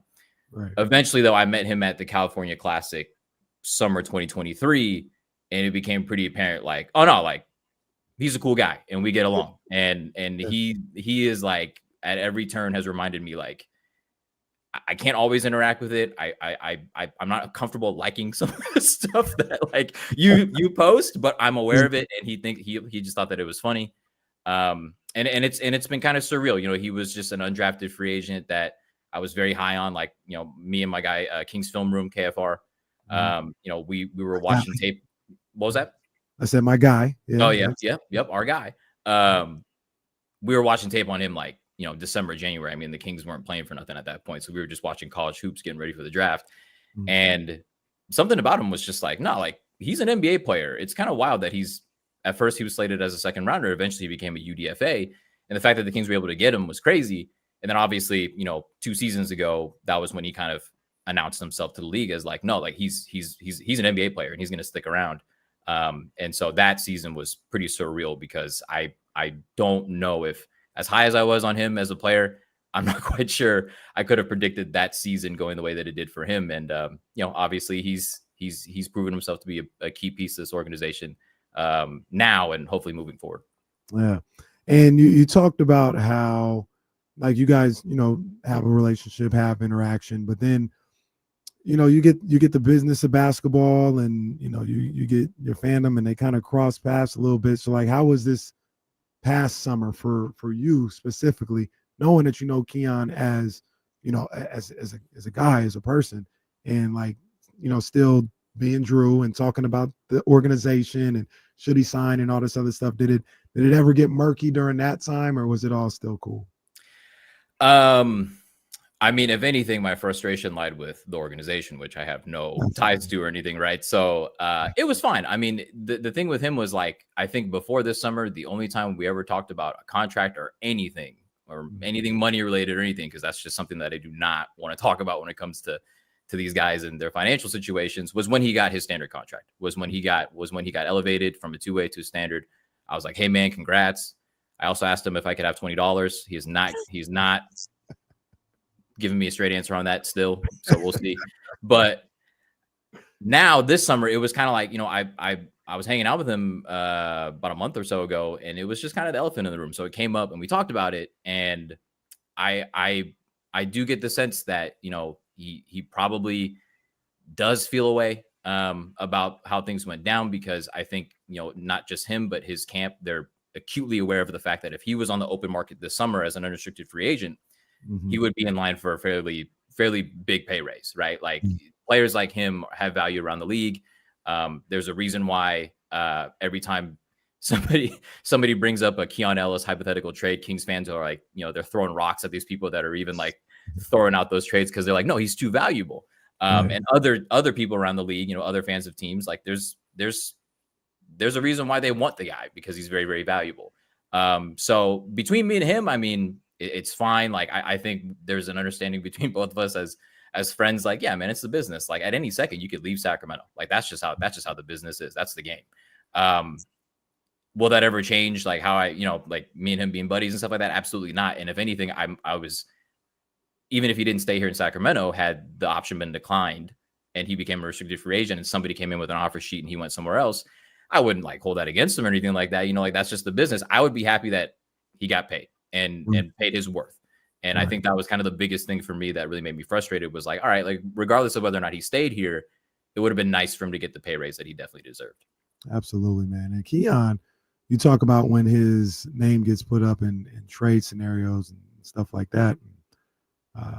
He's a guy that fits Sacramento, blue collar, hard worker, got it out the mud, and you know he's worked his way up to this position, and that's why people love him. That's why people love him here. And like you said, he stays true to himself. Seems like a great guy. You know, he's been nothing but respectful and pleasant to everybody he crosses paths with since he's been out here in Sacramento. So, you say anything about Keon Ellis leaving, we definitely gonna have a problem with it out here. We definitely gonna have a problem. And I know, like in my scenario, like I'm a broadcast journalist, and I deal with this. Like I don't know the guy, but I deal with this with Malik Monk. Like I love Malik Monk's game, you know what I mean? But I also love the Kings, so I got to have a conversation about what that looks like if he leaves. Like what would you ask for in a trade? Or man, like you said, we're hearing things.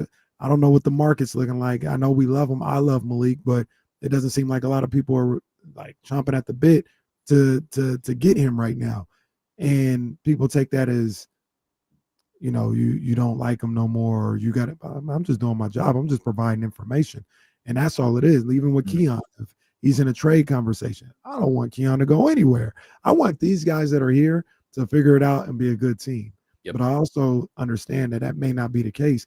And I know there was hypotheticals last week about the Warriors asking for Keon in a Kuminga trade or whatever. I'm like, I don't want to give up Keon, but that you got to think about it. And that's just the nature of this job. Like you got to have those conversations. Or hell, Scott Perry and those guys, they may love Keon too, but man, I got a job to get this team better. And unfortunately, sometimes you got to move on from people that you really like to take a step forward. That's Mike Bibby and Jason Williams. We love Jason Williams, but they had to do that at the time. So, it's just a weird dynamic of, getting a little closer to these players and knowing them as people, but also still being a fan of the team and the city and all that other stuff. Yeah, that's something that I like. If you told me like 3-4 years ago, hey, this is going to happen and you're maybe going to fly a little bit too close to the sun with some of these players, I'd be like, no, come on. But now, I'm actually experiencing it. And it's kind of wild. Like last season, it was like, man, he got the standard contract. He might be here for a while. They might take care of him next summer. And then obviously circumstances change.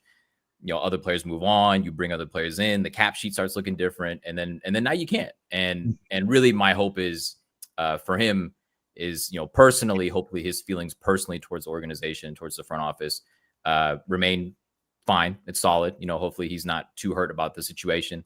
And then whenever it is that they can slide him an extension, whether that's whenever he's eligible now, apparently he can be extended at any time.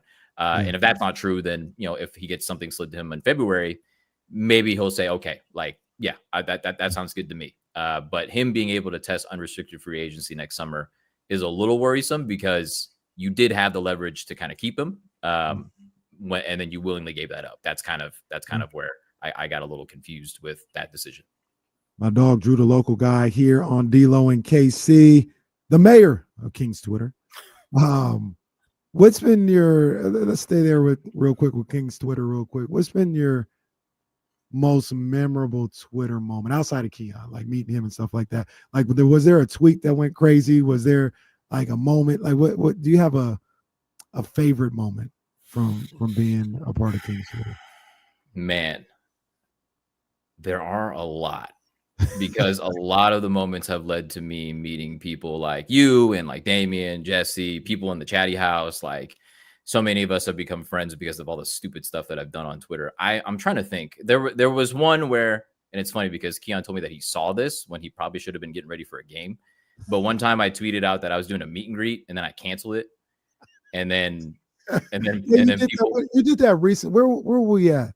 Oh, it was the Giants game at Sutter Health. Yeah. Okay, so that was because I gave my tickets, and I know he's listening right now. My guy Jay, I gave my tickets to my buddy Jay because he wanted a night out with his wife. I was like, yeah, go ahead, man. Like, go ahead. Yeah. I was supposed to be there though, and I was gonna see if I could sneak down and sit where you were because I know you were. What you talking about, man? I'm out there with the people, man. I'm with the people.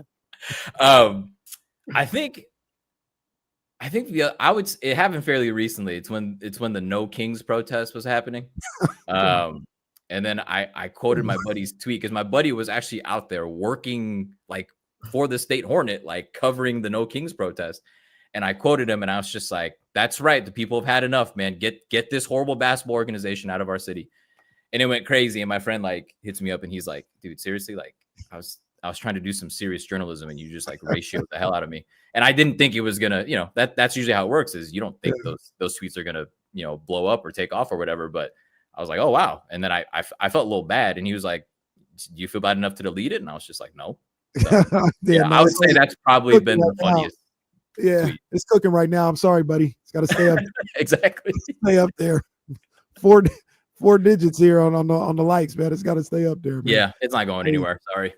Drew, man, this is the first time. It will not be the last time, man. You got to pull up on me again, man. Hopefully get you in studio next time because that'll be dope too, man. But I appreciate you taking the time and rapping with me a little bit, man. Appreciate you having me on, man. Hey, if Deuce is really in the studio next month, I'm there, and we got some things to hash out live on air. So that sounds like a ratings bonanza. Let's do it. Let's do it. Let's figure it out. No doubt.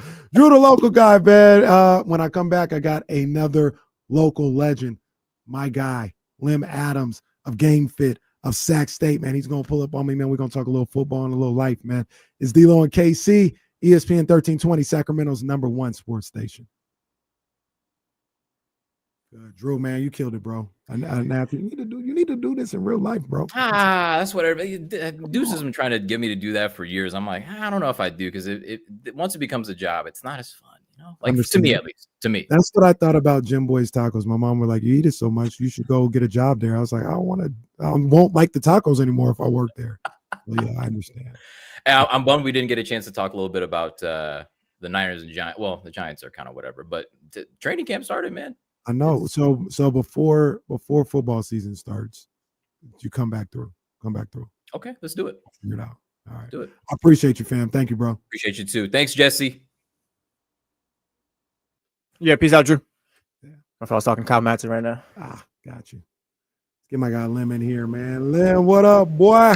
Man, what's up with it? You know me. Yes, sir. Yes, sir. We in a commercial break right now. We got it's all good. 4 or 5 minutes, man. How you doing, man? Man, real good, man. Shoot, we had practice this morning, man. So I'm now we just kind of chilling, man. We about to start fall camp, so we ready. I was about to say you probably been up since like 4. 2:00, man. 2:15 every morning. Man. No, I don't even want to go any farther. I want to say that for the show. That's crazy. That's crazy, man. But no, man, you got good. I'm good, man. I'm blessed, man. I'm getting ready for these games, man. I can't wait to get out there, man. Man, it's gonna be Coach Marion he's building something special, man. It's gonna be crazy. Yeah. The energy is crazy. Man, it jumps off the page when I'm watching the or off the screen when I'm watching the YouTube show. Yeah. You know what I'm saying? I'm like, I'm hyped watching the YouTube show, like, yo, bro, I can't wait to see these guys like in uniforms, in pads on the field, it's about to be crazy. We Nah, ain't man, seen on paper, man, we loaded. We got to play now. We just got to play. That's it. That's it, man. Nah, but we excited. Yes, indeed. Yes, indeed. Like I said, I don't want to give too much away, man. So I'm It's all good. Just chill out. Everything going good over at Game Fit, man. Everything good, man. No, God has been good. We just been working, man. I still ain't got over there, man. I'm slipping. And you got to get over there. My trainers have been holding it down, man. They've been doing good. You know, I'll be over there a little bit, not as much, obviously, but we got some good people working for the squad, so it's good. That's the place to be, man. I literally daily on Twitter, I see not even the same person, like different people over there getting their workout in at Game Fit, like literally daily on their stories. I be seeing. Man, Sacramento's been it's been dope for me and my family, so it's been good. That's what's up. It's been good. What we got, Jesse? About 30 seconds. 30 seconds. We got about 30 seconds on our way back. How my man D doing, man? He good, man. He mad at you, man. He said, "Hey, man, how you gonna come in there when I'm not here, man?" Nah, tell her, nah, it's not like that. Hey, next time I'm coming through. That's what I'm saying. Come through this. Look, I would have came through today, man, but you know, at practice, man, you don't never know. You don't want to commit to that. Nah, I told Lem where the studio was. He's like, "Yeah, man, I'll do the stream, bro. Come on the way out it's all good. It's all I ain't good. even mad at you on that one, big dog. Nah. Tell him when I come through, I'm coming to see him and you. Hell yeah. Hold on. I think here we go.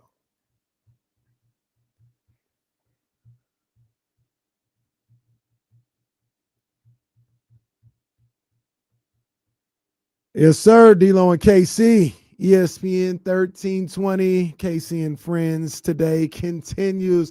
And I got my guy, man, one of the legends in this city, the owner of Game Fit, and now college football coach, offensive control coach, wide receiver coach, my main man, Lem Adams in the building. Lem, what's up, baby? Man, what's up, man? Thank you for having me on, man. I'm going to get the studio next time, though. Hey, we got to have you in studio, man. Like I said, I told you I got to get the Game Fit, man. Man, you got to. I'm cool, right? Like I just turned 42 the other day. Yeah. I'm cool. Like you looking good for 42, man. I that's what I'm saying. I'm cool, but I'm getting a little soft, right? I'm getting a little soft, so I need to get in the gym, bro. You welcome anytime to the fit. It's good. Yes, indeed, man. Yes, indeed. No doubt. So we were talking off air, and he was like, yeah, man, I'm ripping running around. Lem tell me that. And I'm like, yeah, what's you probably been up for a while, probably since about 4 or 5, right? And Lem said, what time did you wake up, Lem? At 2:15 every morning, man. Come on, man. 2:15. 2:15, man. No, it's been a routine since I started the company, 2012, to be honest with you. What time you go to bed?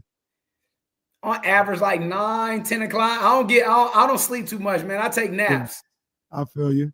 It's just been like that, man. It's been like that. So I really don't, it's kind of like, what you signed up for type thing. Right. You got to do what you got to do. So it's been like that for a while now.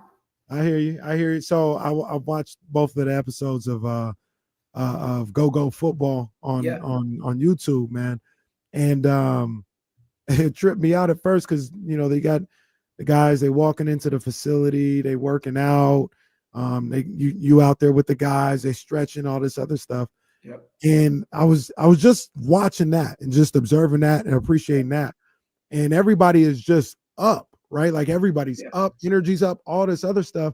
And halfway through the first episode, it hit me. I was like, bro, it's like 5:15 in the morning. Like, what time did these guys get up to be at this point of their day? Like, nobody's groggy. They're like, it's the middle of the day and they feeling good. It's like 5:15. I'm like, man, these dudes is getting after it. No, it's really just the expectations that Coach Marion set for the squad. When you working for a guy like that that's kind of been through, all the ups, all the downs, the bumps, the bruises, has moved up the chart, so to speak, very fast. I mean, you just want to know, man, what have you done to be so successful? So once he tells you what he's done to be successful, it's just kind of one of those things. You really don't question it. You just agree with it. You know it works. And he's just created that not only with the team, but also with the coaching staff. So, man, it's been it's been an honor to even this shorter time to kind of, be working with him and been selected to be part of his staff, man. So I just feel, blessed and privileged, especially in a city that's been so good to us. You know what I mean? Me and my family and my business.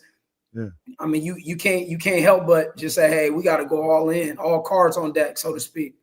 Right up. Let's backtrack a little bit because I want to talk about Lem at Sac State and with Coach Marion and how that came about. Yep. Let's backtrack a little bit, man. You as an athlete and how game fit, like before I even got into all this, everybody was like, yo, game fit is the spot. This was, 5-6 years ago, and it was already established. How did that journey go? How did you? It was very interesting. So my last year playing arena football, I played when Stockton had an arena team. That was my last year playing. So 2011 was my last year playing. And in between that, I was working in the education field. So I always, worked another job playing arena football.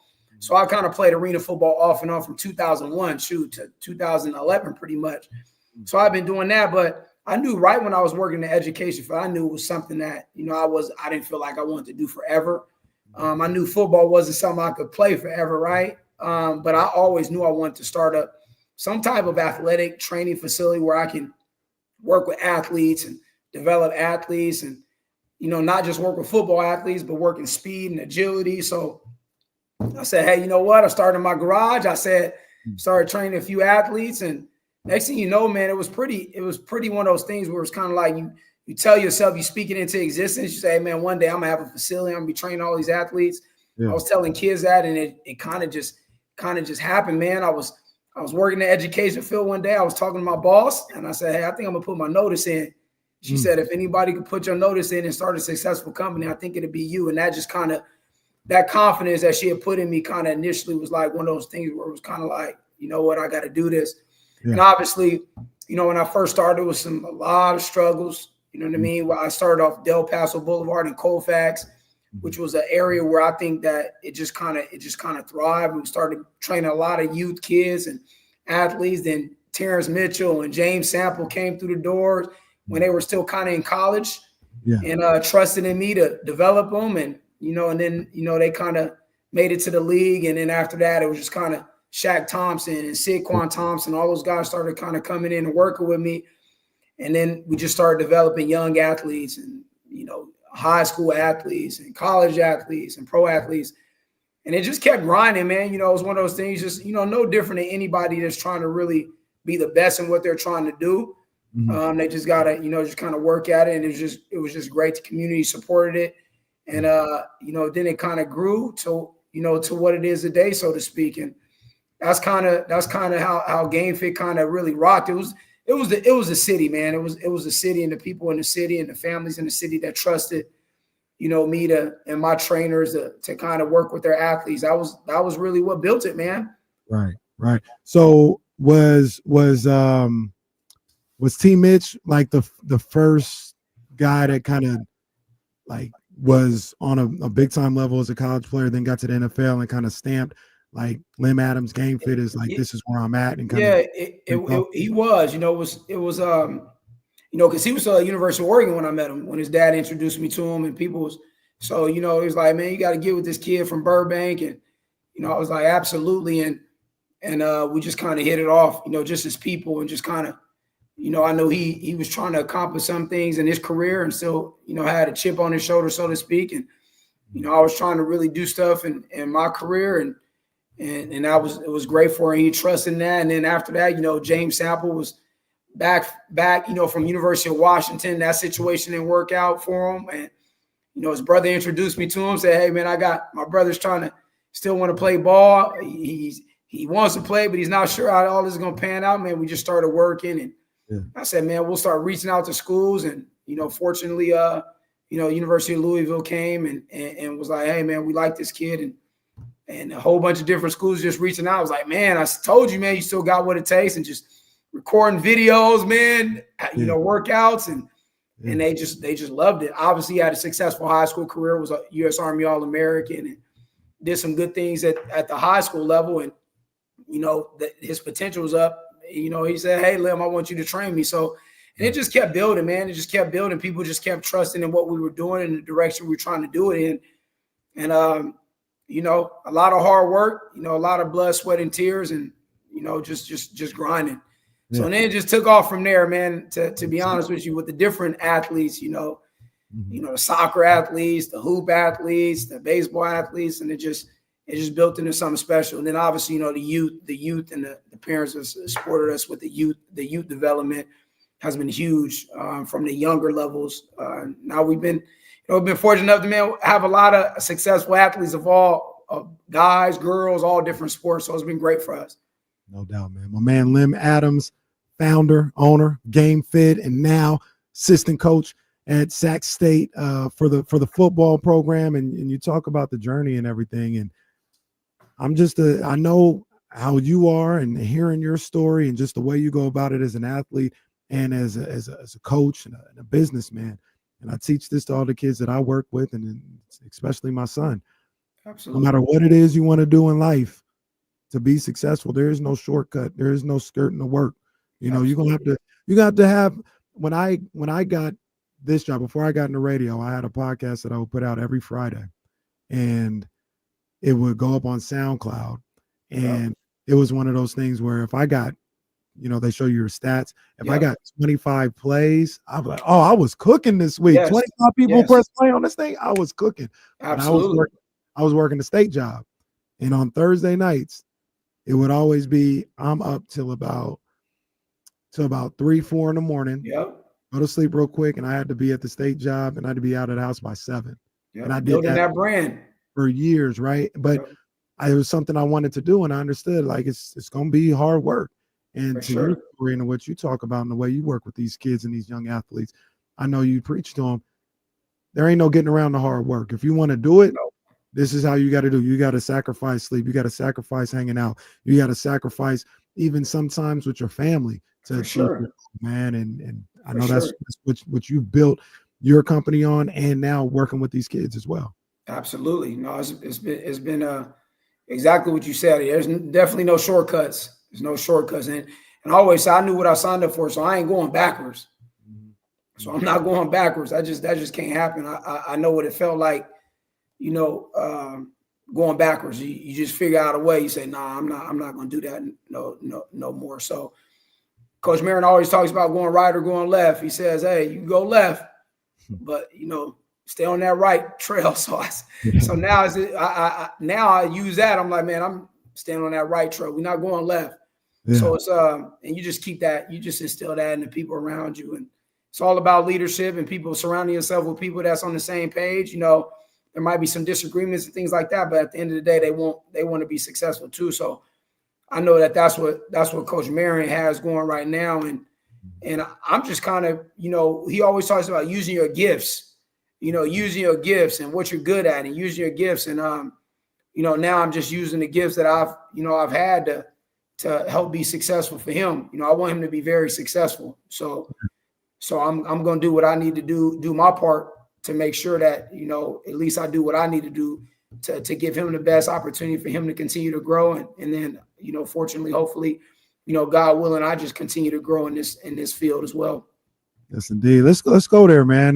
You and Coach Brendan Marion have a pretty close relationship. And what are the origins of that relationship? How did you guys meet? And then how did it was like, hey, I'm at Sac State, man. I need you to rock with me. How'd that go?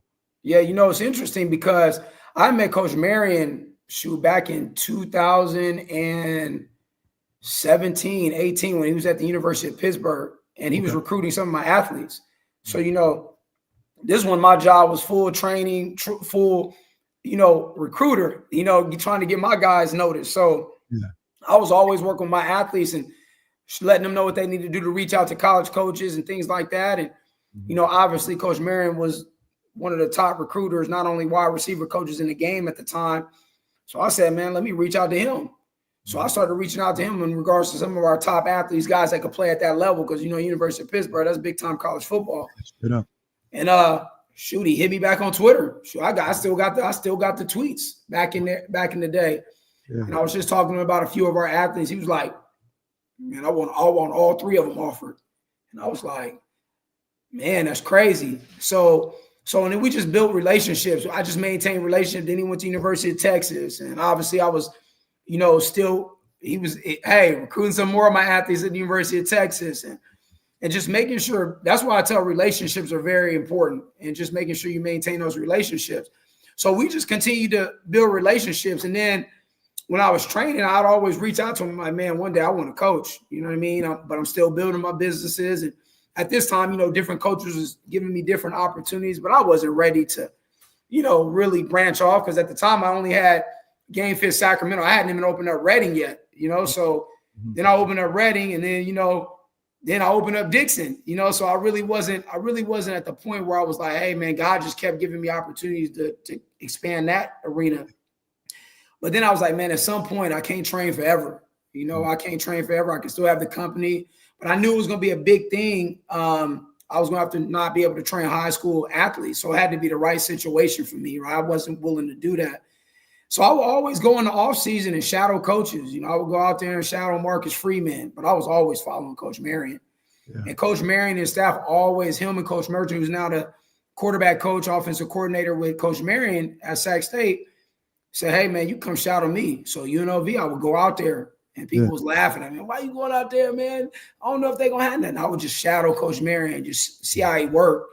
He would open his doors to me, man. I'd wake up in the morning. I'd be the first person in the office, you know, before, you know, right when he was there, because he'd get there early. Coach Merchant got there early at the office, and just open their arms, man. And I told Coach Marion at UNLV, I was like, man, he was like, man, you know, I got a job for you, but I don't know if it's going to be what you want to do. Because, you know, I was in the recruiting department because they didn't have any on-field positions available. And he was like, man, but I recommend, you know, you just keep chugging at what you're doing, man, because you're gonna make it in this field. Yeah. So, man, I get back home one day. You know, he was selling UNLV. Months go by. I hit him up on the phone. I'm like, hey, man, because he had just got married. And I said, hey, me and the wife want to know your address. You know what I mean? Want to know your address, man. I want to send you a gift. Yeah. And he was like, it's all good. You know, I'll get with you. So like 3 weeks go by, and then I get a call, and he like, man, I'm coming to SAC. He said, man, I want you to rock with me. I said, for sure. He said, now, you know you can't wait working with no high school athletes. I said, man, you one of the cats that, you know, told me if you got a position, a head coaching position, you was going to hire me. So you honored your word. I'm going to honor my word, man. It's good. I'll work all that other stuff out. I got good people, good trainers, good people around me. You know, that's a no-brainer for me, you know, so I'm locked in with you, whatever I need to do. And that's kind of how it happened, man. That's kind of how it happened. That's fine, man. He wanted me to rock with him. I wanted to rock with him, so it was good. Man, it feels like you guys, just the way that you guys approach work. You know what I mean? It's going to be a key word for this conversation. The way that you guys approach work and getting better is like a match made in heaven. And one of the things that I've learned about you, because I just knew you as Lem from Game Fit and the trainer and all this other stuff, reading articles about you. And then I saw it wasn't the Sac State one, but it was the one that Bunchy did himself. Yeah. And he did the video on coming to Sacramento. Yeah. And when he came and he saw you, like, it was like so much love. Like, you talk about building relationships. Yeah. That's why, and I know you're a football coach as well, but that's why you're one of the top recruiters in the game right now, because you value the relationships that you build with these young men, and you tell them, and I'm sure this is the same thing that you have with Bunchy, who was committed, and now he's with Fresno State. It's like, man, you can go play on the moon. Yeah. When you see me, it's going to be love. You know what I mean? Always love. People appreciate that, and they respect that all the time. And that's the thing that just jumps off the screen when I hear you communicate with some of these players that are with Sac State or not with Sac State right now. Yeah, no, I mean, you know, at the end of the day, man, this football thing, you know, we talk about relationships. This game is going to allow you to meet a lot of people, right? But more importantly, it's going to allow you to touch a lot of lives, right? It's going to allow you to travel different places that you never thought you would travel because of what you do. But more importantly, you impact people. You know, they know that. They know that. So I want to be looked at as a person, you know, regardless if it worked out or didn't work out. You know, at the end of the day, man, I try to put you in the best situation to be successful. But, you know, every situation might be right for you. It might not be right for me. And then we just got to be able to accept that and be open to that.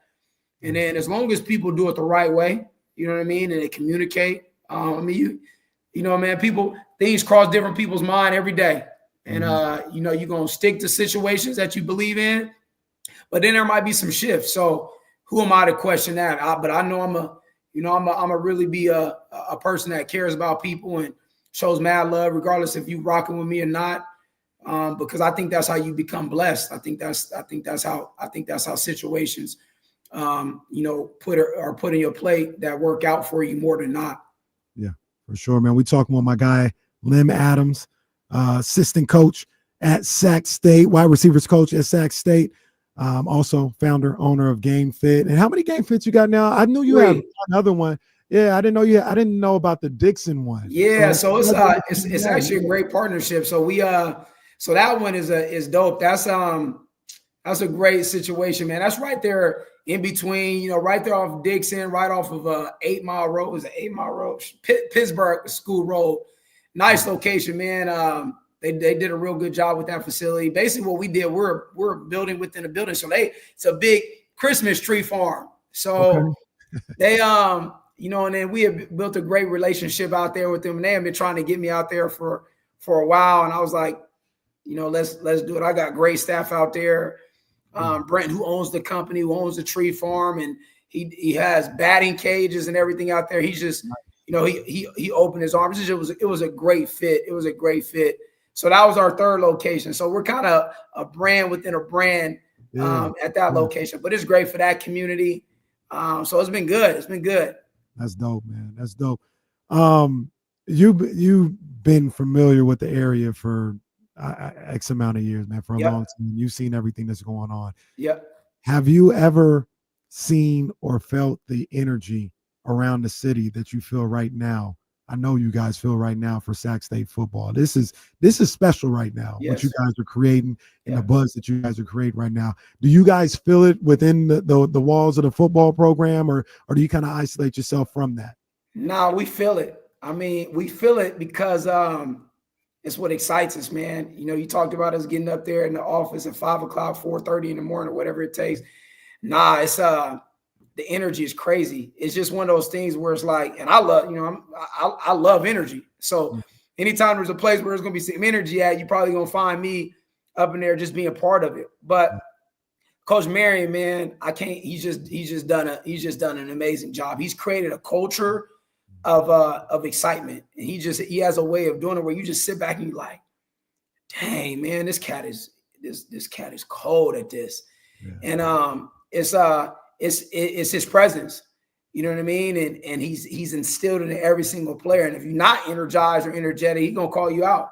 I mean, he's gonna call you out because he's about people. He's about community. And he always says, man, if we got to give this community and these people because Dr. Wood is giving him, full run with this thing. So when someone gives you full run with it, you take it. You take it. The support is there. So when the support is there, the energy is going to be there. Yeah. And he's just really instilled that in all of us. But we love it, man. I'm telling you right now, we can't wait to strap it up. I mean, we're excited about fall camp. We've been excited from day one. Yeah. But now we're going to be in our office, game planning and preparing for another opponent, and all the X's and O's. But at the end of the day, it's about playing fast, playing aggressive, playing with energy. So I don't think that's one of those things you can just turn on and turn off. So if you don't have energy going into this thing, I mean, Friday, Saturday, whatever day we play on, you're not going to be able to have that energy when it's time to put them pads on. So it's just a culture. We're just trying to have it in us now, so we don't have to just turn the switch on us. It just stays on. And that's what we're doing. And one of the things I love about the culture that you talk about and being around, I'm not around there a lot, but I've been around, the team and Coach Marion and yourself and some of the other players is you guys aren't afraid to have high expectations. I told somebody the other day, they trying to win a chip. They trying to win a national championship, bro. 1,000%. You're not afraid to say like, that's our goal. Like, absolutely. That should be everybody's goal. Yeah. And you guys are committed to doing that. I love that. Yeah. I mean, we're not doing this for no other reason, man. We're not doing this for no other reason. And, we got a lot of confidence with that. And we just, because our preparation, it has nothing to do with, I mean, we didn't prepare the way you hear us probably quiet as can be, but we know the preparation. We know what we have in the locker room. but we at the end of the day, we also understand that we got to strap it up and we got to play. So, but we're not scared of. We got goals, man. We got individual goals as individual coaches. Coach Mary has individual goals, and then we have our team goals, and we talk about that. So, no, we not shy. We're not shy away from that at all. We're very confident that we're gonna win. We're gonna win a lot, and but we know we got to play and we got to do what we need to do, and that just comes from our preparation. Hey, I'll say this though, Lem, when it's your day to have the Maybach, you got to come swoop me, big dog. Man, you have the Maybach, you got to come swoop me, man. I got you. I got you. Coach Marion talks about, shoot, that's what we all working for. So all one day we all can have those nice things, right. and then it's just about giving back and stuff like that. But shoot, I'm locked in with that. That's easy. We go grab something to eat or something. That's it. That's all. I don't know. I think you might got the Maybach before me. Stop. What's this guy talking about, man? Whatever. If I get it first, I'm picking you up. If you get it first, you picking me up. Deal. We got that, man. Hey, man, thank you for taking the time and rapping with me. I'm so excited about what you guys are doing over there at Sac State. You guys will get tired of seeing my face over there because I'm gonna be over there at them games. I'm gonna be on the sidelines. Hey, man, I'm locked in with Sac State. Coach Marion want people like you on there, so it's good. He all about swagger and energy. He want all that. I'm locked in with y'all, man, and I can't wait. We get started in about 4 or 5 weeks or so. Man, we started in 4 or 5. We start camp. Oh, let everybody know we open public. Our practice will start on August 1st. Okay. Open to the public. Coach Marion wants everybody there. So I didn't know that. Real quick, I want to make sure we had it because I didn't know that. So is there times when? Yeah, you know what I'm gonna do is I'll get the times for you because they're still putting together the practice schedule. But we start August 1st. It's gonna be open to all youth. I mean everybody. It's open to the public. All right, I'm pulling up. That. You gotta pull up. Yes, indeed, yes, sir. Lem I Adams, appreciate you having me. Nah, man, it's all love, man. Lem Adams, Game Fit, Sac State, and just all around Sacramento legend, man. We appreciate you pulling up on us, dog. Thank you, sir. All right, man. No doubt, man. Man, great conversation. Stingers up. D-Lo and KC is going to return. ESPN 1320, Sacramento's #1 sports station. Go. Yeah. All right, man. Hey, you killed that, big dog. I appreciate you, man. Appreciate you. Yes, sir. I'll be in touch with you. Definitely. All right, bro. That was dope. I'm going to go get me something to eat, bro.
Yo, Jess is wild, man. Jess, chill. Jess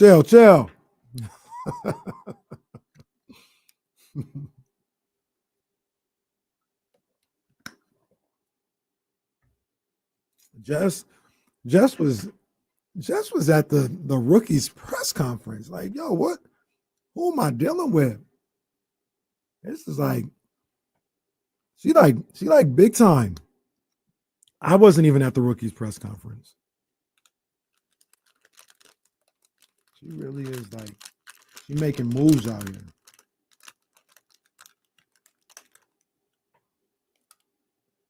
Drinking a root beer for the first time in years. Bro. Well, we've hit that point. That's the only soda that's in there, and I feel ashamed of myself. It's like, I guess I'm the guy who's I'm gonna grab a soda because it's there. Bro. No, I won't grab diet though. I can't drink diet still. They don't even have water in there. Yeah, there's no water. There's still fruit though. All right.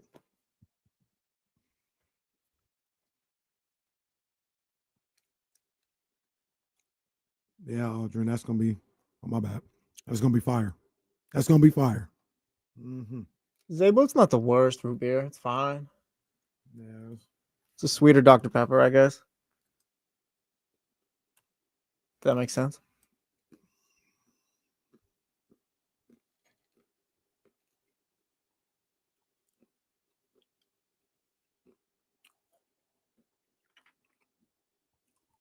Scooter, no shade taken.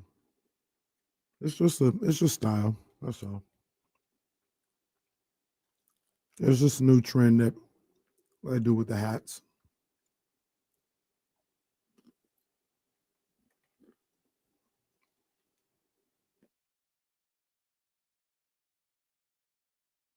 Kenny's Damn, chewing the on guy, something. I thought the guy might be No, that was one of the ones where he just says it from the beginning. Not bad. We're back here on D-Lo and KC. Jesse, tell the people what you just drank real quick. Like, Yeah, hold on. Kenny's trying to drink his drink. I'm pretty pissed off because all we got is root beer in the fridge and at work. There's no water. It's kind of tough times here at D-Lo and KC Enterprises. that reminds me. Shout out to the Giants. They got that win yesterday. That was great to see. They got a win. And then, the minor league team, the AAA team, Bryce Eldridge, that dude's a beast. He got one on a walk-off yesterday. I wish I'd be able to see Bryce Eldridge, man. That dude, he seemed like the truth. Oh. We're doing a joke right now, but I'm really kind of like really breathing tough right now because it's like, who do you think was at that game that actually knows what was going on? Look. I even guessed, I was like, oh, I wonder if Bryce Eldridge is playing like a dummy on the radio. And he was. No, he hit a walk-off. And hit a walk-off. This is great. Do you think Kelly? No chance. Justine. She was probably glad to hang out. Bryce Eldridge, who's that? John came through with Dodger. Yeah, John had Dodger gear. John is the Dodger guy here. As well. I agree with Kyle. Kyle said we just need to take our own field trip. Yeah, he texted that yesterday. It's probably about that time. Here's the other thing. This is what I found out. I don't want to say everybody, but a lot of people left before the walk-off. Really? Yeah. Hold on. Yeah. So they took time away from work to go to this game. I didn't see nobody come back. You left early. I didn't see nobody come back. The only person I saw come back was Charlie did. Charlie went to the game? Charlie went to the game. Yeah, you know what? I thought we were standing in solidarity. Yeah. I thought D-Lo was going to go, but I guess not that River Cats game. Maybe he took a stand as well. Our friend. Charlie was there smiling. He's front and center in the picture. All right, this is just meanwhile, his great. Two employees over here just would have loved to have been there. Is this the Eagle? Is this station the Eagle or something like that? Because it would make sense for maybe if we worked at the Eagle not to go to the baseball game. Do we work for the Eagle? We don't. Oh, okay. Maybe Alt. That would make sense too. We work for Alt. We don't necessarily need to be representing at the baseball game. That's what we work for Alt. No, not them either. Oh, let me see. Oh, I'm looking. We work for the sports station. Yeah, the only one that's live right now, literally. The River Kids play at night too sometimes. No, I was about to say, I was going to ask the question. Is this a situation like old Wrigley Field where they only play day games? And that's why they picked that day? They used to do that because they didn't have lights up? No. They didn't get lights on Wrigley Field until 1990, I believe it was. That's embarrassing. Maybe 89, maybe 80. No, it was 80. The Giants played at NLCS at night. So it might have been 88, 89. And the story was the owner. Hold on. What? Hold on. What we got? Wait. All right. Charlie was there as well. I see Joe Brazil. Come on, man. We need an ESPN outing. Joe was out there as well. Now he's trying to play both sides. Come on, yo. You really find out that, hey, what did I miss? That's what it sounded like right now. What did I miss? Joe's like, no, we can go next time, guys. Don't worry. What did I miss? These people, they were standing to my right of me. What did I miss? That's what's going on right now. Joe Brazil? Yeah, say it ain't so. Joe was supposed to be one of the good ones. Once again, man, they were standing to the right of me. What did I miss? what's going on right now. No, Brazil, I wasn't supposed to be there. LMAO. Yeah, well, you were there, Joe. Front and center in the picture as well. Showing the picture like, hey, what's up, guys? Let's go. Odyssey Day at the park. Let's go. All we did was Odyssey Day at work. But yeah, the Cubs owner, it might have been Wrigley. That might have been his name. I can't remember. But the Cubs owner, when the rest of Major League Baseball was getting lights, he said, over my dead body, baseball is made to be played during the day, and we will never have lights here at Wrigley Field. Never. He passed away, and I think less than 6 months after he passed away, they put up the lights. Oh, I would have put a light up the moment. It went beep. Like as soon as first light, boom, turn it on. Yeah, I remember that. And that used to always be the thing. Obviously, out here in Sacramento, Chicago, obviously it's a way of life. But they would always be on TV. WGN, 11:20, every home game. Why was WGN on everyone's TV? I don't know. It was on like early 2000s and stuff. Like, oh yeah, like WGN and TBS were based in. So the TBS was based in Atlanta. It's Turner. It was based in Atlanta. WGN based in Chicago. Yeah. And if you got cable, you got those. Oh, it's like, yeah, it's weirdly enough. Wait, why is there a Cubs game on right here in the middle of all these channels? Cubs, Bulls, everything. That was also part of the reason why I like the Bulls, because the Bulls would play on WGN as well. I'd be able to watch all those Jordan games.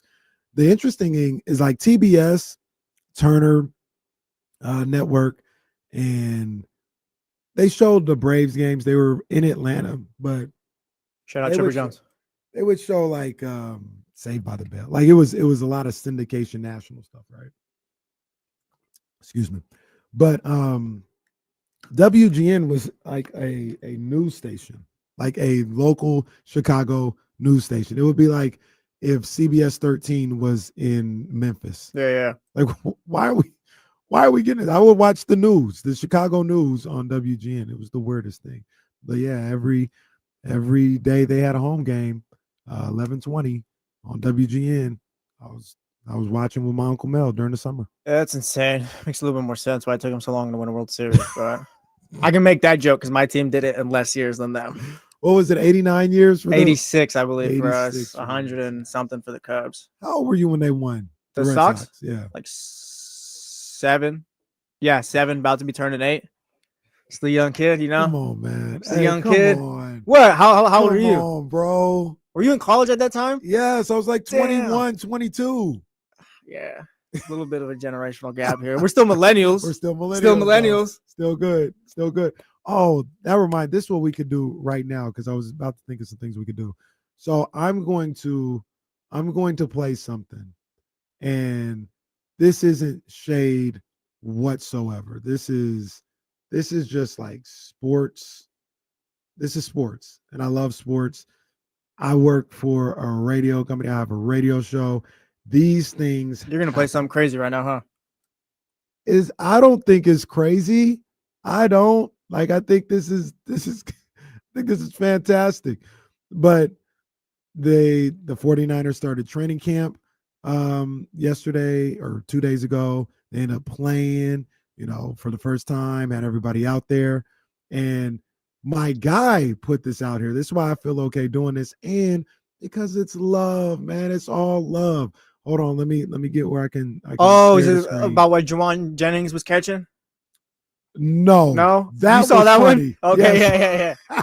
That was hilarious. That's not what this was. This was, I think, about 5 years ago. 4 or 5 I saw it. years ago. No, I was watching this yesterday too. My guys, Vontae Hill, Joe Butcher Boy Shasky, they were at 49ers training camp, and they saw Trey Lance for the first time.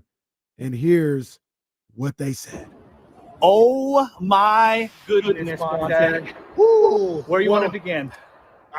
We got to begin with the quarterback position. And Debbie over here. Debbie, she knows big what time 957 The Game You're listener. You're going to know what time it is. Subscribe to YouTube. Subscribe to Twitch. Click it. 95.7 The Game. Joe Shasky the Butcher. Vontae Hill. And what we just saw at the quarterback position. Oh, my God. Let me just say this, Shasky. I'll start it off like this. I will be shocked if Trey Lance is a starting at quarterback in week number 1? B, I'm going to be real with you. I've seen a lot of quarterbacks play for the 49ers. Undeniable talent, but it's not just the physical tools. No. It's the little subtleties of how he played the position, the dropbacks, the ability to move in the pocket when there was a little pressure on the left or right side. And then he throws the ball on time, on the money, in the belly button, letting his receiver turn up field and make plays. Let me ask you about the presence. Oh my the God. presence, The when moxie. he steps in the huddle, Bro. There's a different swagger to this offense. And I know it's just shirts and skins. Yeah. You're wearing shorts. There's no pads right now. And it's only, day 3, day 4.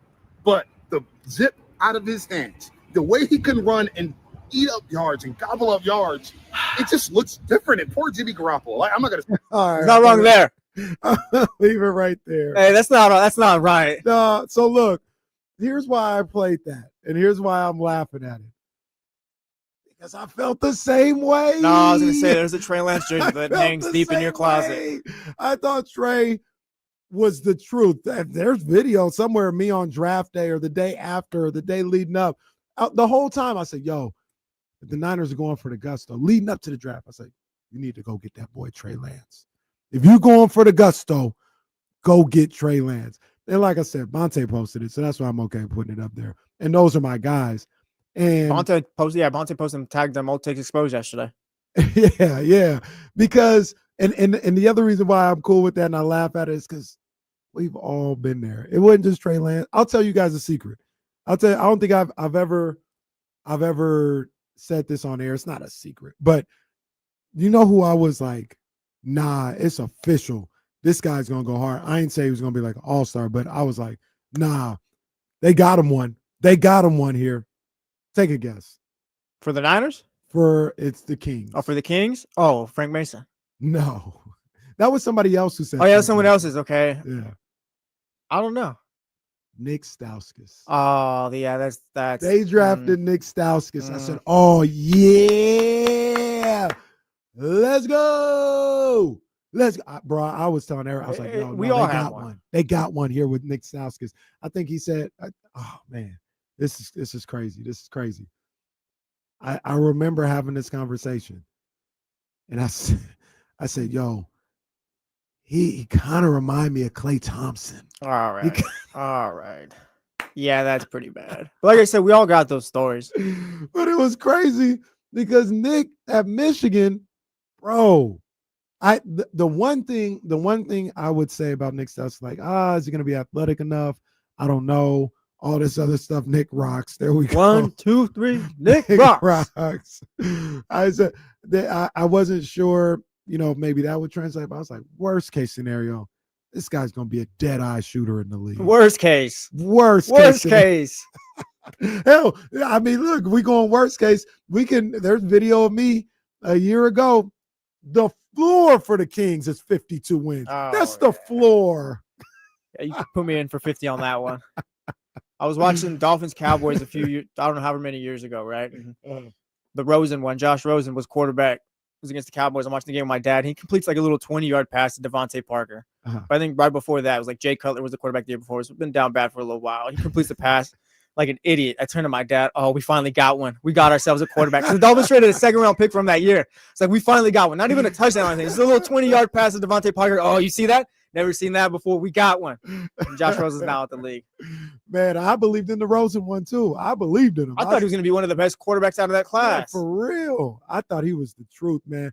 Josh in the chat, he says he was like that with Reuben Foster. Oh my God. I feel like we all were. If you guys would have seen me or known me when the 49ers got Reuben Foster, I said we just got the next great linebacker. He was supposed to. He's talked about it like he was supposed to be.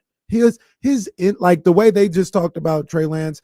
Just watching film, that's how I felt about Reuben Foster. I was like, his instincts is second to none. Like he just knows what's gonna. I was so high on Reuben Foster. I think he got a deal with the Commanders later on, and even then, when that happened, it was like brief or something like that. It was like, like Reuben Foster, like he had something to his name for a little while. Yeah, like man. people were still hyping him up. He was special. Weezy 80 throws. He really thought Tyreek Evans was the one. I can understand that. Because Tyreek was going crazy his rookie year. Tyreek was really good. I think the knee issues kind of derailed him a little bit, but damn, he did say that. Yeah, Polo L says Josh Rosen did say There was 9 mistakes ahead of me. Turns out it was 9 good calls and however many after that. Was that the same draft as Mahomes? No, that was Josh Allen's draft, I believe. If I'm not mistaken. Ooh. Yeah, I was sold on Josh Rosen. I was sold on. I want to hear from you guys though. I want to hear from you guys. Elk Grove Kid Talk Line. We got Matt George coming up. He'll be here at about 3:30 or so. Oh, we do have Matt George. Yeah, he'll be here at about 3:30 or so. But I want to hear from you guys, man, on the Elk Grove Kid Talk Line, 916-909-1320. What was your worst sports take? Like, what was your old take? What is it? Old takes exposed? Yeah, old take exposed. What's your old takes exposed moment? I had a couple. I'll put Reuben Foster on there. I'll put Trey Lance on there. I was a big believer in Trey Lance. Nick Stauskas might be my worst. Mark me down for Ryan Tannehill. I got a Ryan Tannehill jersey, a Dolphins one. That didn't work out clearly. No, that's not worse than how you felt about Rosen, because Tannehill got you to the playoffs. No, he tore his ACL like 5 weeks before that even happened. Matt Moore got us to the playoffs. Yeah, no, now to bring it up. Yeah. I thought Tannehill. Matt Moore got him to the playoffs that year. I thought Tannehill got you to the playoffs. He nearly got his head decapitated by Bud Dupree, I think, on the Steelers in the wild card game. Yikes. All right. I saw another good one. I'll get to that one in just a second. But let's go to the Elk Grove Kid Talk Line and talk to my guy, Mitch in New Jersey. Mitch, what's up, man? What's happening, Casey? Jesse? Thanks for taking my call. Yeah. Happy birthday. I'm not sure if you got my text. Well, I did. You get a lot. You get plenty. Well, did you hear me yesterday? I mentioned it on the air. I said, thanks to Mitch. I appreciate you, everything. I said it on the air. Well, I have less free time, it seems, since I retired. It's funny. And then I'm going to have a grandson coming at the end of the year. So I'll be real good. You're getting a new grandson? Like another one? Yeah, another one. Hey, man, congratulations. Let me get some air horns, man. Congratulations, man. Congratulations. I want the name Jesse. I want the name Cody. Even Mitchell, my first name. No. But I'm not the boss here. More like the butler, chauffeur. That's about it. Yeah, the grandparent. Yeah. But at least you get to send them home. I'm not the king of my castle. I'll admit it. I want to mention about the 49ers and then some draft buzz. Okay. 49ers, I'm hoping Nick has a big year. I was hoping they would sign Joey and Drake Jackson. Is he going to be on the team? Is he still on the team? Injured? No, Drake Jackson was cut. He was cut. Okay, you're a USC guy. You know where this is going. I know. That's your boy. That's your boy. Yeah. And then before I get to Jesse's team, you believe in Trey Lance is finding a backup to Justin Herbert with my boy, and he's drafted by the Dodgers, so he has a chance. Pitcher DJ Youngalele. Yeah, that is your boy. He was drafted by the Dodgers out of Bosco. Well, he did his. Everybody plays through three schools.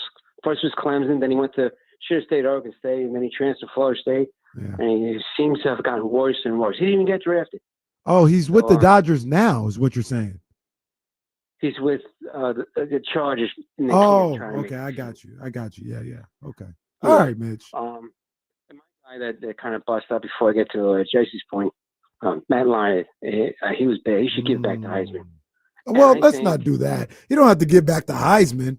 He just wasn't a great NFL. Have a good day, Mitch.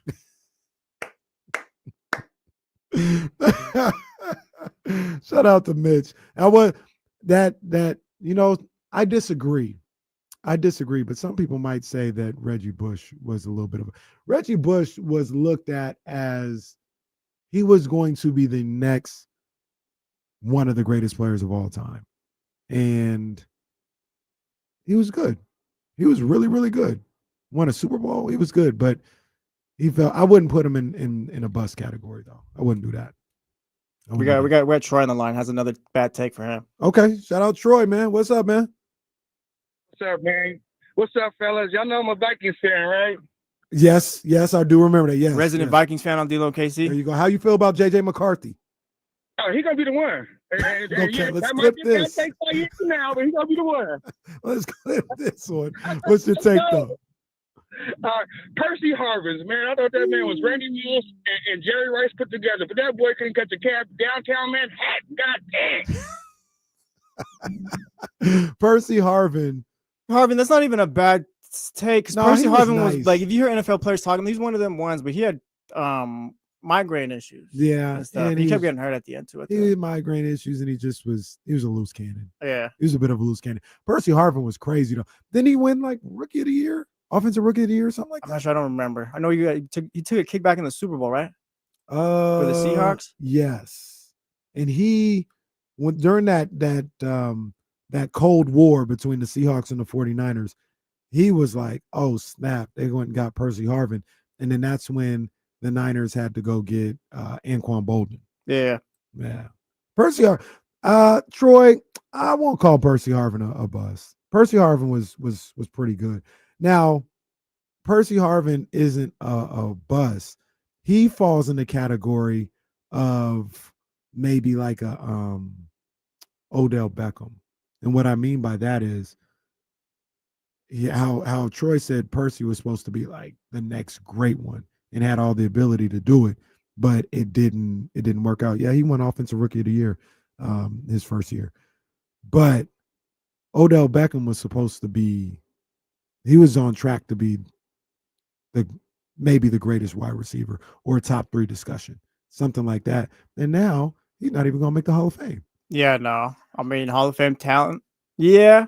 I mean, I don't know if Hall of Fame talent, but he was one of them ones, like I said. Those first 3 years, I remember because I used to get pissed off about it because I was like, hold on, settle down. But they were like, yeah, his first 2 years or first 3 years, he's got more receiving yards than Jerry Rice. He's on track to. I was like, all right, bro. Like, don't invoke the GOAT's name in any of this stuff. But I wouldn't call him a bust, though. I wouldn't call Odell Beckham or Percy Harvin a bust. Yeah. Like OBJ just got hurt too. Yeah. He did. He tore his ACL twice. He tore it with the Browns and then with the Rams as well. Damn. That's tough. That's tough. You see the latest NBA Central tweet? I haven't. We got tagged?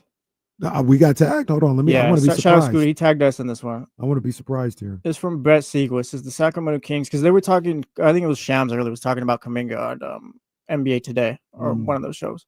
It says the Sacramento Kings are reportedly willing to offer Devin Carter, Dario Saric, and a protected first-round pick for Jonathan Kuminga, per Brett Siegel. The Warriors have only shown interest in Keegan Murray, Keon Ellis, and have zero interest in taking on Malik Monk's contract. And then it was reported too that the Suns, along with the Kings, have had a concrete deal out there for Kuminga. And Kuminga last over the weekend or something like this it's a lot of what we've already talked about and known, but he's like, I don't want to be here. Like, I do not want to play for the Warriors. And I guess they met in Vegas some more, sat down some more, and it became even more clear during those meetings that he wanted nothing to do with the Warriors. Over the weekend, I don't know how real it was or what was going on, but the Warriors side of things, like I said, I don't want to say this as if it was a report or anything, but did they say or report that, hey, we'd be willing to listen to Keon Ellis being involved in the deal? I don't remember seeing that last week, but I mean, that kind of goes along with the report that we just saw right now. Keegan is a no-go. I wouldn't really do that. But I'll ask you the question. Sorry, Drew, the local guy, was just on here less than an hour ago, and we were waxing poetically about Keon Ellis. But I'll ask you the question.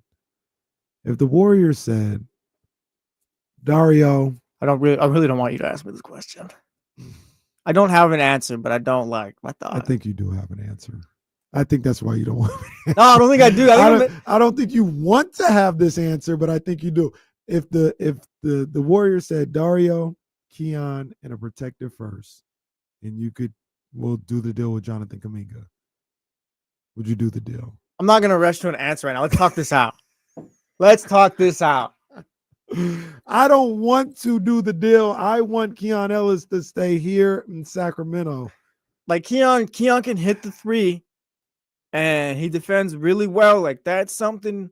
If you're trying to build a team out, you need Keon Ellis's. You do. Okay. You do. So that's what kind of gives me pause. But also, I do think Jonathan Kuminga could be a 20-plus point per game scorer in this league. Yeah.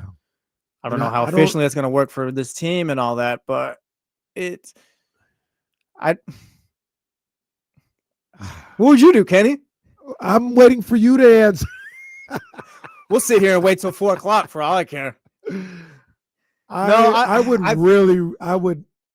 off the fence. I probably would do the deal. I would not want to do it. I might even because I don't want to give another pick. I'd try to find a way to not have Keon be part of this deal. I lean towards that, but I also lean I'd probably, as of right now, we're talking through it again. Please don't yell at me. I think I'd lean yes. But also, Paulo Well says this: no on Keon, Warriors can pay Kuminga, and we'll all be happy. Like, there is a point where, like, the King situation over here is not great either. It's not like, oh yeah, fine, take Kuminga, whatever. That's your situation. You got to deal with that. Like, you need to add some things over here because I don't love the idea of letting everything fall off the books and 2027's here. Yeah. Like, if you have opportunities to add guys like Kuminga, like, I get the Warriors are in a tough spot, but if you have that opportunity where it's not really too far off of a thing that can happen, like, you really have to seriously think about it. I agree. You can't. I feel you can't be so stubborn where you can send Kuminga back to the Warriors and boom, they're unhappy, but it's not like you come back here and it's like, oh yeah, the grass is green over here. What's that going to do for you if you're the Kings? Exactly. It's just, all right, now we're back to square one and we need to find something like this as well because it's too difficult to just move off of deals. Like, you need to find a Kuminga type of thing where you're moving off of a low budget contract or whatever. Maybe you got to give up a Keon or something like that, but it's just where you're at. They're doing it the right way when you talk about the Sacramento Kings. If they are still engaging and interested in acquiring Jonathan Kuminga, you try and see if you could get him for that trade package for Devin Carter, Sarge, all this other stuff. You try and see if you could do that. If I'm the Kings, yeah, I'm still holding. I'm not giving him Keon right now. When would you give him Keon? I don't know. I want to say that I wouldn't, but also it's like I really like Jonathan Kuminga, and you need guys like that. Yeah, and I don't want to be like, oh, I'm like turn my nose up at every deal or whatever. Yeah, and the Kings haven't even there's no long extension with Keon and the Kings right now or anything like that, so I don't even know how they feel about him exactly. Right, and Kuminga is not a done deal as far as a mistake reading that tweet. Let's talk about how Monty McNair ruined this situation. Yeah, no. But Kuminga's a bit of a wild card. Maybe he doesn't reach his full potential. Maybe he's a guy that just doesn't get it and never will get it. And he's a scorer only, and he's a good stats, bad team type of guy. Maybe that's who he is. But man, I kind of feel like when you're the Sacramento Kings and you're in a situation and you look at your roster and how it is void of young guys, young talent, and it almost feels like you got to take a chance on him, man. If you can, and it doesn't cost you a whole lot, cost you anything crazy, feels like that would be a great chance and gamble to take a guy like Jonathan Kuminga. Real quick, was the original deal that we heard, it was Carter and Sarge, was it 2 seconds? Yeah, I feel like it was 2 seconds. I wonder if that first round pick protected is that just the 2 seconds just hidden under that little protection or whatever. I mean, but either way, going back to it, it's like with Keon, it's like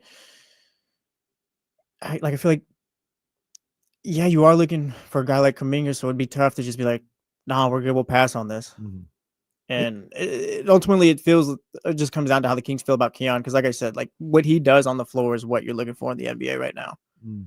But Kuminga does push you a little bit forward, a little bit more than having a guy like Keon would. Because I'm not sure if Keon's even a starter on an NBA roster, like just going forward at his best or whatever. Like, we're still trying to figure that stuff out as he develops. But it's something you definitely have to think about. I'm not gonna go be like, oh yeah, no, I wouldn't do it. We'll talk about this a little more. Matt George is going to join us at about 3:30. There's another Dunk Central tweet from Anthony Slater talking about Jonathan Kuminga. So we'll talk about that a little bit more. And Keon, if you're listening, we love you. We don't want you to go anywhere. That's all it is. It's D'Lo and KC, ESPN 1320, Sacramento's #1 sports station.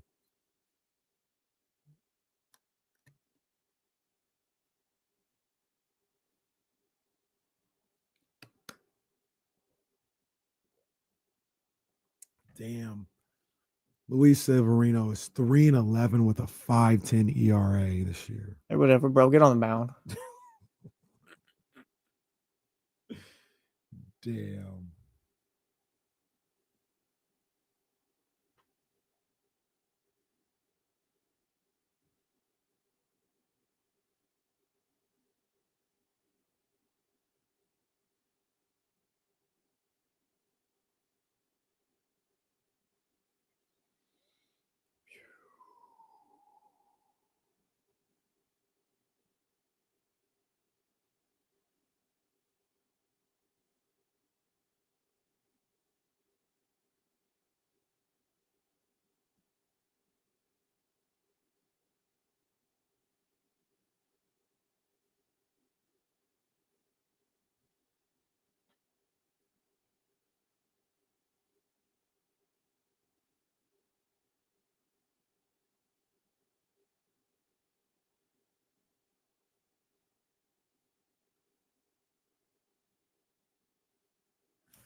Hey, Scooter Verlander's 1-0 in his last one starts, though.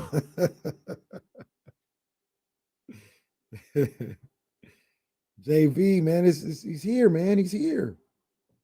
Oh, my bad, Jesse. I'm just seeing your text. I don't even remember what I said. You asked like what time Lem was coming on. Oh, I got you. Yeah. I saw him in the rundown earlier, and then Drew sent out his tweet earlier.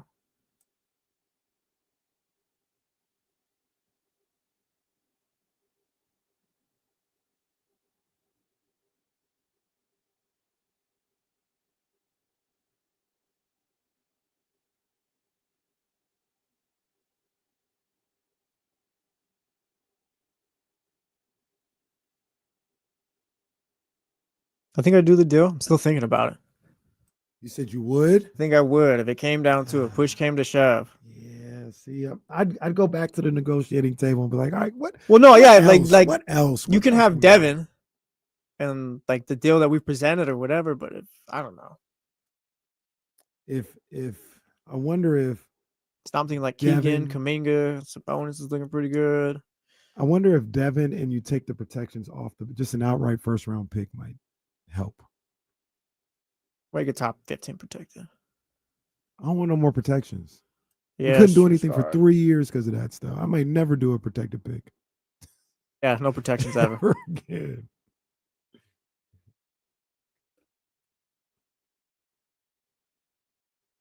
So how do you feel about this?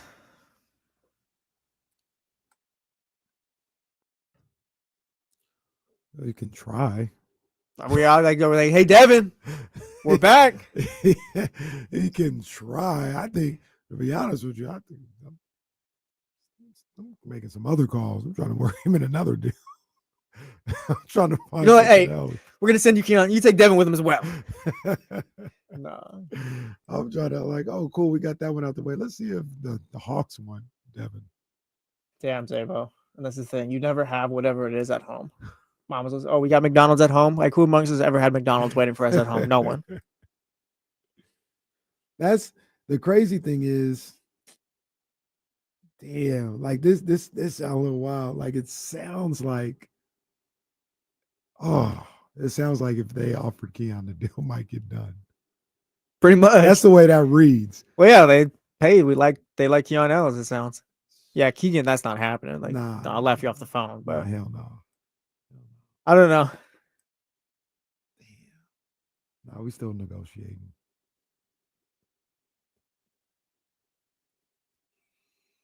We literally just sat through that whole break. Just should we? I don't know. Like I told you when we first started this, I think we know our answer. I think we do too. We just don't want to say it. We just don't want to say I it. think we know our answer. Damn. Ask me again in 3 weeks. Yeah. I want to hear what you guys think, man. This specific deal that we're talking about, Jonathan Kuminga coming to Sacramento, Dario Saric, first round pick, protected pick, and Keon Ellis potentially. That's the rumor that's out there of what the Warriors might want, man. And I want to know what you guys think, man. We got the Elk Grove Kia talk line, 916-909-1320. Who we got on the line? We got Sydney Dean. Let's talk about these things. What we're talking about, basically. Sydney Dean, what's From the up, Chatty man? House. Hey, what's going on, fellas? I just wanted to make a comment. I appreciate y'all being on the air. Thank you. He's gonna It's say really something great to bad about have. us right now. I can feel it. Yeah, no, he's gonna kick our back in. Let's go. No, I'm not like you, Kenny. You my Oh, man, no. but I gotta say, this No, man I'm is messing with you, trash. man. If I see him in the street, I'm hitting the puddle. I'm hitting the curb. I'm taking him out. That's But you cap, cool, I Sidney guess. Dean. That's cap. That's cap. If y'all ever hear KC say, "Oh, that's my boy," I know. Oh man, he in trouble. That's why I got scared right now. I'm just saying the all the stuff that's coming out. Like maybe I don't know. I'm not as connected or like follow the stuff as much as you guys do, but it seems like it's all coming from the Warriors. Like them just saying, "Oh yeah, none of these deals are good enough." Like, what are you expecting? Because we're hearing Keon and Keegan are off the table. Okay, well, what else do you want? Like, we just keep hearing Kings don't have what they want. Okay, well, what do you want? Like, I'm not going to sit here and outbid myself. Right. Like I'm not gonna. That's a great call, Sidney Dean, and I agree with you. If nobody else is making a real bid for him, Well, let's talk about that real quick too. The Suns were the other team that was reported that offered something concrete, which means like they actually offered a deal or whatever. Mm-hmm. The biggest, I'm gonna go find the tweet right now. The biggest name I saw on that was Grayson Allen. And do I need to offer you Keon Ellis if Grayson Allen is on the other side?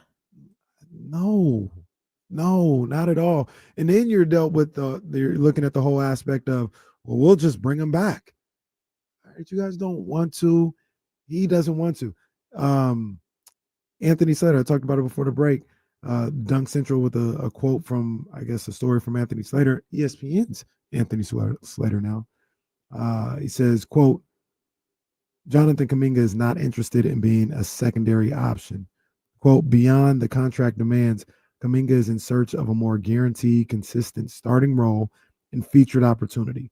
Sources said that's something that both the Suns and the Kings have pitched. Kuminga and my bad, because they put a period there for whatever reason, have pitched Kuminga would be a significant part of the Warriors' rotation to open next season, and they'll need his supplementary scoring on nights that either Steph at 37 or Jimmy Butler at 35 get rest. That's something that head coach Steve Kerr has voiced to Kuminga in recent weeks. Kerr has been one of the leading voices trying to patch this together, sources said. But Kuminga no longer wants to be a secondary option or a fallback plan, fearing minimization in important moments. He scored 18, 30, 23, and 26 points in the final 4 playoff games against Minnesota after Steph Curry went down, end quote. I think, because I was looking at the tweets right now, it's like, yeah, the Suns offers, like, it's just Grayson Allen and assets. Like, the package includes Grayson Allen and assets. And if you're the Kings and you know that, yeah, you're in a good spot right now. You are, man. So what are the, let me just ask you, we're just talking, what are the chances the Warriors just say we're not doing this deal and bring Kuminga back? Yeah. I'm not tapped into what they're doing as far as the ins and outs of them or anything like that. Everything I've seen from what like the national people have talked about them and stuff like that is it's time to move on. I don't think from what everyone's talking, like Zach Lowe or Brian Windhorst was talking about it as well. It's just kind of like this is a situation where like you've already reached the end point and everyone knows like it's time to move on. And if you're the Warriors, the only reason why you'd be bringing them back is literally just because you don't want these deals. Right. But again, if you're going to hold on to him, his value isn't going to pick up. That's just not going to happen. Why on earth am I going to give you more for a guy that doesn't want to be there and you don't want him there as well? And if he doesn't fit, if he didn't fit before and you weren't playing him, now all of a sudden you're going to throw him out there and like it's going to work now? Like, no, that's not how this works. You don't even have a place for him, really. Exactly. Like, you went. You said everything you've needed to say about him the last couple of seasons. Yeah, when you went out and got Jimmy Butler, that was Kuminga's spot in the starting lineup, at least. You know what I mean? Like he's gonna be a bench guy with the Warriors for the foreseeable future. Draymond's not going nowhere. Buddy Hield, Kuminga's not a shooting guard, so Buddy Hield or whoever, Pods or somebody, they're gonna play that role. You don't have a spot for him. Even if you want to bring him back and like increase his value, you can't increase his value because he's just gonna be a bench guy out there. And if I'm looking at At the best. two offers, like, yeah, you can take Grayson Allen and assets, whatever that means. Assets just means second round picks, whatever, I'm sure. Because, like I said, I don't think you're getting anything of true value for Jonathan Kuminga at this point. I don't think so either. And if you're looking at him, like, Devin Carter does not work here in Sacramento. We've said it so many times, clip it, whatever. Like, everyone knows how we feel. But we've also said it's not mainly because of him, just more so there's no spot for him here. Mhm. You can still trade for a lottery pick if you're the Warriors, and maybe that turns out something for you. Right. Or not necessarily, we couldn't necessarily be something for us over here. Just like I said, we'd have a spot for him. So it's like you're not getting anything of like just terrible value, I feel. I agree. I think that the reported deal that the Kings have out there with Devin Carter, Sarge, obviously is just like cap filler. I'm not gonna tell you, oh, Devin Carter's this great player. You're gonna love him, this, and that. But like you're trading for a player who was drafted in the lottery last year and could probably work better for you than he would ever here. Right. And it sounds like, could be wrong, sounds like you're getting the best potential draft pick out of the two teams. Like maybe they just didn't want to divulge it, but it doesn't feel like the Suns were offering a first. Suns I don't even know if they have a first round pick to offer. Yeah, I don't think so. And all I saw was just they're offering assets. Yeah, That's all I could find. So you'd be getting the best pick that you could get in that situation. You'd be getting a young guy who, once again, like you mentioned, was a lottery pick just a year ago, and maybe you can grow his game in Golden State. Kings Beam in the Shadows brings up a good point too. Like Grayson Allen's contract, I'm not gonna say like he's making like 16 mil per year. I don't know if that's good for Grayson Allen or whatever. But if you're the Warriors, do you want that for the next 3 years, or would you rather dump off Sarge and all that? Then you got a lesser value on Carter. Well, here's the other thing about that. Because Grayson's got 3 more years. Grayson 2 and a player option. I don't know the reasons why they don't want this guy, but Grayson got damn near the same contract and length on the contract as Malik. Malik, yeah. And they don't want nothing to do with him. And I'm assuming that has to do with contract more than like they don't like him as a player. Yeah, because he'd be getting Malik for what, 2-3 more seasons again? Yeah. Same thing. So, matter of fact, it might be less. I think Malik, well, no, it'll be 3 seasons. It'll be 3 seasons. So it'll be about the same. So I think if you're the Kings and you're Scott Perry, you still stand pat right now. I think now too. talking about it and knowing kind of a little bit more what's out there for the Warriors, like the Suns, like it's literally just the Suns and Kings are the only ones that have offered something concrete from what I've seen. So if you know it's Grayson Allen and assets, that's not beating what the Kings are offering, I feel. And it doesn't feel like somebody's gonna. No one's gonna swoop in and yeah. We talked about the hypothetical of adding Keon Ellis to the deal. I'm with you. I don't know if you need to do that. And Sidney Dean said it the same way. Like, why am I going to bet against myself? Like, and we did talk about it doesn't help the Kings if this is the situation, but there still is the aspect of like, yeah, just Warriors. If you don't like the deal, go ahead, bring them back. Yeah. Like if that's what you want to do, it sucks because, you know, we wanted him, talking about the Sacramento Kings, but we're not going to outbid ourselves. Then that also goes into, in that front office, you got to have an understanding of how bad do you want Jonathan Kuminga? Do you really believe in him? Do you really want him where like, hey, we'll overpay or we'll, bid against ourselves just because we want him here that bad? Or is it like, for the right deal, like we'll get him, but we don't have to have him? Yeah, it's something you have to battle with because, like, when you look at it, there's a point where it's like, all right, enough of the posturing. Like, let's get the guy over here finally. Mm-hmm.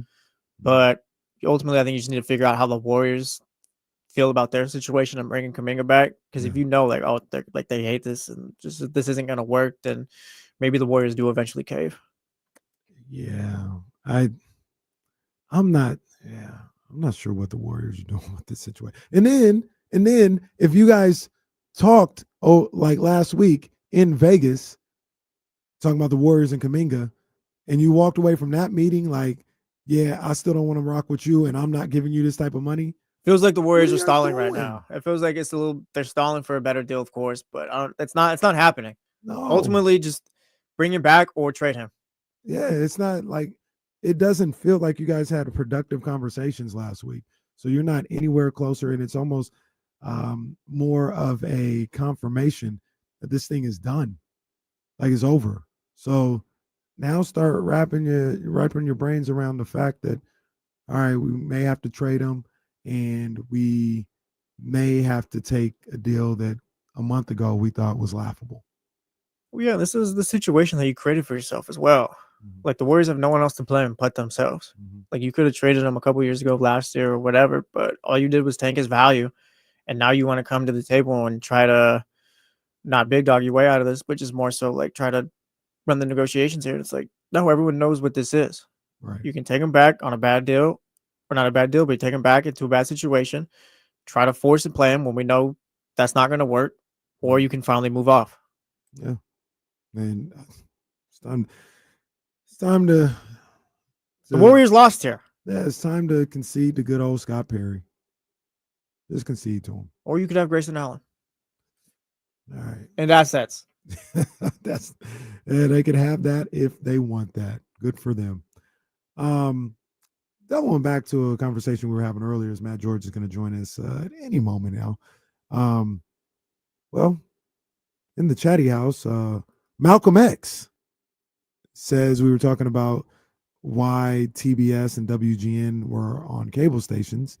And Malcolm X says, that's his name in the chatty house.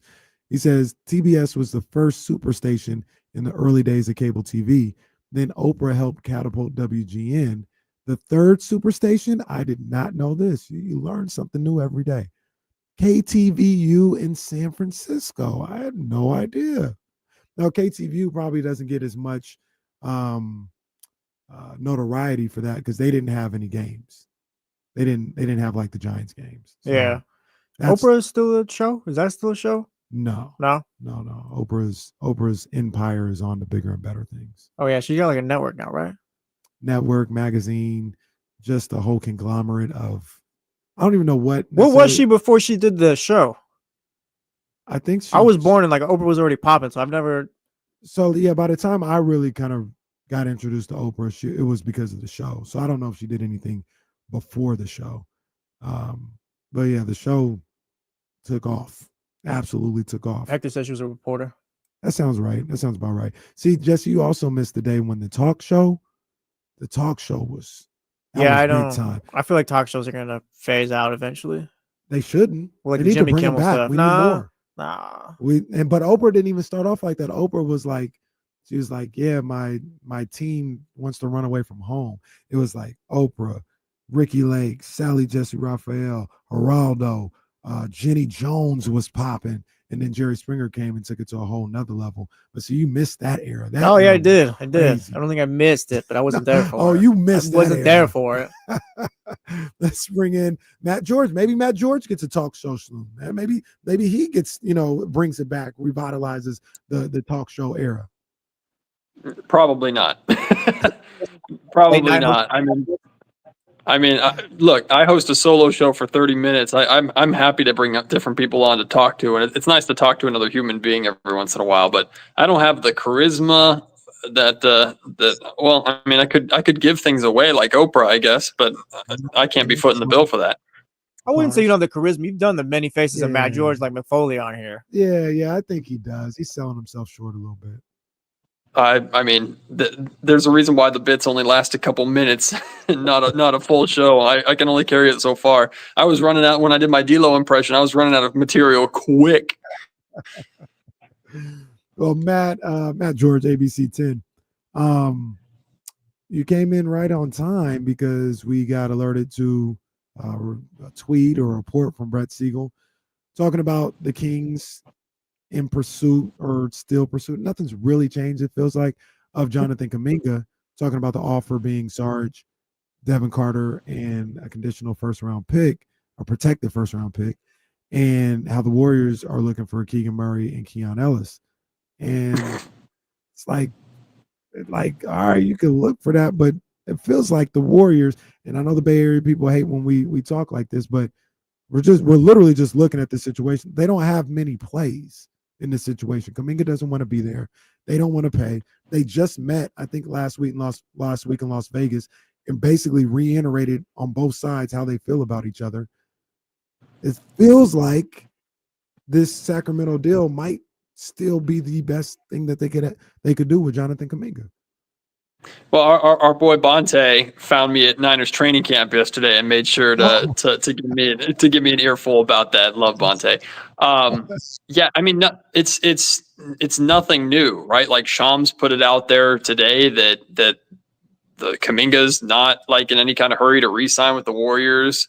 The Warriors aren't happy with the concrete offers that they've gotten, which is one from the Kings and one from the Suns. And I've seen like Warrior circles talking about other offers and other potential like teams that could be interested in other rumors. Like, I don't know if it's wishful thinking or not. I'm not from the perspective of the Warriors. I'm from the perspective of the Sacramento Kings, and that perspective hasn't changed, right? It's like if there's any slight movement, it's the willingness to make it a heavily protected first instead of a second rounder. But I think the protections would be steep to a level where we would expect them almost to turn into second rounders type thing. Very similar to like the first round pick that the Kings sent. I can't remember what deal it was, but the Kings sent out a first that is almost guaranteed to be a second rounder or two, or maybe it's a second rounder that's almost guaranteed to not convey. The one they got from Charlotte or something like that this year. Well, that's the one that they acquired. Yeah, they got the Charlotte pick this year that everybody knew was not going to convey, and it was going to turn into 2 second rounders. Regardless, like the Kings situation has not changed. Right. And I'm glad Clutch Point's putting out there. Brett's a good dude. Shams is putting it out there. It's all the same thing that I said weeks ago. It's Saric, it's Carter, and it's some sort of draft compensation. The Warriors are not interested in Malik Monk. One, because I don't think they feel he fits and they could use him. And two, because his contract, specifically the 4th year of his contract, which is a $22 million player option, I believe, is not exciting or enticing to a lot of teams with how tight money is right now. So Monk is not on the table. Keon Ellis and Keegan Murray are absolutely not on the table, like from what I understand. In fact, when I asked about that, I got laughter in response. So like that's not the case, though. The Warriors can want it just as much as I want $1 million for walking into my work. It's not going to happen. And so we're in the same spot, right? Like the Kings, this is what we got. You don't have to accept it. You can take another offer, find something better. You can pay Jonathan Kuminga and work it out later, whatever you want to do. But this is what we're making available to you. Take it or leave it. And nothing's changed. It's all kind of just the same waiting game. Do you think the Kings, how do I put this? How do you think they look at Jonathan Kuminga? Do you think it gets to a point where, yes, they're negotiating, yes, they understand they're not trying to bid against themselves and all this other stuff, but it might get to a point where, look, I know we don't want to do that, but we really want to take this chance on Jonathan Kuminga. Let's up the deal where we need to make sure we get the deal done. Do you think they feel that strongly about Jonathan Kuminga, or is it more so, hey, if it works out, like if we have a deal that works for us, then we'd love to have him here, but we're not going to overexert ourselves to try to get him? I believe there are members of the Kings organization that really do want him and think that he's available and this is the best chance that they're going to get to acquire a young talent like that. And they're encouraging the Kings to remain aggressive. But I think Scott Perry is at the end of that with the final say, saying we're not going to do anything silly in order to bring him here. I've said personally, I think Jonathan Kuminga is a good project at a right time for the Sacramento Kings. They need depth at his position. He's got athleticism that this team lacks. He's not old, and this team has a lot of kind of older players. So I think now is the right time to where, for the next season to 2 seasons, the Kings are, in my opinion, kind of be treading water as a average team in the West, a play-in team in the West. Now is the time where you can give the patience to a Jonathan Kuminga, where he can work on some things and continue to develop his game and grow in Sacramento, where he doesn't have to be maximized right away like he does in Golden State, because they're on a Steph Curry retirement window, right? And they're trying to maximize that as much as they possibly can because they're on a clock. The Kings kind of aren't on a clock right now. The Kings are more waiting for the clock to reset. So I think Kuminga is a good project at a right time for Sacramento, but it's not such a it's not like a first or second overall pick to where they can choose what project they can have. So they're going to trade a lot to get that first or second round pick. They're trading for a player that we have at least enough context to know there are some issues, there is some upside, and they also know the Warriors' circumstance. So they're not going to jump and go the extra mile to give Golden State the out. Why would they do that? Why would any organization do that? And I think Golden State understands that too. So that's where we're at. We're just at a kind of a standstill stalemate. Yeah. Well, before we kind of talked it out, and see, Jesse, this is a good thing that we talked it out. That's all we were doing. Yeah, we didn't make a definitive answer, and we talked it out and came to a conclusion. We were right. Because over the weekend, I was running around North Carolina, so I wasn't super locked in, but I thought I saw something where, Keon Ellis, and it was like, hey, the Warriors, want Keon Ellis in a deal or something like that. And I'm not gonna lie, I thought about it. I want Keon Ellis here. Like, I want him. This is a guy I want in Sacramento, and I want to build with him. But I also feel like maybe some of those people in the organization that this is a heck of an opportunity that you might not always get here with a guy like Kuminga. And I kind of don't want to pass that up. So I struggled with the thought of, would I move on from a guy like Keon Ellis to make sure I take this opportunity? After we talked through it and talked about the situations, no, you don't do that. You stand pat and you do what you have to do. But is that something that it would even cross your mind about, potentially including Keon Ellis in a deal for a guy like Kuminga? The only way I would, if I were the Kings, include Keon in the conversation is if I felt by picking up his option this offseason that I potentially burned a bridge. And I've been told Keon and his camp are not happy. Why would they be to pick up that qualifying offer to where he's going to make less money than a vast majority of the talent on the Kings roster that he's going to be playing ahead of, right? Everybody wants to get paid and paid what they're worth. And Keon Ellis is not paid what he's worth by NBA standards. So if the Kings feel that, man, we made this decision because we felt we had to financially this offseason to give ourselves the flexibility to get out, go and get Schroeder or whatever other moves they made.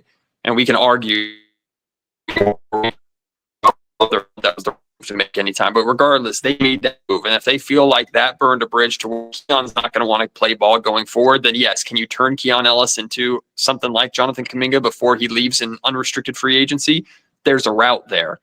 But I don't think that's the case. I don't believe the Sacramento Kings and Keon Ellis have any kind of worse relationship because of what's happened. I do believe the Sacramento Kings are more than interested in finding a long-term resolution with Keon, just like they're interested in finding a long-term resolution with Keegan Murray. And on the other side, again, the Sacramento Kings and Scott Perry shouldn't feel like he has to include anything of a value of a Keon Ellis to get the Jonathan Kuminga situation done because he probably feels he can play the long game. So I don't think the Kings should and really would ever consider it based off of the Keon circumstance and based off the fact that no one is trying to throw the Warriors a bone to help them get out of a messy situation that they themselves created and are struggling to find a way out of. Yeah. No, I feel you. Like you said, we mentioned it, we brought it up, then we talked about it, and we was like, nah, we don't need to do that. We don't need to do that. It's all good. It's all good. Matt George, ABC 10 here as we wind down D-Lo and KC for this Thursday. And Matt, a lot of Kings stuff going on. We talk Kings literally for a living. We have a good time with that. I want to ask you something else. And as I think about the question, I feel like you're a little younger than me. You might be out of the demographic that sees a guy like Hulk Hogan the way myself and D-Lo see Hulk Hogan. Were you around for yellow and red Hulk Hogan? I wasn't. I was never a Hulkamaniac or anything like that. In fact, what's funny is, and I don't know if I've told this before, I wasn't allowed to watch wrestling growing up. Like, my mom was not a fan of wrestling because I grew up in the... What? I said, you're rebelling now. He's sneaking and watching wrestling. Uh-oh. Never. This is a good freeze, though. It's a good one. Hallway. One. Prove my connection. Hold on. It's like the commercial. Is it okay? Am I here? You back now. You back. That was an official Matt George freeze, though. I don't think we've Okay. ever had. All right. I'm working on it. I apologize. All right. I'm going to a different room that usually has better connection. No, I was not a Hulkamaniac. I was not allowed to watch wrestling growing up. And even like Hulk was big when I was like super, super young. So I've seen videos of like Hulk Hogan and then seen his returns and promos that he's had when he just show up at WrestleManias for no reason and say like the Silver Dome instead of the Super Dome or whatever in New Orleans. I was never really a Hulk Hogan fan or a follower of Hulk Hogan, but I understand the pioneer he was to wrestling. So, but not like my superheroes in wrestling when I was a kid are Undertaker and Shawn Michaels and Triple H and I guess end of the run Rock and those guys. That was my era of wrestlers, and Dave Bautista. Those were my guys growing up. Dave Bautista, no doubt. So, like, we talk about this, myself and Damian, we talk about this with Jesse sometimes because Jesse's younger, obviously. I think you're around that age as well, maybe a little older. But we talk about it with Michael Jordan, and we're like, and how we revere Michael Jordan the way we do. Unless you were there, it's hard to explain how big of a deal Michael Jordan was. Like, he was, I know everybody has historical context and all this other stuff, but it's even more, you can't put it into words, you can't put it into stories, how big of a deal Michael Jordan was unless you were kind of there. I kind of feel that way about Hulk Hogan. Like, unless you were there in 84 through 89 and the Hulkamania and all this other stuff, it was something you kind of had to live through to understand why people like myself or anybody was like, oh, no, there'll never be anybody bigger than Hulk Hogan. Like, it was just different. And we talked about it earlier, like the man, I'm able to separate the man from the character that was Hulk Hogan. And yeah, I'm not going to shade the character at all. I don't think that we'll ever see a bigger wrestler than Hulk Hogan. Not in my lifetime. I mean, I was not one of those people that experienced what it was like when Hulkamania was running wild. Like I didn't experience it. I didn't know it. I didn't get it. Like my era of the superhero or of wrestling is Cena. So I can't really speak to it. I can appreciate it. And of course we've gone back on like the WWE network and stuff like that to watch some of it. And I've gotten myself in trouble with old head wrestling fans too. Like, we're so spoiled with modern wrestling now and what these wrestlers can do in terms of the athleticism. The men, the women, doesn't matter. What they do now is insane. And of course, I've seen the video on the internet 1,000 times of Hulk slamming Andre the Giant. And it's like that moment, I can imagine when it happened was unbelievable. But you watch it now and you're like, he just picked the dude up and then dropped him like that. Like Big Show's had that happen to him like 17 times over the last few years of his WWE run.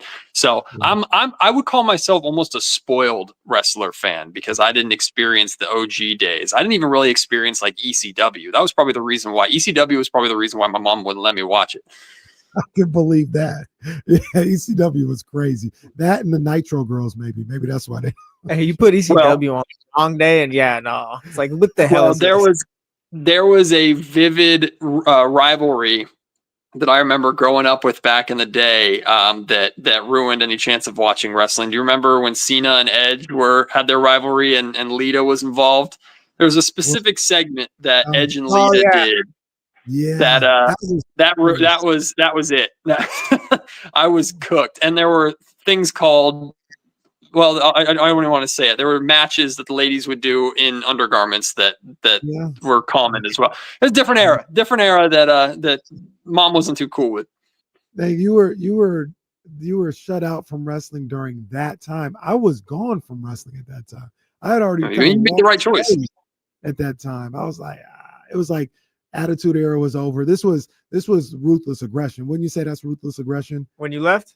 Yeah, like Yeah, when around that Edge time, and Lita and Yeah. I wasn't tapped in for that one. I yeah, you was- vividly remember. So yeah, I vividly remember one day because I loved DX, but I loved DX the Shawn Michaels and Triple H version when they made fun of Mr. McMahon and they beat up they beat up the Spirit Squad. Like that's the version of DX that I loved. And they're those shirts, they were so popular that you could find those shirts in like a Kohl's or something. And I remember seeing a DX shirt in Kohl's and I grabbed it. I was like, Mom, can I get this? I love DX. And she flips it over to the backside and it says their catchphrase. And she said, absolutely not. What is this from? I was cooked then too. Yeah, that'll seal the deal right there. You're not gonna be able to get that shirt. Not gonna be able to get that one. Yeah, man. But you were far removed from I forget how much older I am than you. You were far removed. Yeah, you're old. Yeah, I'm not even Unk no more. They said I'm now OG. You know, I'm not Unk no more. So, you know, it happens. Real quick, we've got about 2 or 3 minutes. You said you were at 49ers training camp yesterday. Anything stick out? I know it was the first time they were on the field, so there wasn't a lot going on. But were you able to take anything from the first day of camp? Yeah, I mean, I was wandering around just trying to shoot and get as much as possible and trying to follow everything. But the one thing that stuck with me is I was on one of the sidelines and I'm shooting, and all of a sudden I look up and Ricky Pearsall's right in front of me. So I'm like, okay, I'm going to start shooting Ricky Pearsall. He's working one-on-one with the coach, just kind of running routes. And he looked fast, like he looked good. And then Shanahan takes the podium afterwards and basically says, like, back in the day, like Ricky Pearsall would be a go, like he'd be participating like normal right now. And they said he's running his routes at full speed and matching or even beating his normal speed times on routes that he did before he got hurt. So he's basically back right there, but they're taking the time because they can right now. They have the mandatory 4 days without pads. So my takeaway, there's a lot of stuff. My takeaway was Ricky Pearsall looks quick. He looks healthy. And I mean, I know that receiving room needs desperately to get healthy. I think he's going to be back very soon, like next week soon. Yeah. I saw some other footage of him as well. It might have been from you. It might have been somewhere else, but he was like running from sideline to sideline, full speed. And I was like, he looks fine. It sounds like after seeing him, it was like, oh yeah, this is probably just precautionary. Yeah. And just making sure everything's good. So. Yeah, you look good. All right, man. Matt, I know you had a busy day. You out there working. He made some time for me, man. So I appreciate you, big dog. Thank you, man. Appreciate it. Sorry about the internet. Chatty House. Make sure you jot down the freeze time whenever it happened. 3:44, they said. 3:44. Yeah. Put it on a shirt. Put it on a shirt. Matt George, ABC 10, man. I appreciate you, big dog. Appreciate you. Before we get out of here, I got to remind you guys about my people. Our people over at Baker Family Wines. Those are my people, man. Dusty Baker has one of the best wineries in the region right here in Sacramento, in West Sacramento, man. So they fortunate enough for us to work together, to do some great things together. And just to remind you, from the baseball diamond to the vineyard, Dusty Baker's journey is as legendary as his swing. Baker Family Wine celebrates Dusty's passion for handcrafted small lot wines, crafted with the care right here in West Sacramento. Join Dusty's Clubhouse for exclusive releases and tasting room specials, and savor beautifully balanced European-inspired wines made for true fans. Visit the tasting room and taste the story behind the legend today at bakerfamilywines.com. I told you I had a bottle for my birthday. I had that white wine. Fantastic. Absolutely fantastic, man. So shout out to Baker Family Wines. Shout out to Lem Adams. Shout out to Drew, the local guy. Shout out to my guy, Jay Gadon. Shout out to my guy, Matt George, man. We had a great day today. We will be back tomorrow. It is Friday. More KC and friends, man. You know what I mean? Kyle Madsen's going to be joining us. I'm still waiting on confirmation of another secret guest. We'll just say that. It's another secret guest. I'm waiting for confirmation from another guest too, honestly. So I got 2 guys that I'm waiting on. We also got Eddie Gonzalez. He's going to be here like he is every Friday. And we're just going to break this thing down, man. Hopefully by then, the Warriors will have come to their senses and we get this deal done. Just do the deal already. Like, just do the deal. What are you time? doing? Like, you lost. It's fine. What is this? What is this? Like 4 weeks we've been going round and round about this? Like, oh, yeah, we like killing Ellis. Oh, you lost. It's fine. It's not getting any better, guys. It's really not. Jesse, I want to make sure it's 55 or 56. 56. To be honest, we got another minute, brother. Oh, okay. Well, we got another minute. What do you want to talk about? 55. No. Anyone have a topic in the chat house they want us to cover for about 50 seconds now? You got 50 seconds right now for bump it or dump it. That's what we're doing right here. Bump it or dump it. Yeah, bump it or dump it. You know, let's just thank our audience. Thanks to the local guy for joining us today. Thanks to Jess for tuning in today. Shout out Bryce. We appreciate you. Zabo, Josh, Leezy. We still got 30 seconds. There we go. Norm Will. Leezy. Okay, all right. Leezy in here talking about Eagles Super Bowl return. Please. All right, get yeah. lost. This is we're done with this nonsense now. But we'll be back starting at 10 a.m. with the Insiders right here on ESPN 1320. Vamos Aces. Let's get another win. All right, we're done. There we go. All my people, appreciate you guys, man. Thank you very much. I'm going to switch over and get the other show started, man. So we'll see y'all tomorrow. Appreciate y'all. Y'all take care.